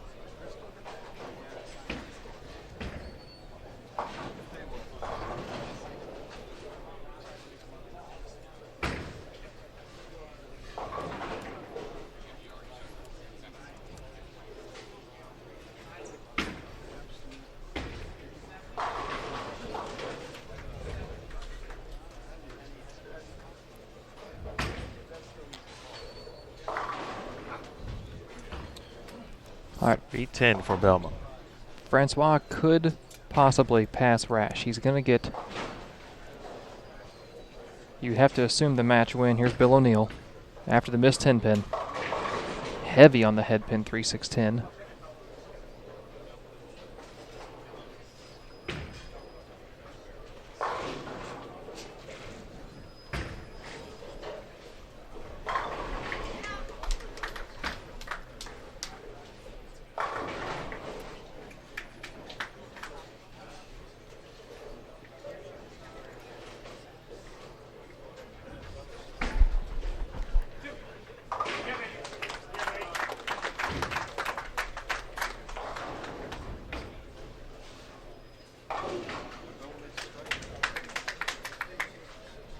Spare for O'Neill. Francois with a 10 pin to deal with in the 10th frame. And let's take you there quickly.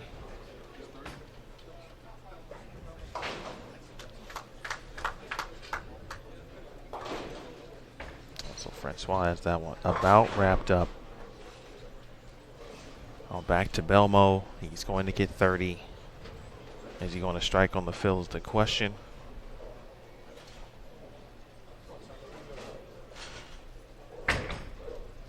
What do you got here, Daniel? I've got Belmo as your 3 seed. He's going to be ahead of Bill O'Neill by 9.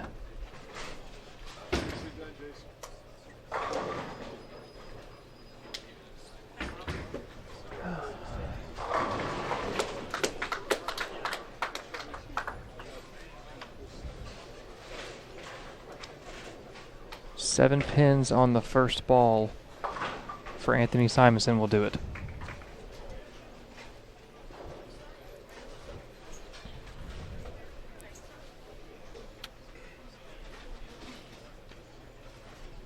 And here we go.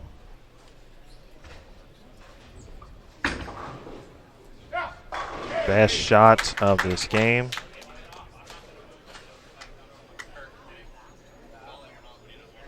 Uh-oh.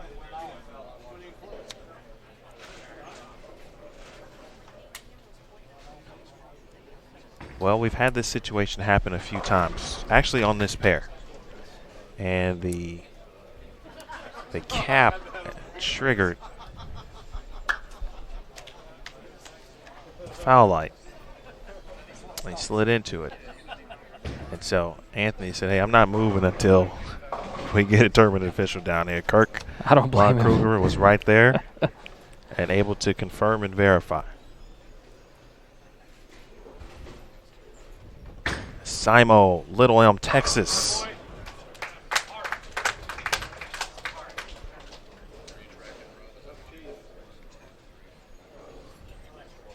The close up here at Sean Rash. The watch sheet's 217, by the way. That's enough for Rash to keep the 1 seed. And there it is. Top seed. You hear it, never give up. And he certainly could have done that last night after that 1-7 start. Final shot for Simonson.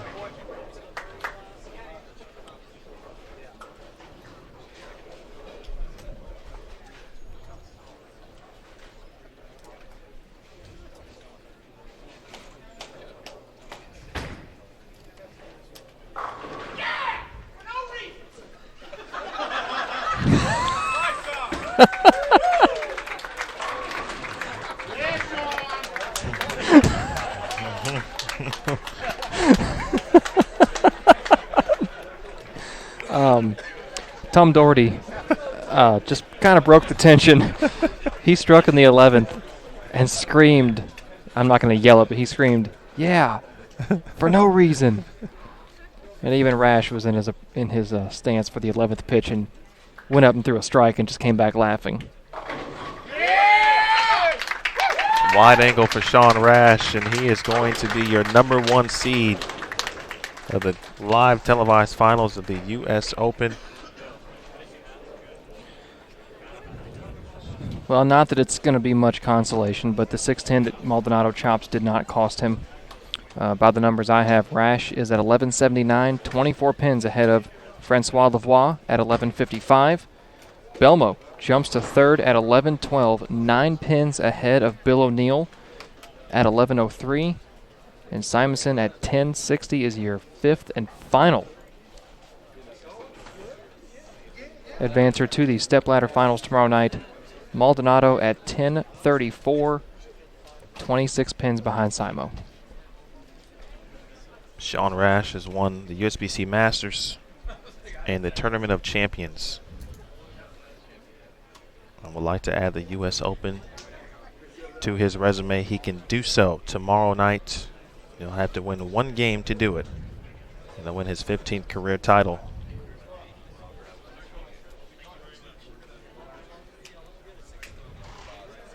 One title already this year, and that was a doubles title with Matt Ogle and Rolf Holman. He was within earshots of winning another during the summer swing. So congratulations again to Sean Rash. Francois Lavoie will be second. Just so I'm aware, Simo did manage to remain in the show, of course, which we know. Our seeds, what do you got there, Daniel? Run them down. Rash number 1, Lavoie number 2, Belmo number 3, O'Neill number 4, and Simo number 5. Turn it over to Kirk Von Kruger, PBA Tournament Director, for the announcements. Live telecast on CBS Sports Network. The number 5 seed from Little Elm, Texas, Anthony Simonson.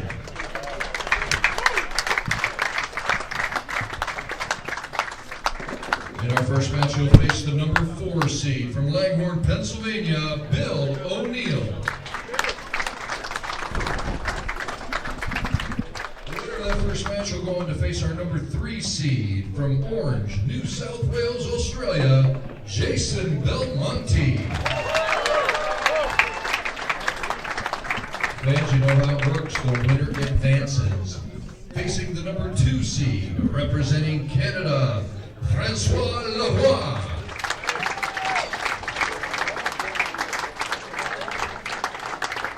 Our number 1 seed needs to win only one game tomorrow to take home that first place prize and be crowned the 2019 U.S. Open champion. From Montgomery, Illinois, Sean Rash.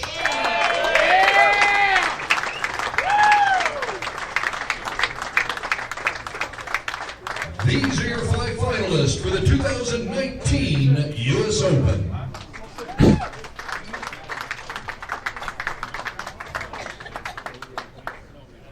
They're going to switch positions for the photo. It'll be 1 through 5. Greg Ellman, our photographer, is in the building doing his thing. Question in the chat about U.S. Open champions here in the top 5. There are 2. Francois Lavoie in 2016 and Bill O'Neill in 2010.